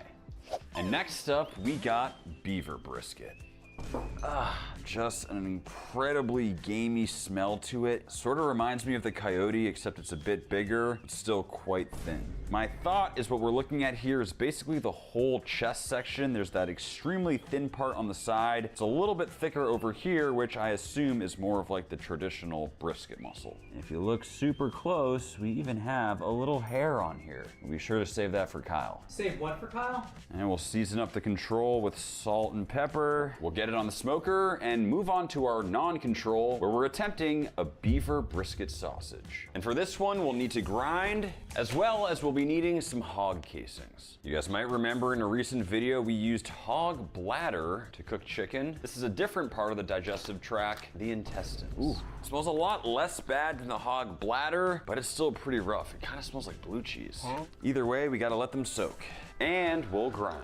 Because this beaver is so lean, I am adding a bit of pork fat to the mix. It should not only help with juiciness, but also hopefully help with flavor, because honestly, I have no idea how this beaver meat is gonna taste. I have to say, it does look a lot more appetizing now that it's ground up, though I will say the grinding process definitely brought out the smell. It's very, very intense. We'll hit it with salt, along with a variety of classic German sausage seasonings like mace, marjoram, garlic, and nutmeg, finishing with some water to help tie those proteins together. And I give you the Meat Master 5000. This thing has handled a lot of meat in its day, but beaver is a first. We'll load her up, and we'll see if we can successfully insert. Oh yeah, get on in there, boy. This is nasty work, but someone's gotta do it. Oh yeah. And let's crank. Oh yeah. Come on, baby. Yep. Oh yeah, look at that flow. That's a long log of dog. All right, yep, that'll do. We'll tie her up, and I have to say, I am very happy with how it looks. Into some simmering water to help bring it up to temp, followed by a hot and fast sear to get some nice color on it. Whoa!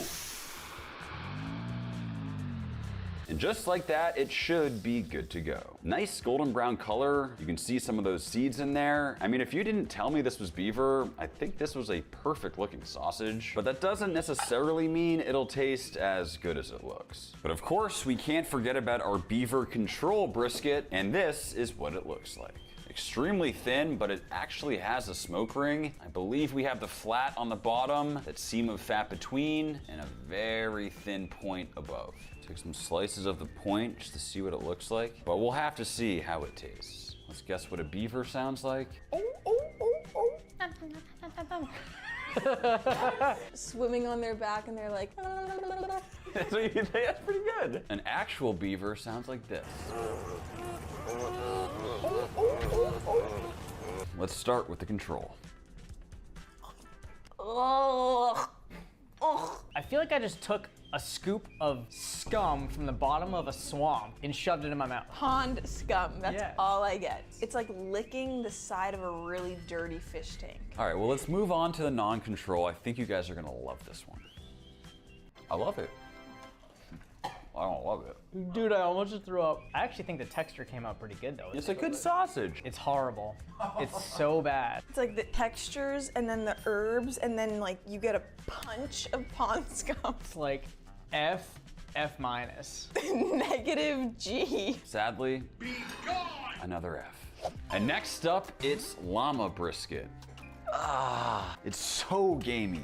Sounds like concentrated brass barn flavor. It's hard to say what on here is the actual brisket. There's clearly many different cuts, covered by that thick layer of silver skin on both sides. I believe this is the brisket flat. We have the grain running this way, which changes over to some grain running that way, which I assume is the brisket point, but it is very difficult to tell with the anatomy on this one. We even got a little llama hair on there. That's how you know it's fresh. There's this exorbitantly thick layer of silver skin on this one side. I know that no matter what, if I left this on, it would be insanely chewy. And for our non-control, in the spirit of llamas originating from South America, we're turning them into perhaps the best tasting thing popular from the region, empanadas. With all that silver skin removed, we're left with some beautiful, clean llama meat. And now let's grind that llama. This llama appears to be incredibly lean, and ground up looks very similar to beef. I learned how to make the greatest empanada of all time from my buddy Al, who's from Argentina, and you basically just cook down the vegetables, seasoning with a variety of flavorful ingredients as you cook, browning up the meat, and continuing to layer on seasonings to try and cover up the questionable llama flavor. I mean, we're adding tons of spices, but I'm telling you, it smells like very intense BO. Okay, with it all cooked through, now we'll let it completely cool. And let's assemble our llama empanadas, otherwise known as lampanadas. Adding a healthy dollop of that filling to the wrapper, and then sealing with this twist and folding technique, which leaves us with this picture-perfect looking final product. To do this as authentically as possible, we are of course using lard for our oil, gently adding those lampanadas to fry until we achieve some perfect golden brown perfection. If there's anything that'll make llama taste good, it's gonna be this. So honestly, I'm feeling very optimistic. And let's check on our llama control brisket. Honestly, I am not feeling very good about this one. For one, it has an extremely potent, gamey smell to it. It's also extremely thin, very dry looking. Though I will say it does have a nice, beautiful mahogany color to it. Let's slice into it. Oh, that does not feel very tender. Oh God, what am I looking at in here? Most of it looks fine, but that center area kind of reminds me of like a rotten, dry-aged steak. Aside from that, pretty nice looking smoke ring. We got the flat on the bottom, a thin seam of fat, and then a very small point over the top. Something tells me this won't be the juiciest of the day. Definitely does not pass the bend test. Let's see if it's tender. Oh boy. Oh God. But let's see what Kyle and Sophia think. Hey, Sophia, what do you think a llama sounds like? That's a lamb. Llama. That was just... An actual llama sounds like this. Oh, it smells so bad. I need open minds. Ooh, wow. Oh. I think this is worse than the beaver. You're making me look bad with the freaking mouthwash, brother. Where are you going, Kyle? Hey guys, sorry, I was washing my hands again. You know when people clean horse hooves and they take that caked manure out of the bottom of the hoof? That is what I taste. And then you marinate it in the sludge of a garbage truck. Let's move on to these beautiful, tasty empanadas. These actually look good. They look great. They look incredible. It actually just smells like trash. We're doing it. Everyone take a nice big bite. Ready? Wait for it. Oh, wow. The initial crunch, the texture, the flavor was so amazing, and then it hits you. I had such high hopes because that first bite, you get the onions, you get the peppers, it's a little juicy, and then it's like, boom, poop. Like a spoonful of manure from the farm. That's an F. That's just beyond F. We might even need to. That's a Z. I think I need to take a shower or something. Ugh.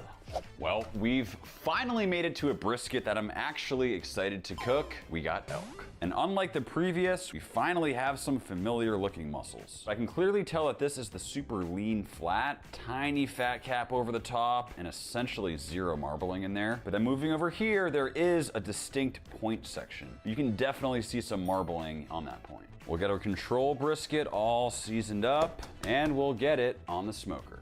And the recipe for this one actually starts with berries. Full disclosure, I have never done this before. I have no idea if it's gonna work or taste good, but there's only one way to find out. Just like that, it's been 48 hours. Let's check them out. These berries have maintained their shape, but are completely dehydrated.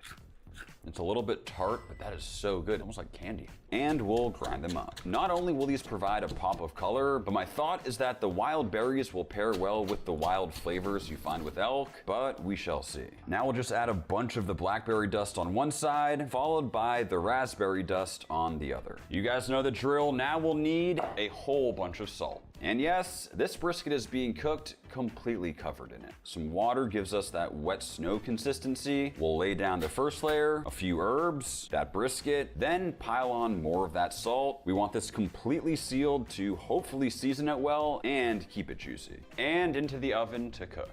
The elk is done and I am dying to see what's going on in here. Now before we crack into this, you may have noticed that what we're slicing with is not your average knife, which brings us to the sponsor of today's video, Dowstrong. This brisket slicer is cut from a different steel, literally. This is the slicing knife. The Scorpion Hellfire series from Dowstrong. Out of all their knives, this is actually my favorite. Look how clean these slices are, zero resistance. Here's what's wild. Dowstrong went so big with this, they even had their own proprietary seal made, Japanese V12 Ultra. That V12 core is wrapped in 69 layers of Japanese steel with a scary sharp edge. Use the link down below for a 10% discount.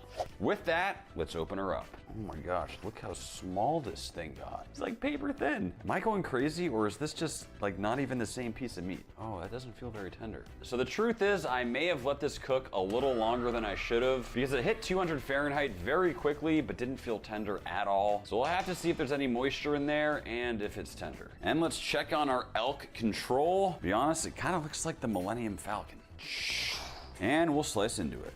I'm very excited because this one actually looks like a brisket and it definitely seems juicy. Doesn't feel super tender, but it sort of passes the bend test. We'll see if we can pull it apart. Oh boy. Not as tender as we'd like to see, but let's give it a taste. Okay, Kyle, what do you think an elk sounds like? And an actual elk? At this point, anything has got to be better than the last couple. Tastes like a Michelin star meal after the crap we were just eating. It kind of reminds me of the chicken we cooked in hay, like that earthy hay flavor. I get it more so in the point than in the flat. It has a super deep, almost beefy flavor. It is slightly gamey. The issue is the tenderness. It's also a little bit dry. I think it's not as fatty as a normal beef brisket. Okay, time to move on to our salt-baked elk. Very dry. It's like pasty. The flavor's nice though. Flavor's pretty good. You really get the herbs. I'm getting zero berries though. I do think this one's a little bit too salty. The big issue is that elk is just very lean. It's very small. It'll never break down and get as tender and juicy as a regular beef brisket. Great is S, inedible is F. I think this is in the middle. Definitely some room for improvement, but it's getting a C. Next up it's yak. This one is super crazy because it's clearly way longer than a regular brisket. You can see those long, lean muscle fibers of the flat right here. You can see how there's a decent amount of fat running throughout. And then towards the front, we have the point running the opposite way perpendicular in a very similar way as a normal beef brisket. I have a very hard time believing this will stay juicy, especially this flat section. It is so thin, but we gotta do this right and cook our yak control brisket exactly like we would a normal Texas barbecue brisket. So we'll get it on the smoker. And for the non-control, we got something fun planned. We're turning it into jerky. Oh man, this meat is extremely tough, very difficult to slice through. I hope this jerky is gonna be tender enough. And the cool thing to see is we have a really long flat, seems to be way bigger than a normal beef one. And we also have that point right up here. But you can see how there's a difference in grain structure. Guys, it kind of looks like an octopus. Ugh. And let's whip up the marinade. So I've actually eaten yak jerky many times when I was living in Asia. It's typically seasoned heavily with Sichuan peppercorns for a kick, but besides that, it's very similar in texture and flavor to beef. Just getting it all mixed up and fully combined. And we'll let this marinate for a few hours. Well, it's been 24 hours. The yak is smelling incredible. Let's make some jerky. I can tell all that flavor has deeply penetrated. And on it goes. These are huge pieces of jerky, so just gonna kind of snake them on here. It's been 6 hours and our jerky should be done. To be honest, for some reason, this piece of jerky is looking like a seahorse. Yeah, I'd be lying if I said that this is tender. Oh, ow. Is that how not tender this jerky is? No one makes me bleed my own blood. Nobody. And it's time for the yak control. Has a really nice looking bark to it, but it looks so different than beef. That reddish color to the fat, super unique. Visually, the cross section is definitely reminiscent of a beef brisket, and there's clearly some decent moisture content in there. Not gonna lie, this does not seem to be very tender at all, but there's only one way to know for sure. So the problem is I actually know what they sound like. Really? No.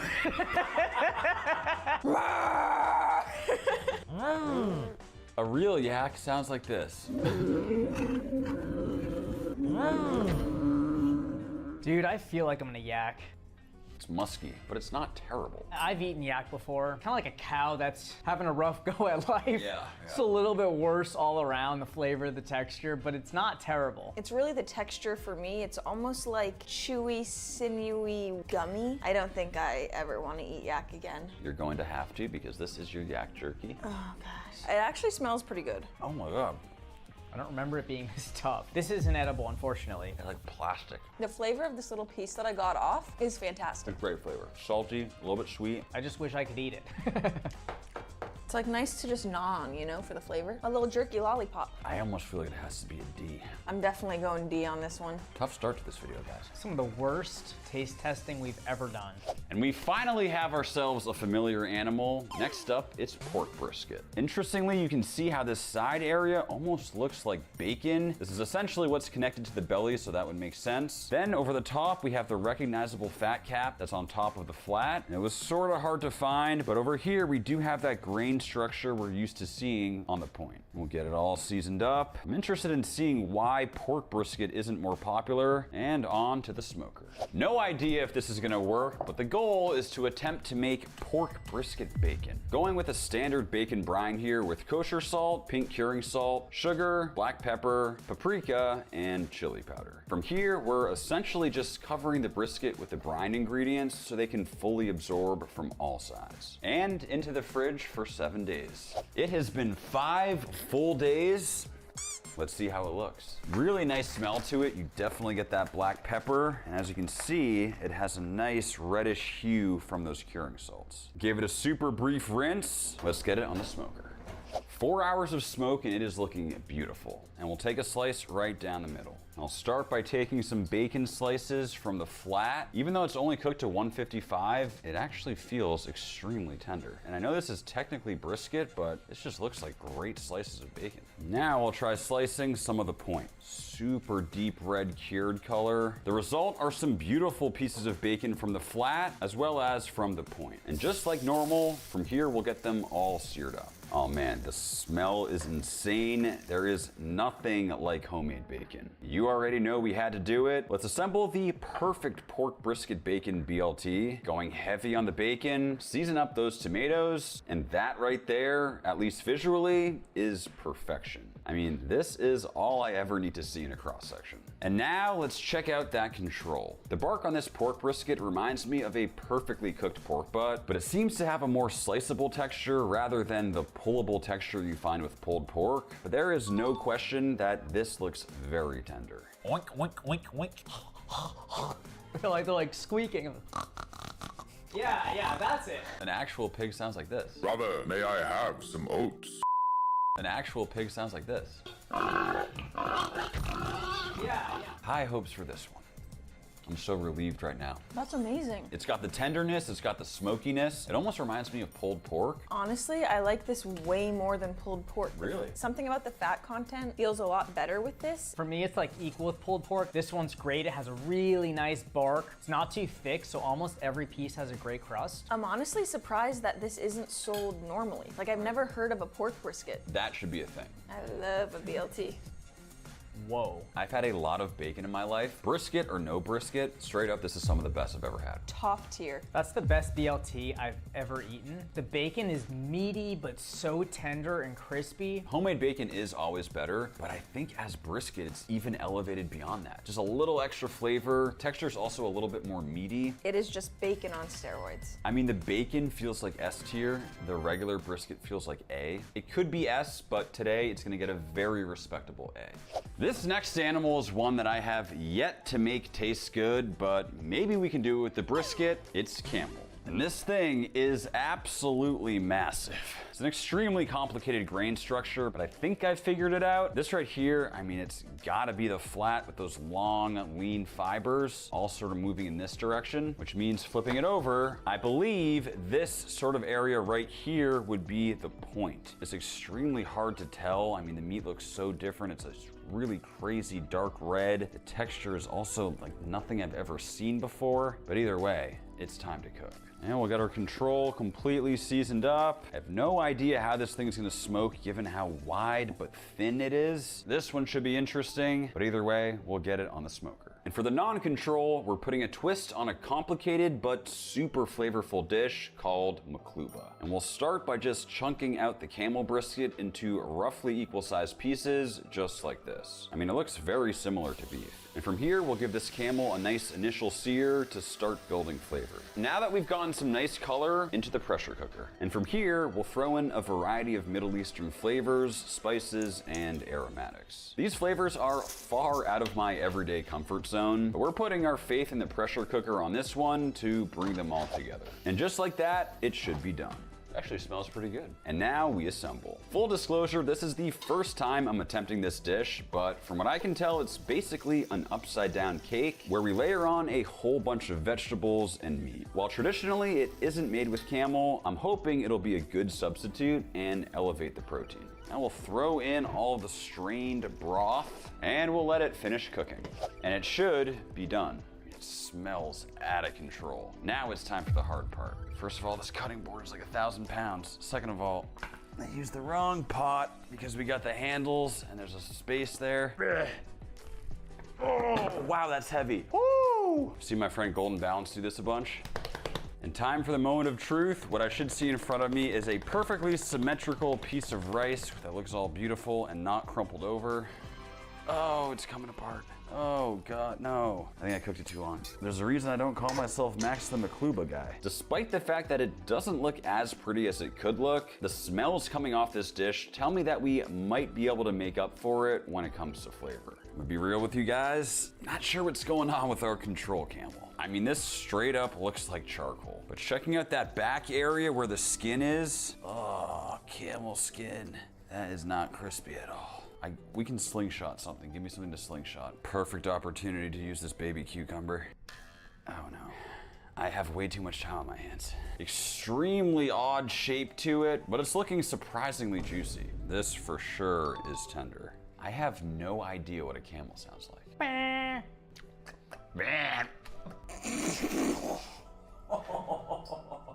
That's a toughie, Sophia.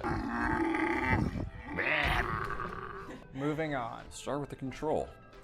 Kind of tastes like beef. That is so much better than the first time we had camel on this channel. The more I chew this, the more disgusting it gets. I'm not gonna say it's like amazing, but it's not bad. I love the smoky flavor. There's a little tinge of weirdness, but overall that is not bad. I dislike the texture. Very fibrous, a little hard to chew. The flavor is just slightly gamey. I don't hate it, I'm surprised. Let's move on to this bad boy over here. Whoa. That's so good. There's so much flavor in that. Those spices are incredible. Honestly, I would order that at a restaurant. Yeah, 100%. There's so many textures. That dish is a 10 out of 10. I'd prefer it with something like beef or lamb. I feel like we could have gotten the camel a little more tender. Pressure cooking it a little bit longer, but other than that, I mean, that is a very cohesive dish. Completely covers up the gaminess of the camel. This dish right here is an easy A, but in the grand scheme of a camel's brisket, unfortunately today it's gonna be a C. Next up, we got beef, but probably not what you're thinking because this is veal. This one is blowing my mind because it has the exact same anatomy as a normal beef brisket, but the color is completely different. We have the flat section right here. Then we have the point section over here. Absolutely the coolest to me. Check out all the marbling on that point. Even though this is veal and the meat color is extremely pale, you can see how there's still tons of rich fat. It almost reminds me of like Toro tuna. Now what I'm gonna do is trim this up exactly like I would a normal beef brisket. Flat is just so much thinner. I'm really worried this is also gonna end up very dry. So I'm just gonna trim off the thinnest parts, just kind of square it up. Maybe not perfect, but we have achieved that nice aerodynamic shape. Time to season. Giving it a nice coating, that's salt and pepper, just like we would with a normal beef brisket. And onto the smoker she goes. And believe it or not, we're gonna try cooking our non-control veal brisket like a steak. No, no, no, no, no, no, no. And we've tried this before with regular beef brisket with some success, but honestly, it didn't work out too well. The difference here is that veal is inherently way more tender, so I think it might actually work. And we'll get it on the grill. Going with the reverse sear method, so starting on the cool side to slowly come up to 125 Fahrenheit internal. From here, shifting it directly onto the hot side of the grill to achieve a nice crusty sear. It's reached 135 Fahrenheit internal, which should be medium rare, using the exact same process we'd use for any other thick cut steak. But honestly, this cross section is kind of weirding me out. It's medium rare, but still very white. Kind of looks like undercooked pork than any kind of beef I've ever seen, though it clearly is packed with moisture and seems at least somewhat tender. Now let's check on the control. Decent looking bark, maybe a little less dark than you'd find with regular beef, and it seems tender. It has this hilariously large smoke ring that kind of looks fake, but overall I will say it appears a lot more appetizing than the medium rare version. The fat has that glossy rendered look to it, and it's slicing through like butter. I am dying to see how this one tastes. What does a baby cow sound like? Sounds like a cow, but just with a little bit of a higher voice. Yeah, pretty good. And a regular baby cow?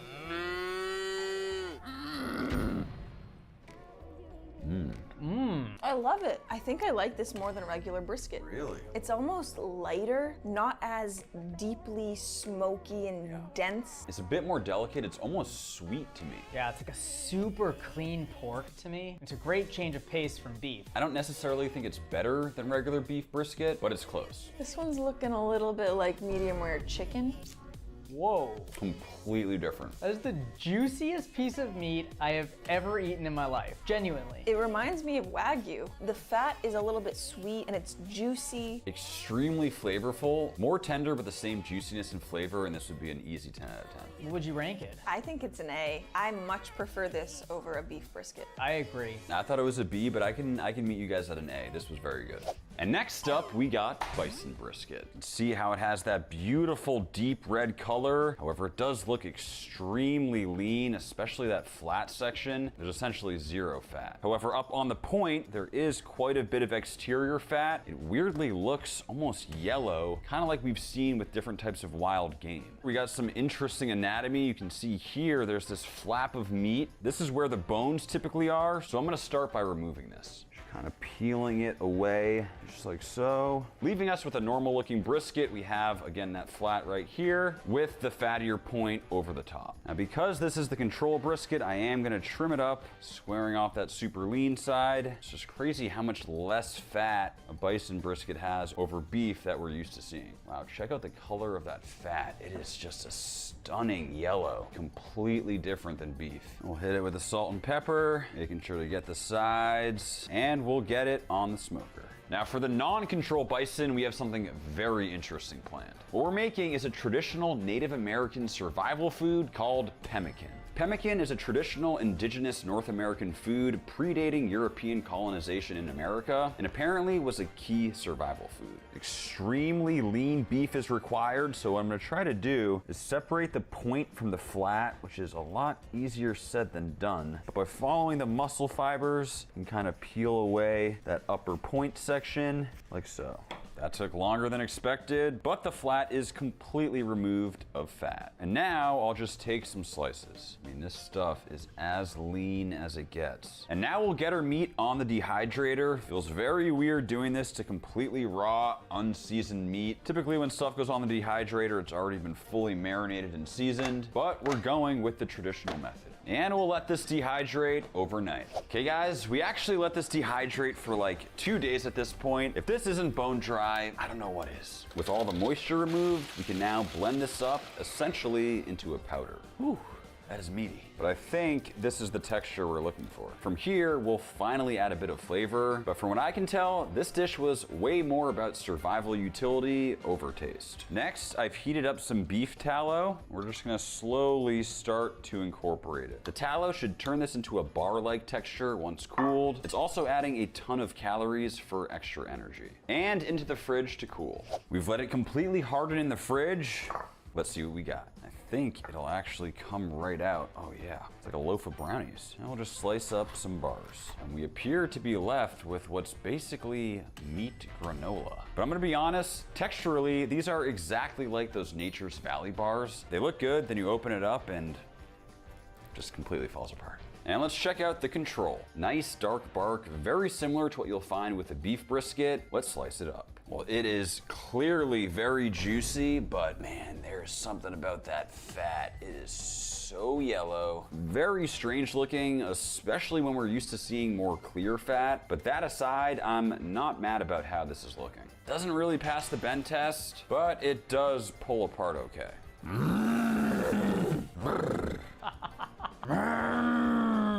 You just copied mine.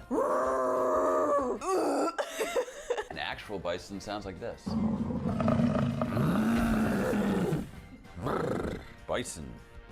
That tastes more like beef than beef does. It is so beefy. It's a nice change of pace. I don't like it more than beef. It's good. It does have a tinge of wildness or gaminess to it, and the texture is much tighter than your regular beef brisket, but it's not bad. I'm very excited about this one.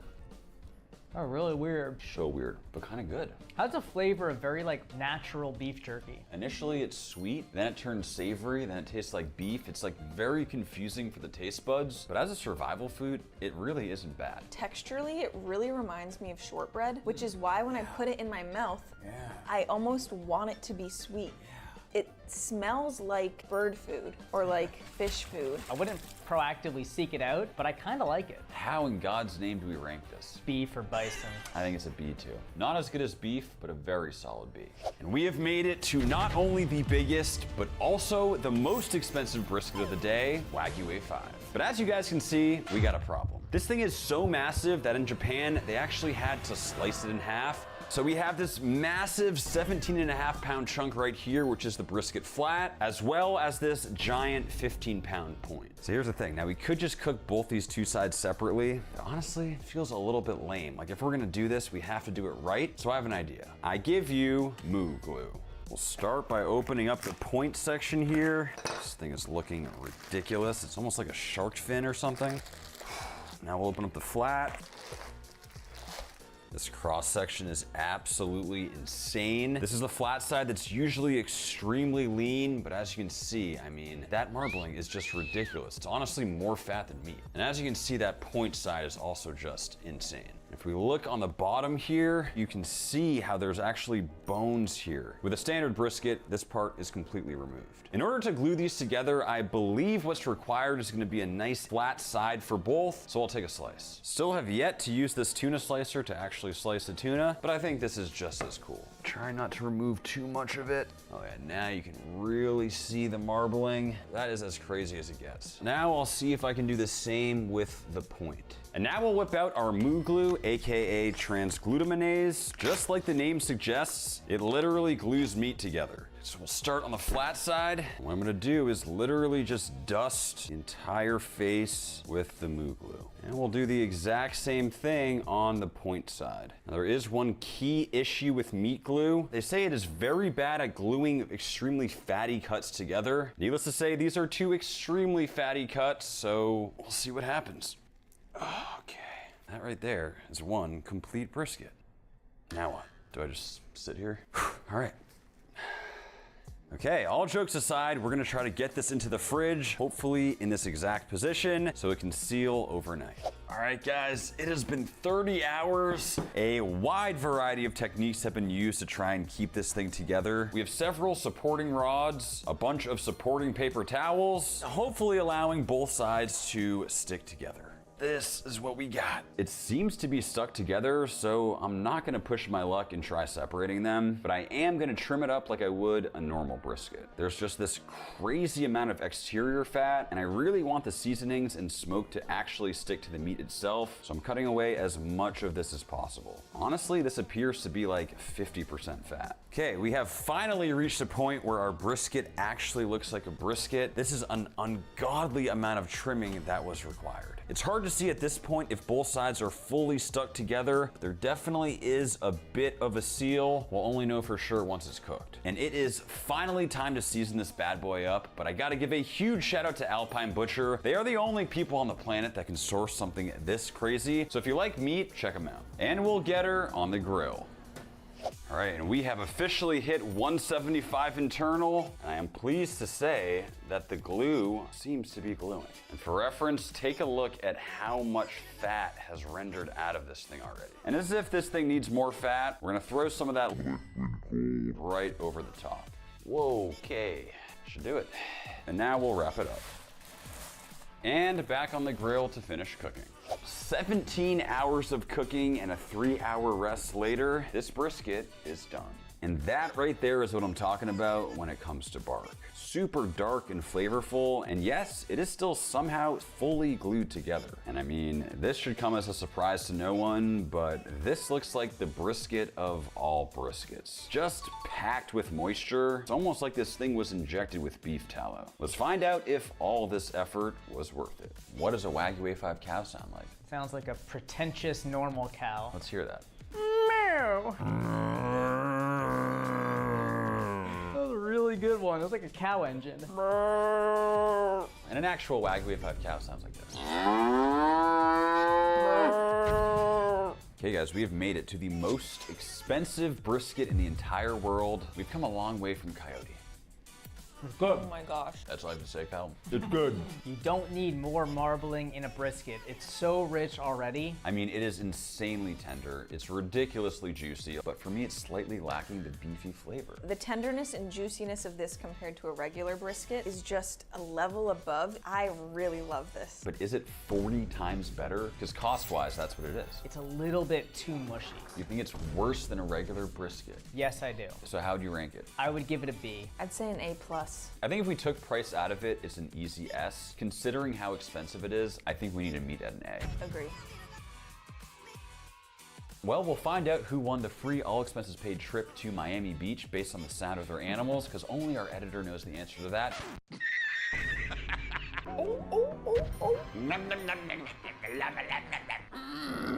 Really hope you guys enjoyed the video, and we'll see you next time.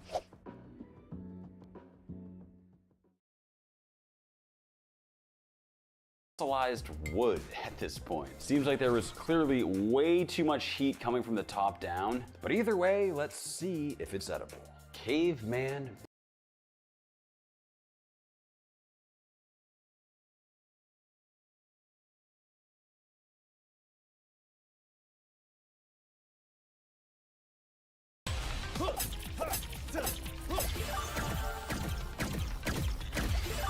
right, now I realise that at the age of 40, I should not be this exhilarated by anything other than the arrival of mail-order Viagra. But I'm incredibly excited today because we're taking on the oldest eating challenge in the whole of Denmark, and it's not a burger, it's not a hot dog, it's not God forbidden English breakfast. No, sir, it is a traditional Danish delicacy, which I have not yet before tried. Let's get inside.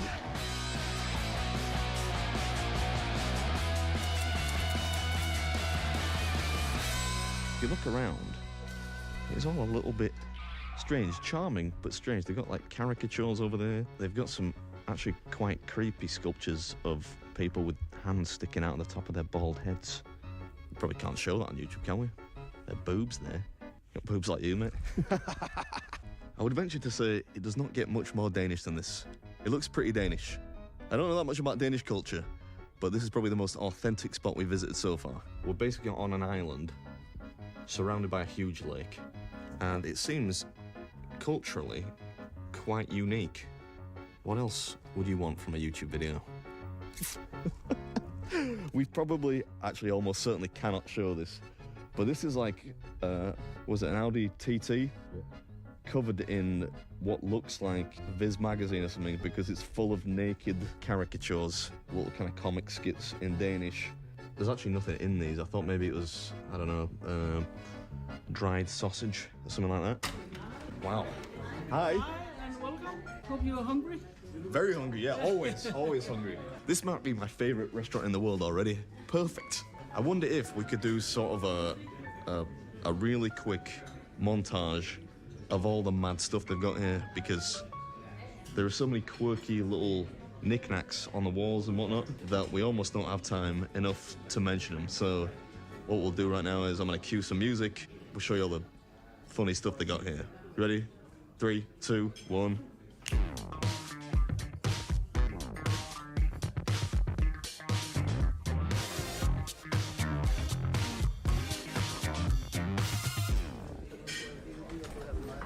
Hope I don't have to eat with those.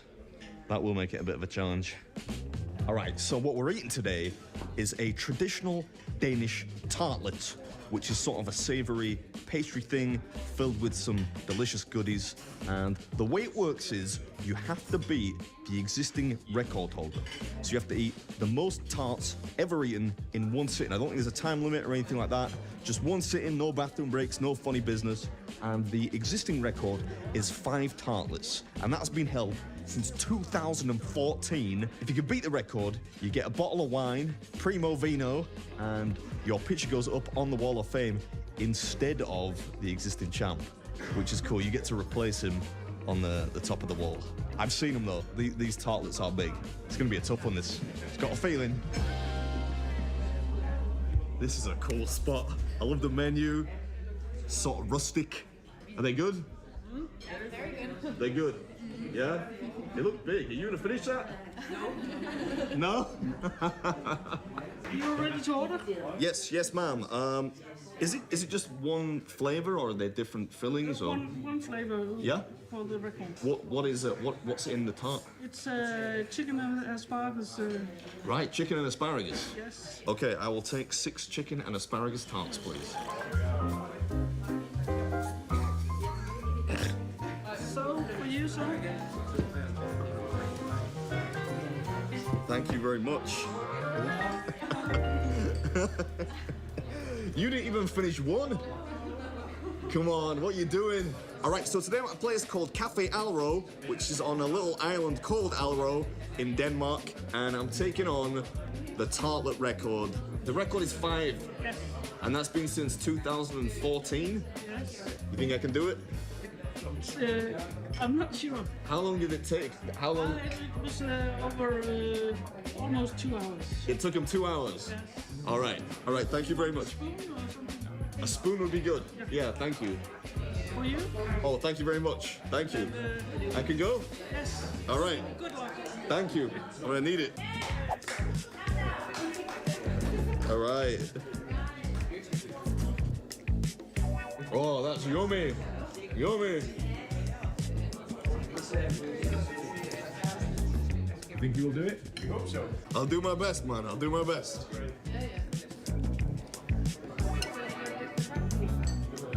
Josh, how fun is it going to be, right? That if he does this, his gormless face is going to be on that wall forever. Well, maybe not forever.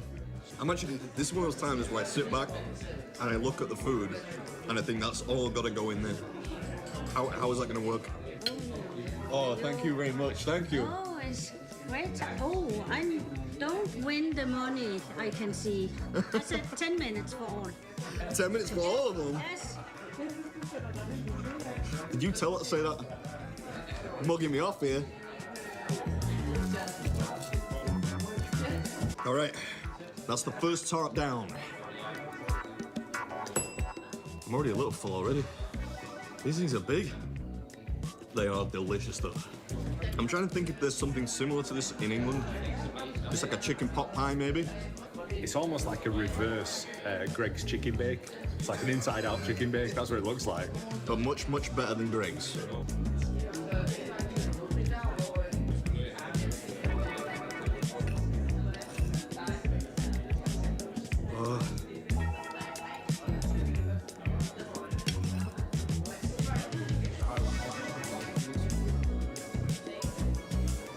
Five of these is no joke, man. Who is this guy? All right, 2 tarts down.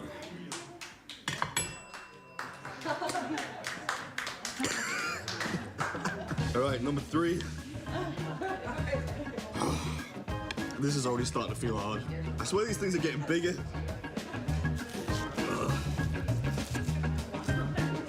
I reckon Prince William might be keeping his crown, you know, Josh. See what you did there? You might not be wrong though. These things are so big. The more you break them down, the worse it looks. Look at that.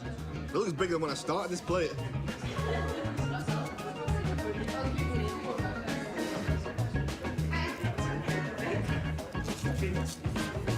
Oh, you look nice. If you eat this one, 6, he will eat 7. 6, 7. But he says if you eat 6, he will eat 7. Oh yeah? Yes. Maybe I'll just eat 8 then. Yeah, or 9 or 10. How much do these cost? 175. What is that in English money? £20 and 22 pence. You've got 120 quid worth of tartletta there. That could be the most Yorkshire thing I've ever done though. 120 quid's worth of pie. That's gonna be on my gravestone. Beard Meats Food once ate 120 quid's worth of pie, assuming I get to 120 quid's worth.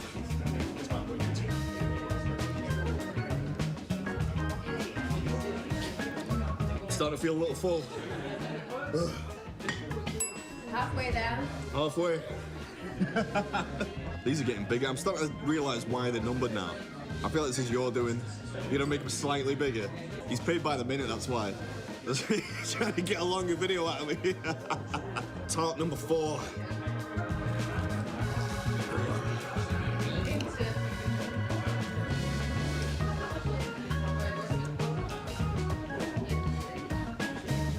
How do they actually taste? They taste very, very good. It's kind of hard to put your finger on it. They're really salty, but the sauce has kind of a mellow, almost sweet creaminess to it. And I've just realized, now I'm starting to slow down significantly, that there are pieces of pasta in there. I thought it was just chicken, sauce, asparagus in the pie, but they're a little kind of, it's almost like a mac and cheese style thing, but it's not cheese. Going for your lunch, Josh? Yes, please, sir. You won't finish one of these. What, really? I'm dead certain you won't finish one. One a bit.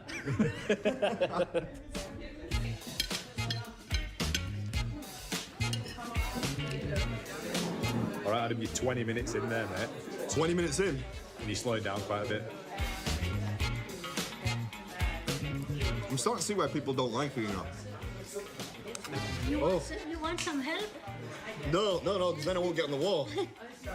Look. Oh, it says a spoonful of love. Yes. Can I use? I can use this? Yes. Oh, thank you very much. Thank you. The spoon itself has the phrase "a spoonful of love" engraved on it.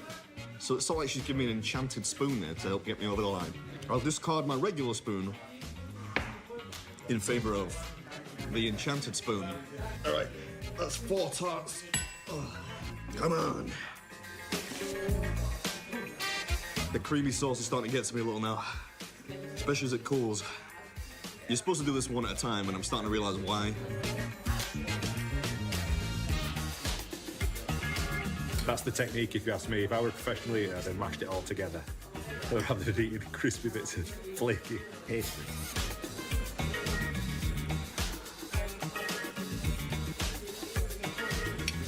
The champ is here. Got like spur him on. It's in the contract. Come on. What we should remark upon is that this is actually the record equaling tart. We're not there yet. That's just to equal the record. All right, that's 5 or thumb. This is the record-breaking tart. Finish this, and I've broken the 12-year record. Ain't been easy. You see, this is the tactic. This is what I should have been doing from the start, in your opinion. I think if I were in the comments, I'd have been saying, like, mash that over, try and get it all sort of, like, to come together rather than watching you eat flaky pastry. But hey, what do I know? Oh, right, come on.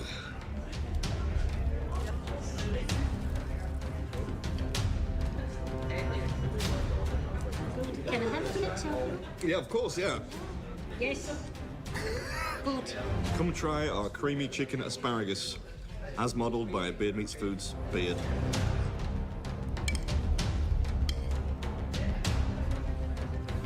Sort of starting to think, maybe I need to put some daylight between me and this young whippersnapper. If you do one more of these, the drinks are on me tonight. So if I do 7, you're buying drinks? Deal. All the drinks I want? As many as you want. Yeah, we can shake on it? All right, come on.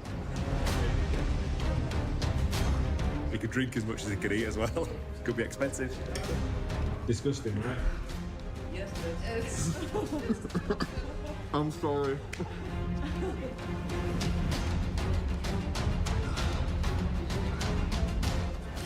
Oh, you like number 7 now? You read my mind. Let's do it. Yes.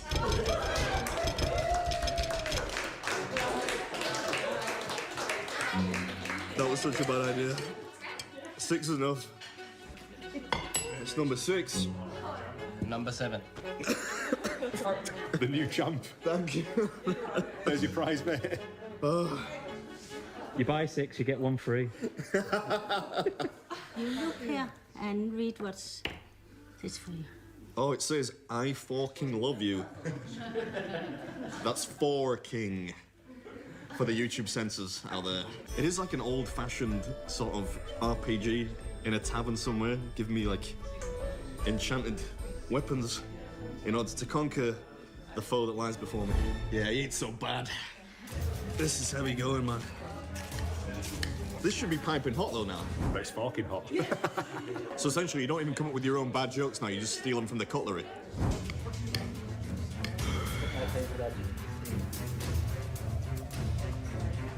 Oh. It feels like just over £1 per plate. Maybe £1.25. Could be £1.50. Hard to tell at this point.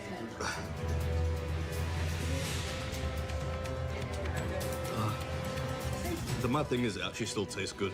It's hard to eat now, but it still tastes good. Go.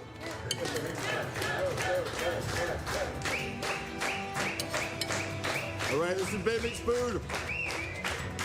That was Cafe Alro's Danish tart record.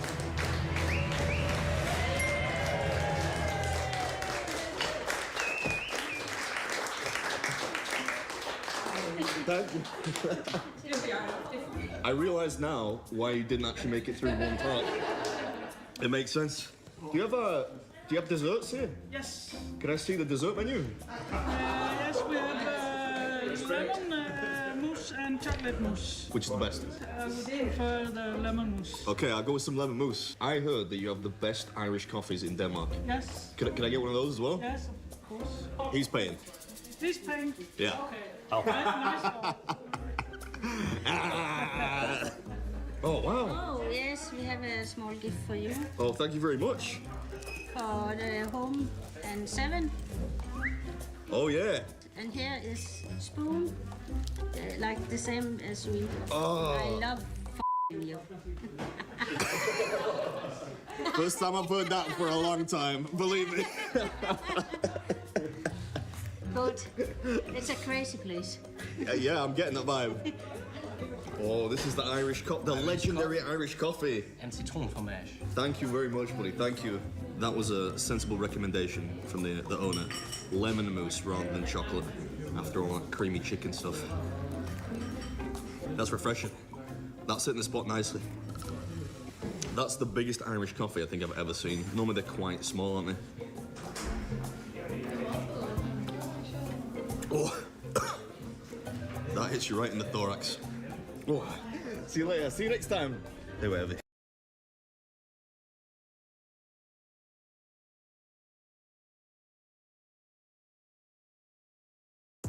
Try Taco Bell's $5, $7, and $9 Lux boxes, including the Triple Double Crunch Wrap. Open a Chime checking account in 2 minutes, and we'll spot you up to $200. Apply now. Open a Chime checking account in 2. This is the smallest sport bike money can buy. And behind me is a 600cc super sport bike that's really, really fast. Now, as it sits, this thing's not very impressive. So I want to see if we can give it some super crazy upgrades to beat a real sport bike in a race. Now, last time we worked on this little bike, we added the world's smallest turbo to its 50cc two-stroke engine. And that made it pretty fast, but nowhere near fast enough to beat a real sport bike. So we're gonna take this platform out and swap it with something much more powerful. Oops, look how small that little engine is. That thing is tiny. Does it still have compression? Oh, this thing would still work, probably. This was like one of the first real builds on Bum. You can see, honestly, this is probably where we started to improve. There's no flange for the turbo. Look, it's just welded onto the turbo. Oh.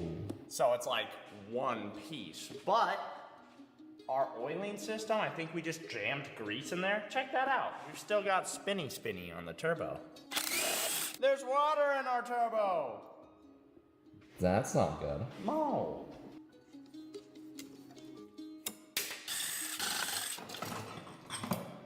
Oh, dude, that thing probably weighs, I want to say it weighs about 10 pounds. It's so light. Also, look at that teeny tiny little sprocket. What is that? That is the smallest sprocket.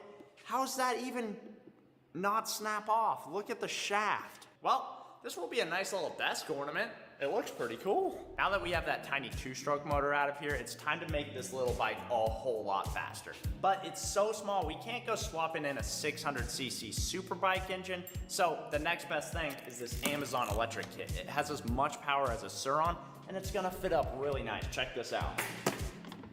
Ka-ching!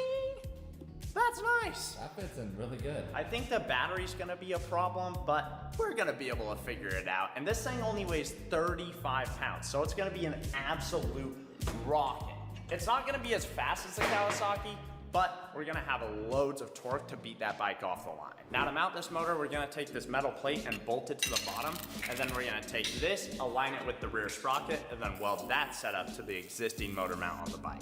That looks diabolical, dude. The tiny motor looks a lot bigger in the tiny bike.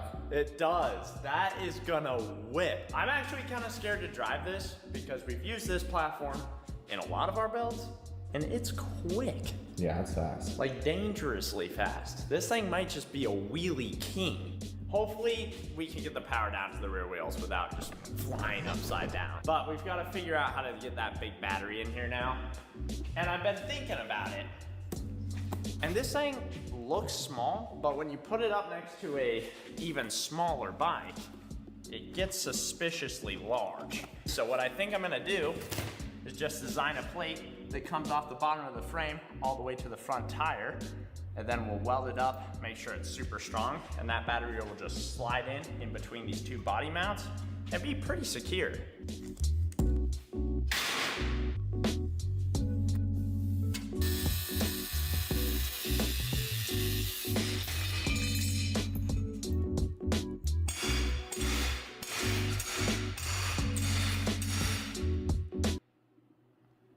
It's good. Are you sure? Yeah, it's good. Our battery mount's done. It's time to see if this battery's gonna fit. It's gonna be a tight squeeze, but I think we're gonna have enough room. It should make its way in there.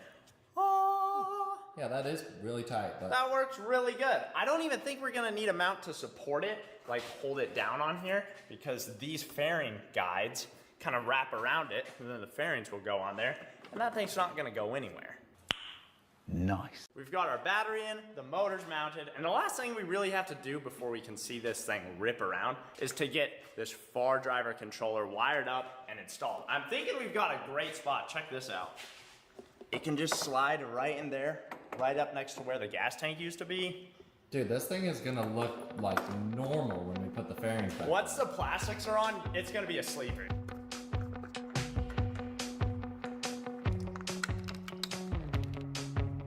Check this out. I just want to show you guys how sick this is. Super powerful controller, just jams up right in there because an exhaust used to come out the back of this bike, but now that it's gone, we have all that space. We can tuck all the wiring up nice and tight, and then just run these cables up to the front through an electric throttle, and then we can see what it does.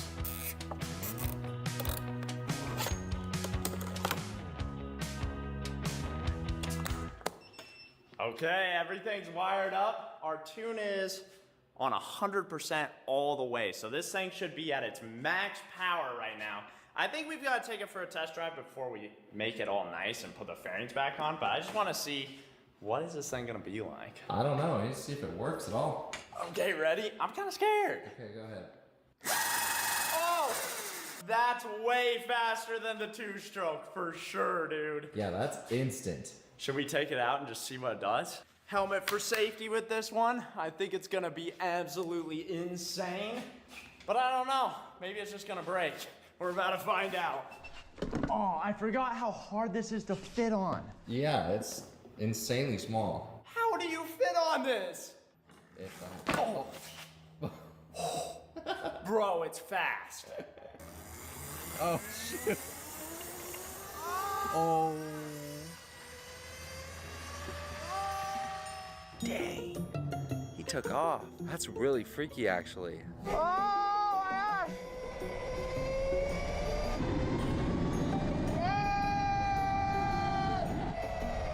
Oh.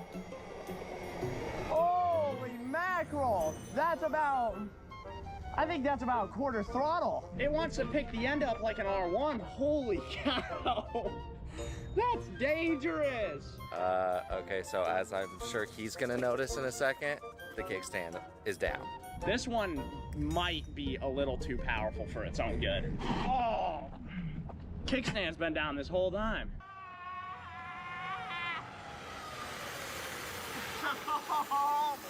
Oh, holy cow. Hop on this thing, check that out. Watch out for the throttle. It's like, it's powerful. Okay. Hand me the camera. Don't die though, seriously, it's like too powerful.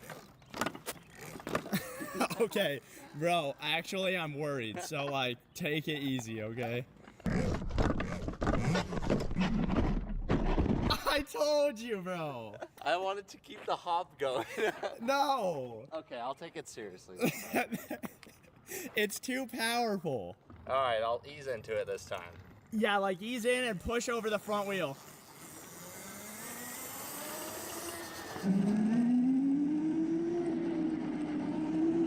Yeah, this is too fast. Oh, okay, yeah, this is so scary. It's really wobbly. Oh my goodness.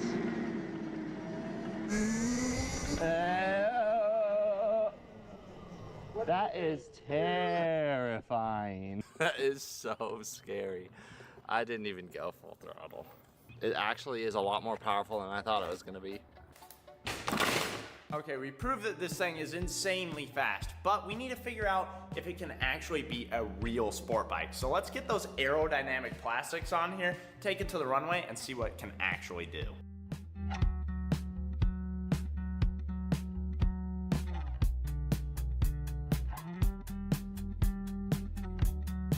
elastics that are on, and the last thing we're gonna add is a chain guard. We never have a chain guard, so this is a pretty big moment. I also think it's gonna make this thing look even more like a sleeper and protect your leg in case you fall off, which is a real possibility. Check that out!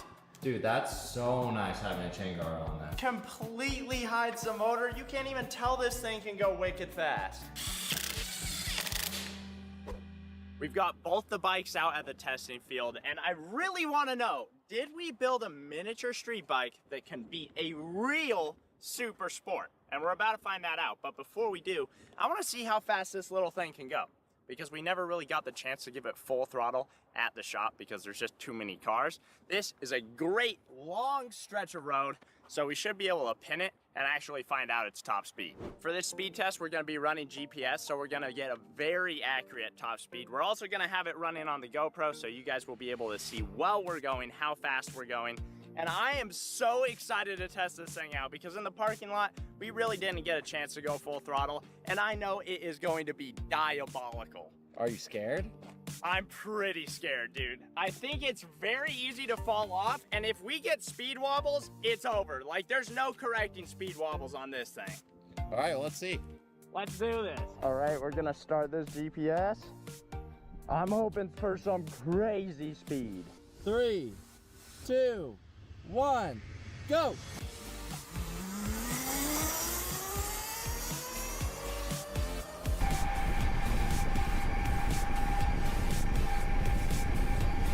Oh man, that thing is fast. It looks weird seeing something so small go so quick.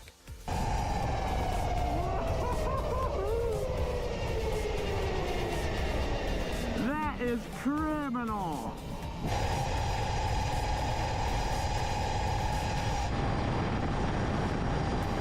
It's gotta be scary. You're like so low to the ground. You're basically sitting on like a bowling ball.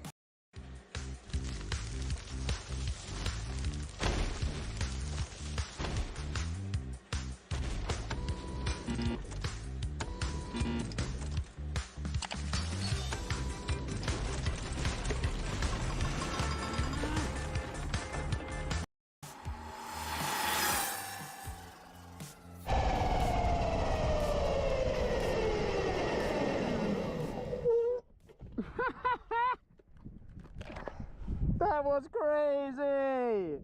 Okay, dude, I'm dying to see. What did we get? Was that fast looking? It looked so weird because you're so low to the ground, but yeah, it looked like a rocket ship. 40 miles an hour. Okay, I guessed 45. 45?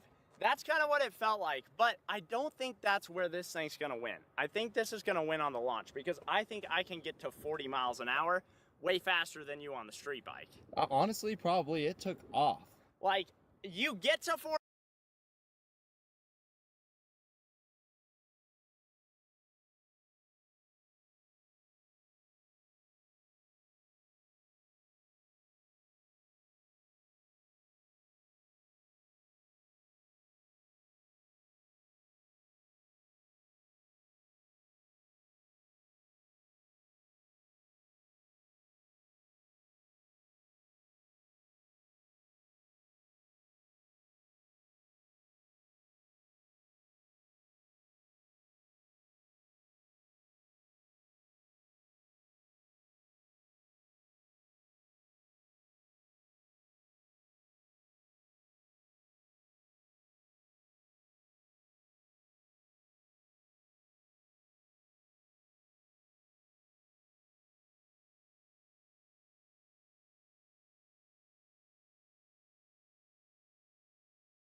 No? Bogging hard. Really? Yeah. Huh. Is the choke still on, maybe? Oh, yeah. That'll do it. That'll do it. Probably didn't like that. Ah!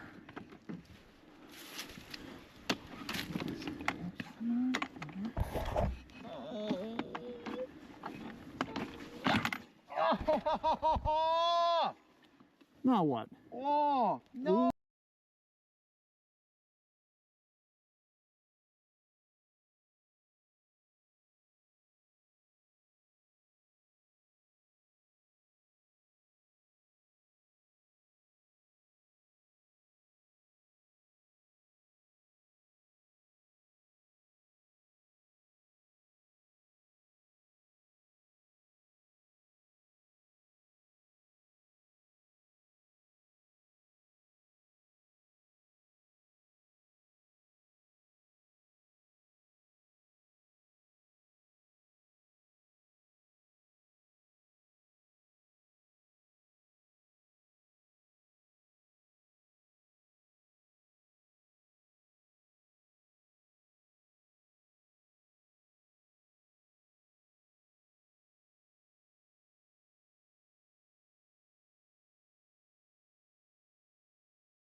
Voice mod gives you over 150.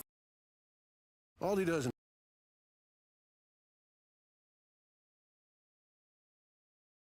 I've got an absolutely game-breaking glitch for you guys today in Black Ops 7 Zombies. There's a brand new AFK God mode glitch on the new map Totenreich, and this thing is honestly one of the 20 minutes. I checked all the settings.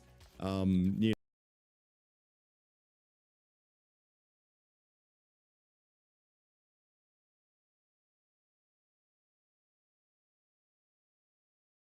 Welcome back, guys. G-Maxilla here. There's a new God mode glitch working on Totenreich, but I'm going to show you a couple tricks because there's a lot of players that are doing this glitch all wrong and they mess it up.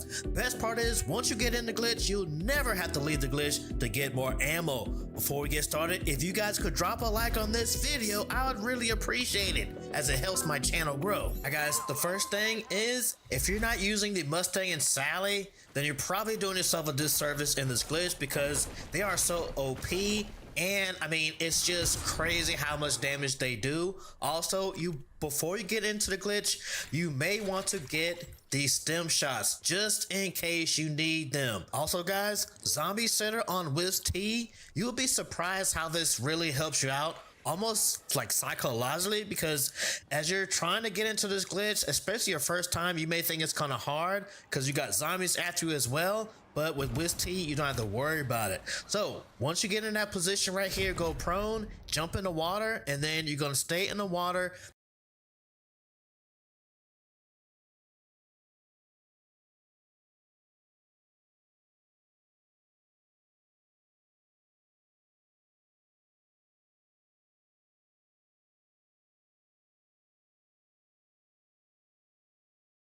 RC car, so have them reverse the car the same time you place down the sentry gun. Once the sentry gun is on the car, drive it over to the zipline and park it so the sentry gun is blocking the zipline. Once it's in the right spot, use the zipline to get out of the map and then quickly pick up the sentry gun before the car despawns. Then find the sweet spot so you can place down the sentry gun and then have your friend use the zipline to get out of the map with you. You can do this glitch with a full team if you want, and the wonder weapon isn't required, but it will make farming XP faster. There is an ammo crate nearby that you can use to refill ammo, and the best spot to use this can be found on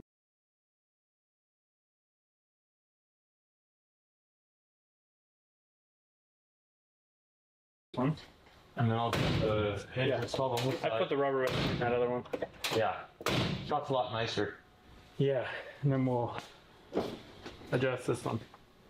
So Hillbilly is going to go ahead and put our old rubber back in that door because It works really nice. New rubber seals way too good. To where you have to slam the door and almost break the glass to get it to shut.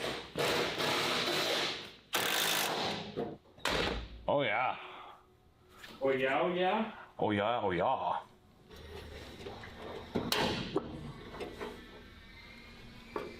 Just don't want it to go down very well. I need something to push.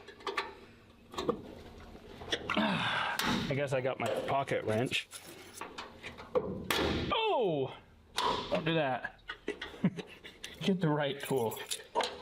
Or don't. Got it! That one's stuck. Why? Unstuck it. So we've never had a cow inducted hood on old King Fred. So this 2-inch riser hood is gonna be pretty sweet. All right, so Hillbilly had to take off. So me and Slowy are gonna put the hood on. So you guys are on a tripod. We're gonna run and grab it, and then we'll get that adjusted out. So it is Saturday, the day before. Per usual, this is how our life goes. We just got a lot on our plates right now. Getting the racetrack going, getting that all taken care of, building Fred, getting our next projects ready. Now, fun little fact to you guys, we are going to be doing the Morvera pretty soon. So you guys are going to want to stay tuned for that. We've been kind of holding out on starting new projects, as you guys can see. Yeah, we know it's kind of, hurt views a little bit because we're not starting anything, but things have to be planned out. So once that starts, it's going to be awesome. We also have my tow truck that got hit by a tree that I'm just about to settle up with the insurance on, and you guys are going to not want to miss out on that. So let's get this hood on.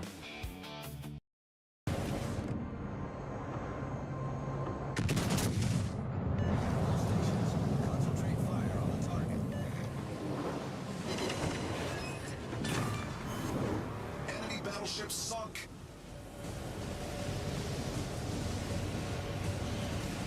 Enemy battleship detected. Enemy submarine spotted. Attention, reporting the target position.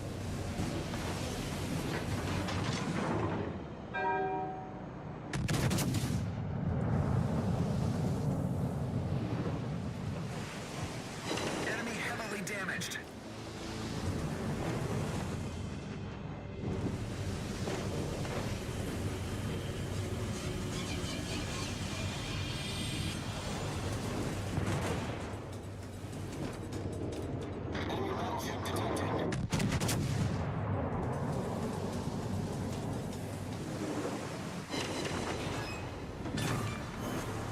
Enemy battleship foundered.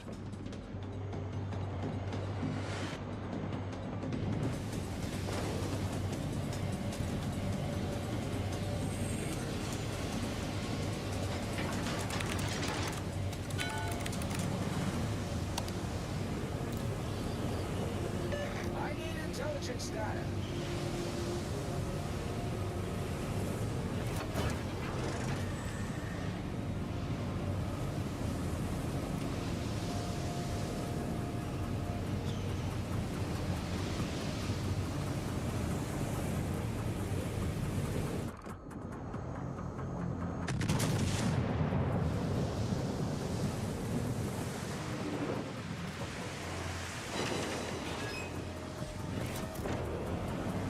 Engine boost activated.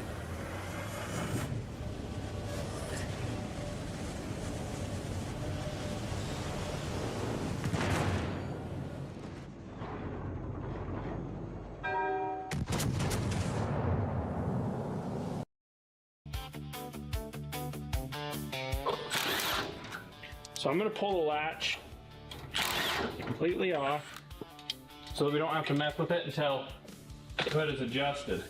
And then we'll put the latch on and adjust it. So first things first, watch that. We gonna hit the fender? No. Okay, so that needs to come forward. Whoa, that needs to come forward. We're actually not too bad. Hinge needs to go down. So it needs to go down in the rear. Yep, bolts need to go down. So we'll adjust the back of the hinges down first, and then we'll slide the whole hood forward.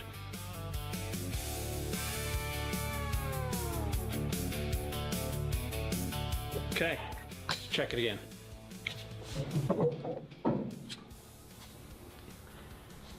Oh, yeah. I think that's pretty dang good. I like that. So this is factory fender, aftermarket hood. Aftermarket hood, aftermarket fender. I don't like that. I think we should bring that in a little. Yeah, we're gonna bring this fender over a little now. Now, oh, that stayed good. I think we're pretty decent actually. I think that looks, yeah, that looks fine. We're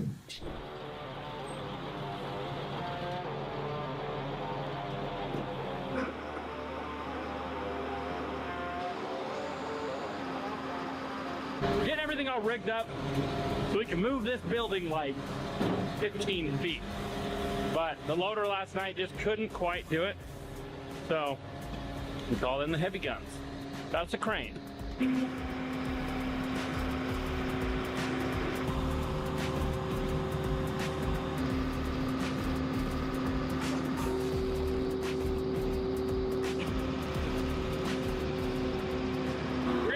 Rigging put away, crane's gonna take off. We got some more beams to move before we're done out here, but that went super smooth. The nice thing is we don't need to lift it, set it on a trailer, haul it, and offload it right here. Now all the hard work is done.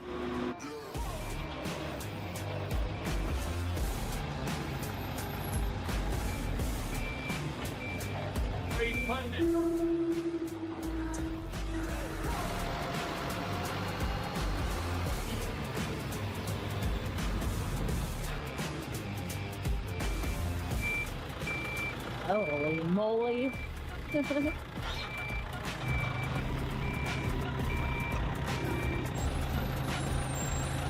Well, one of the forks is all the way through, but this one's not, but I tried to make a suggestion. He's just gonna full send? I think so. No, he's looking.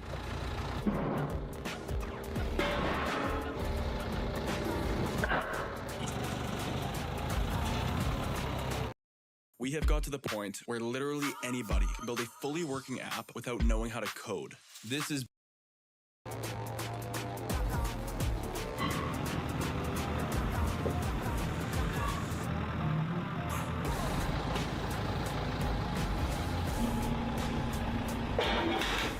Oh god. There's only one thing left to get. Owen's rock.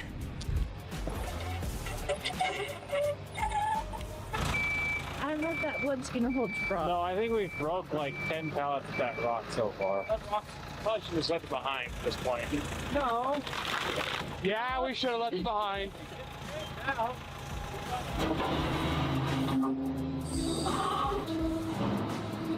Kind of thought Hillbilly would be over here in the hills, but everything is moved and they're already starting to dig it all out. They're already on it. Pretty soon all of that will be gone. And then there will be parking for everybody. The thing about all of this is that they just said that they moved 25,000 loads of dirt. So I feel like they have a lot more to still move. now they can dig down our island. They already started. Yeah. Not gonna be an island much longer. It's all gonna be parking, I guess, right? Yep.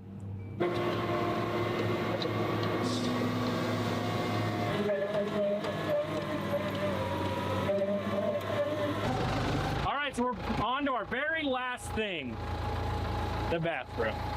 We got everything else moved. We got Owen's rock safely tucked over there where you guys can see it. And they've started moving dirt. So we're gonna get the porta potty moved and let these guys keep working.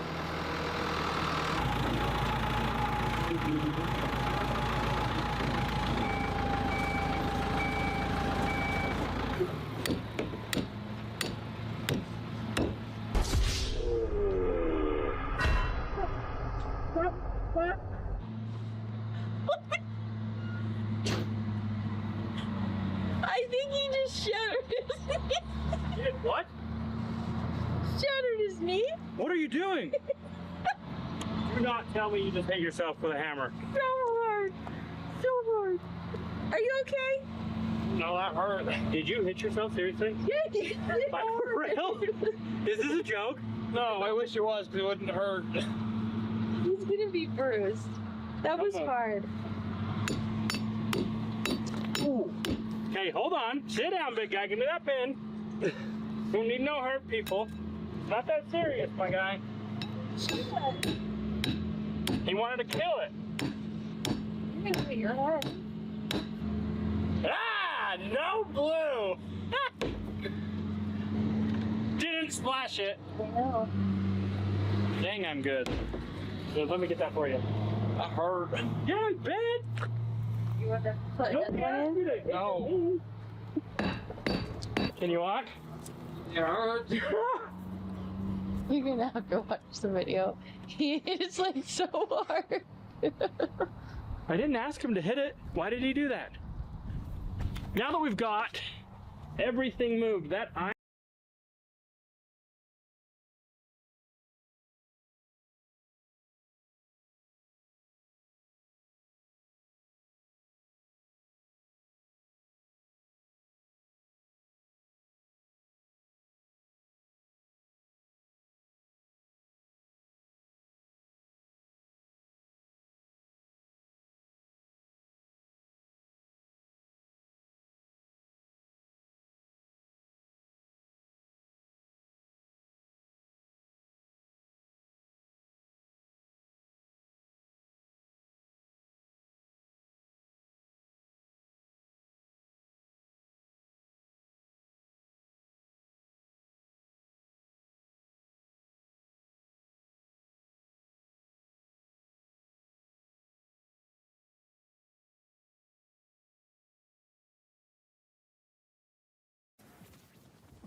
Ammo if you need. Nope, I got this down. I got this.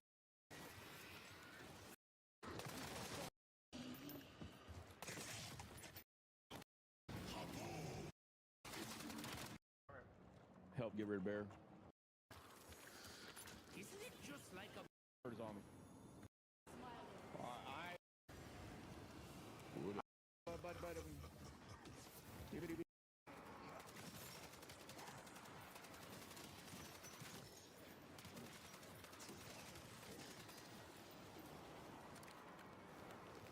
Like, how hard is this thing to find? Alright, you can end the round. Chances. Now you shouldn't be a bullet.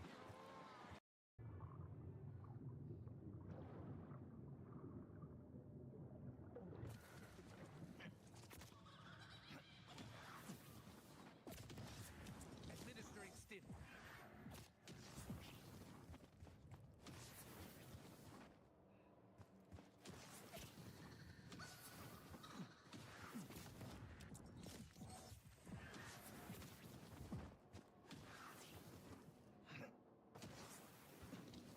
Have ammo if you need. Nope, I got this down. I got this shit to a T.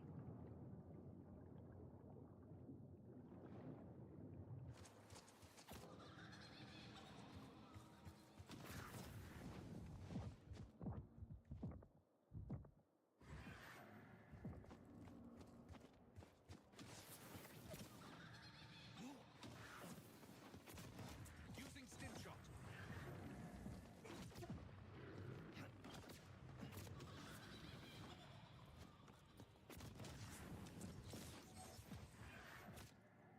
Aha! Got it. Okay.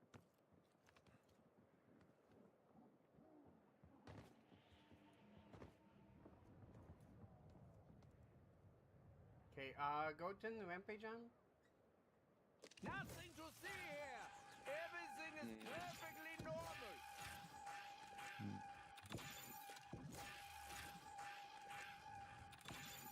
I hope this works. This should work. I don't see why it wouldn't. Mm-hmm.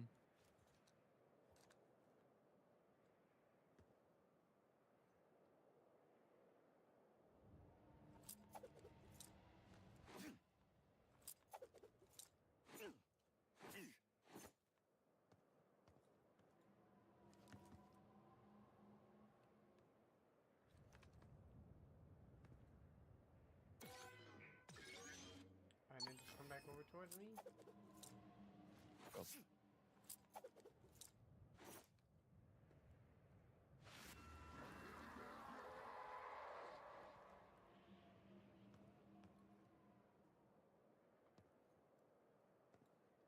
hoping this spot works.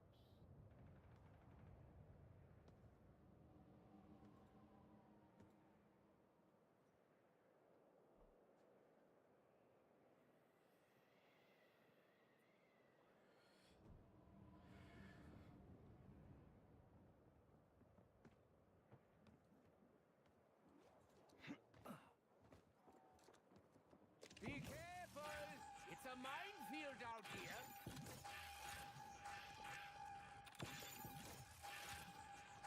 You're underneath them. What you want me to do? You want me to say it? Turn around, turn around.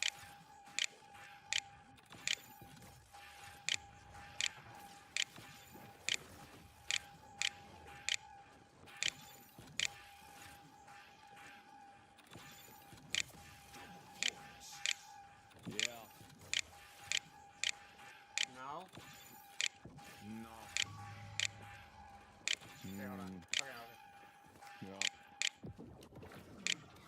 I'm look. Ah, shit. From the Give me of a actual second. animals?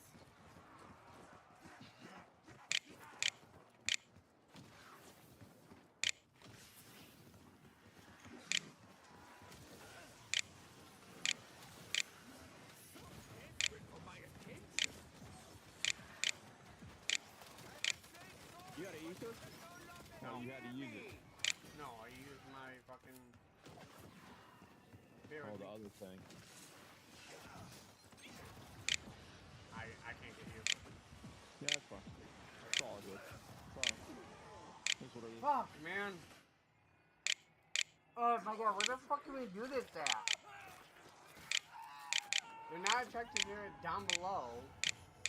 They're semi-attracted to it, but if I'm close in the vicinity, like when you do that, when we end the round, you've got like I've got to be somewhere else. You know what I'm saying? Yeah. I'm trying to think where else we can do it. Because the bunker's the spot for it. The bunker is fine. I think 2 people have to be behind a wall. I'm trying to think. Around, you've got. Yeah. No? No. Okay, hold on. Okay, okay. Yeah. I'm look. Ah, shit. From the Give me a second. actual animals?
So this video game, the screenings of Mixtape, this is the game.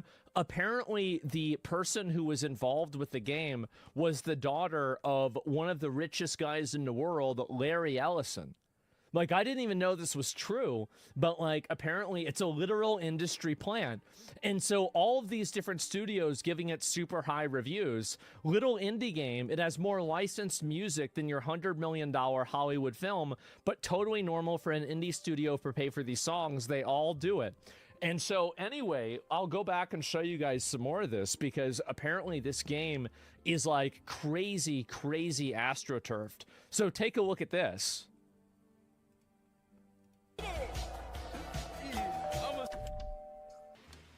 So this is the package they sent him.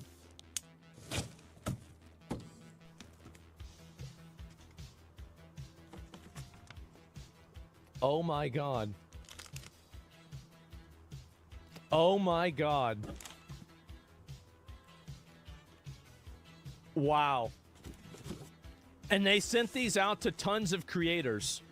They're 100% paid reviews that are legally doing so, but it's being covered up.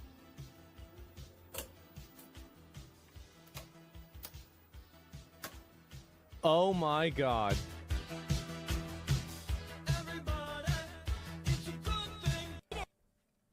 Dude, this guy like these mixtape packages that they sent out, full functioning CD player and retro headphones straight from the game. This is so cool. Yeah, look at this here. Annie Perennia Interactive. Oh boy, it's a blatant advertisement for a product that's not being disclosed as such.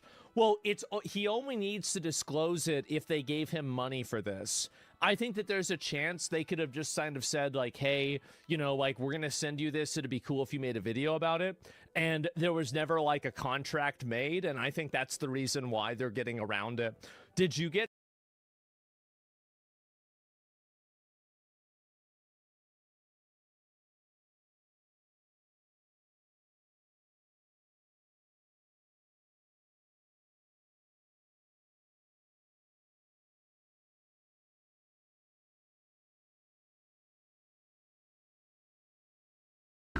Look at what this is.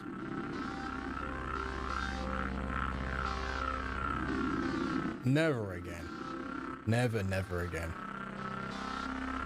I bet some of you are eating one of these right now whilst you watch this video. You gonna put that bag down? Be honest. Oh.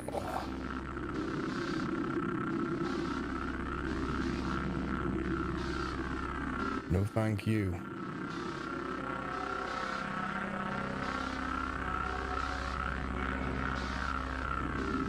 Interesting choice of mortar and pestle. Unconventional. Rated. Let's see how gross this will be now.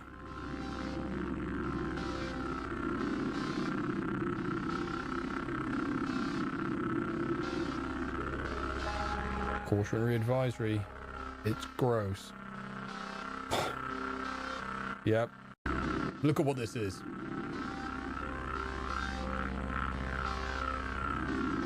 Never again.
No, I have not forgotten about this build. I'm well aware that this build has been taking forever. Actually, I was waiting to see if the 9950X 3DX2 or 3D2 or whatever was gonna be worth waiting for. And it wasn't. And then I went on vacation, and then I had some other obligations to get done, and now we're getting back to it. So today we're gonna see if we can't take a tube and mount it to a thing and get some tubing in there, which is, I guess, half the process. Look, as tech geeks, we would protect our internet connection with things like VPNs, and we like antiviruses and stuff, but why would you leave your bank account information fully exposed to the internet? That's why today I'm gonna talk to you about privacy.com, because privacy.com is almost like a VPN for your bank account. Privacy.com allows you to create virtual cards that you can use anywhere online, allowing you to keep a complete dedicated buffer between your bank information and the site that you might be buying from. And trust me, with data breaches these days, as somebody that's had credit card and bank information leak, having to go in and cancel all those cards and figure out everywhere that those payments were set up was a complete pain in the butt. Now, one of the best use cases for a virtual card like this is online subscription services. They do not make it easy for you to cancel, but you know what is easy? You can go in and cancel the card that you used to sign up for these subscriptions so that they can no longer charge you any hidden fees. Or when you cancel the service, they've got that, oh, just one more charge because you missed the date by a certain cutoff date. Nope. You can lock or cancel the virtual card to stop the charges while you're in ever. Like other credit card companies, Privacy collects transaction fees called interchange from merchants. They don't and never.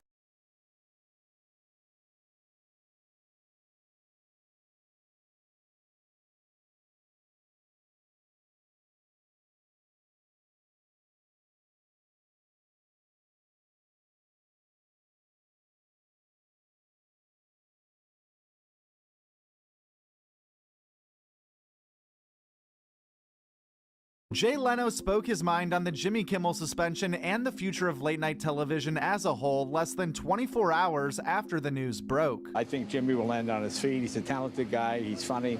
And let's see what happens. Maybe he might be on in just a couple of weeks again, so we'll see. It's a comedian talking.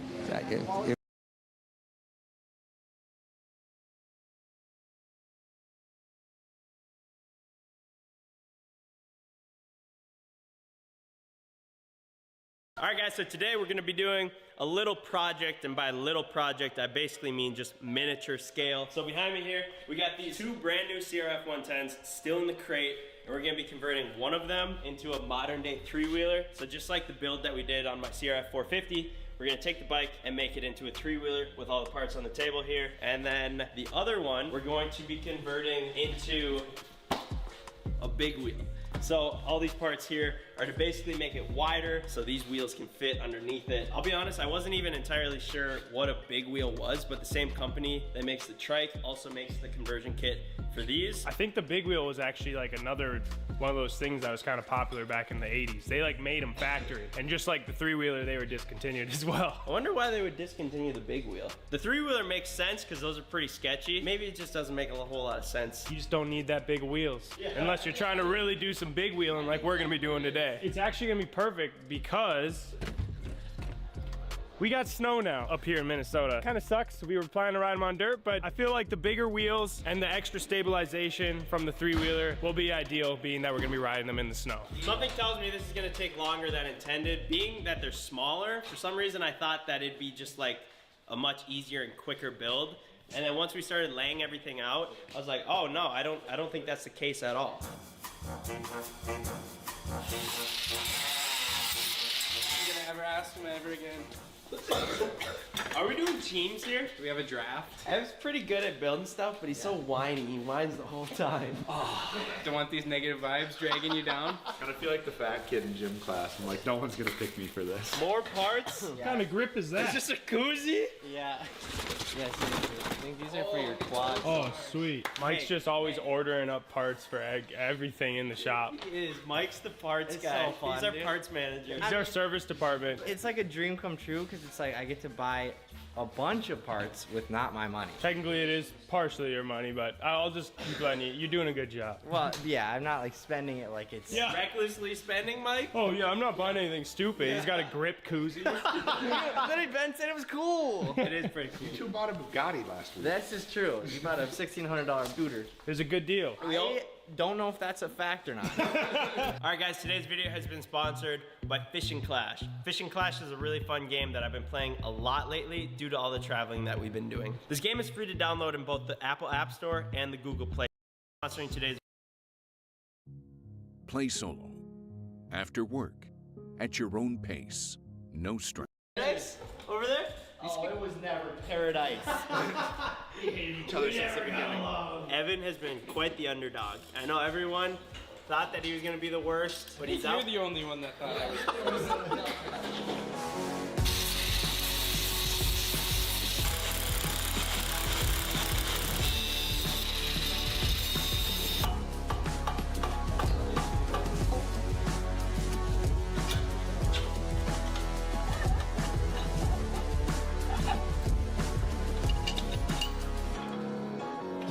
Finally gonna look like a three-wheeler.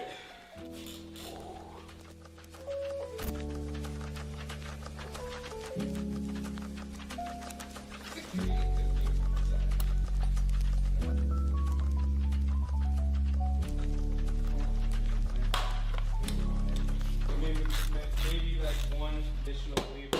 Okay, I think I'm done.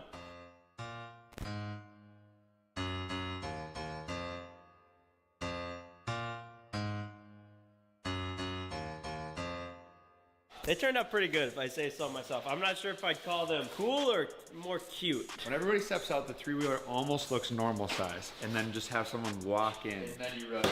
Oh, it still looks normal. Why does it look normal size?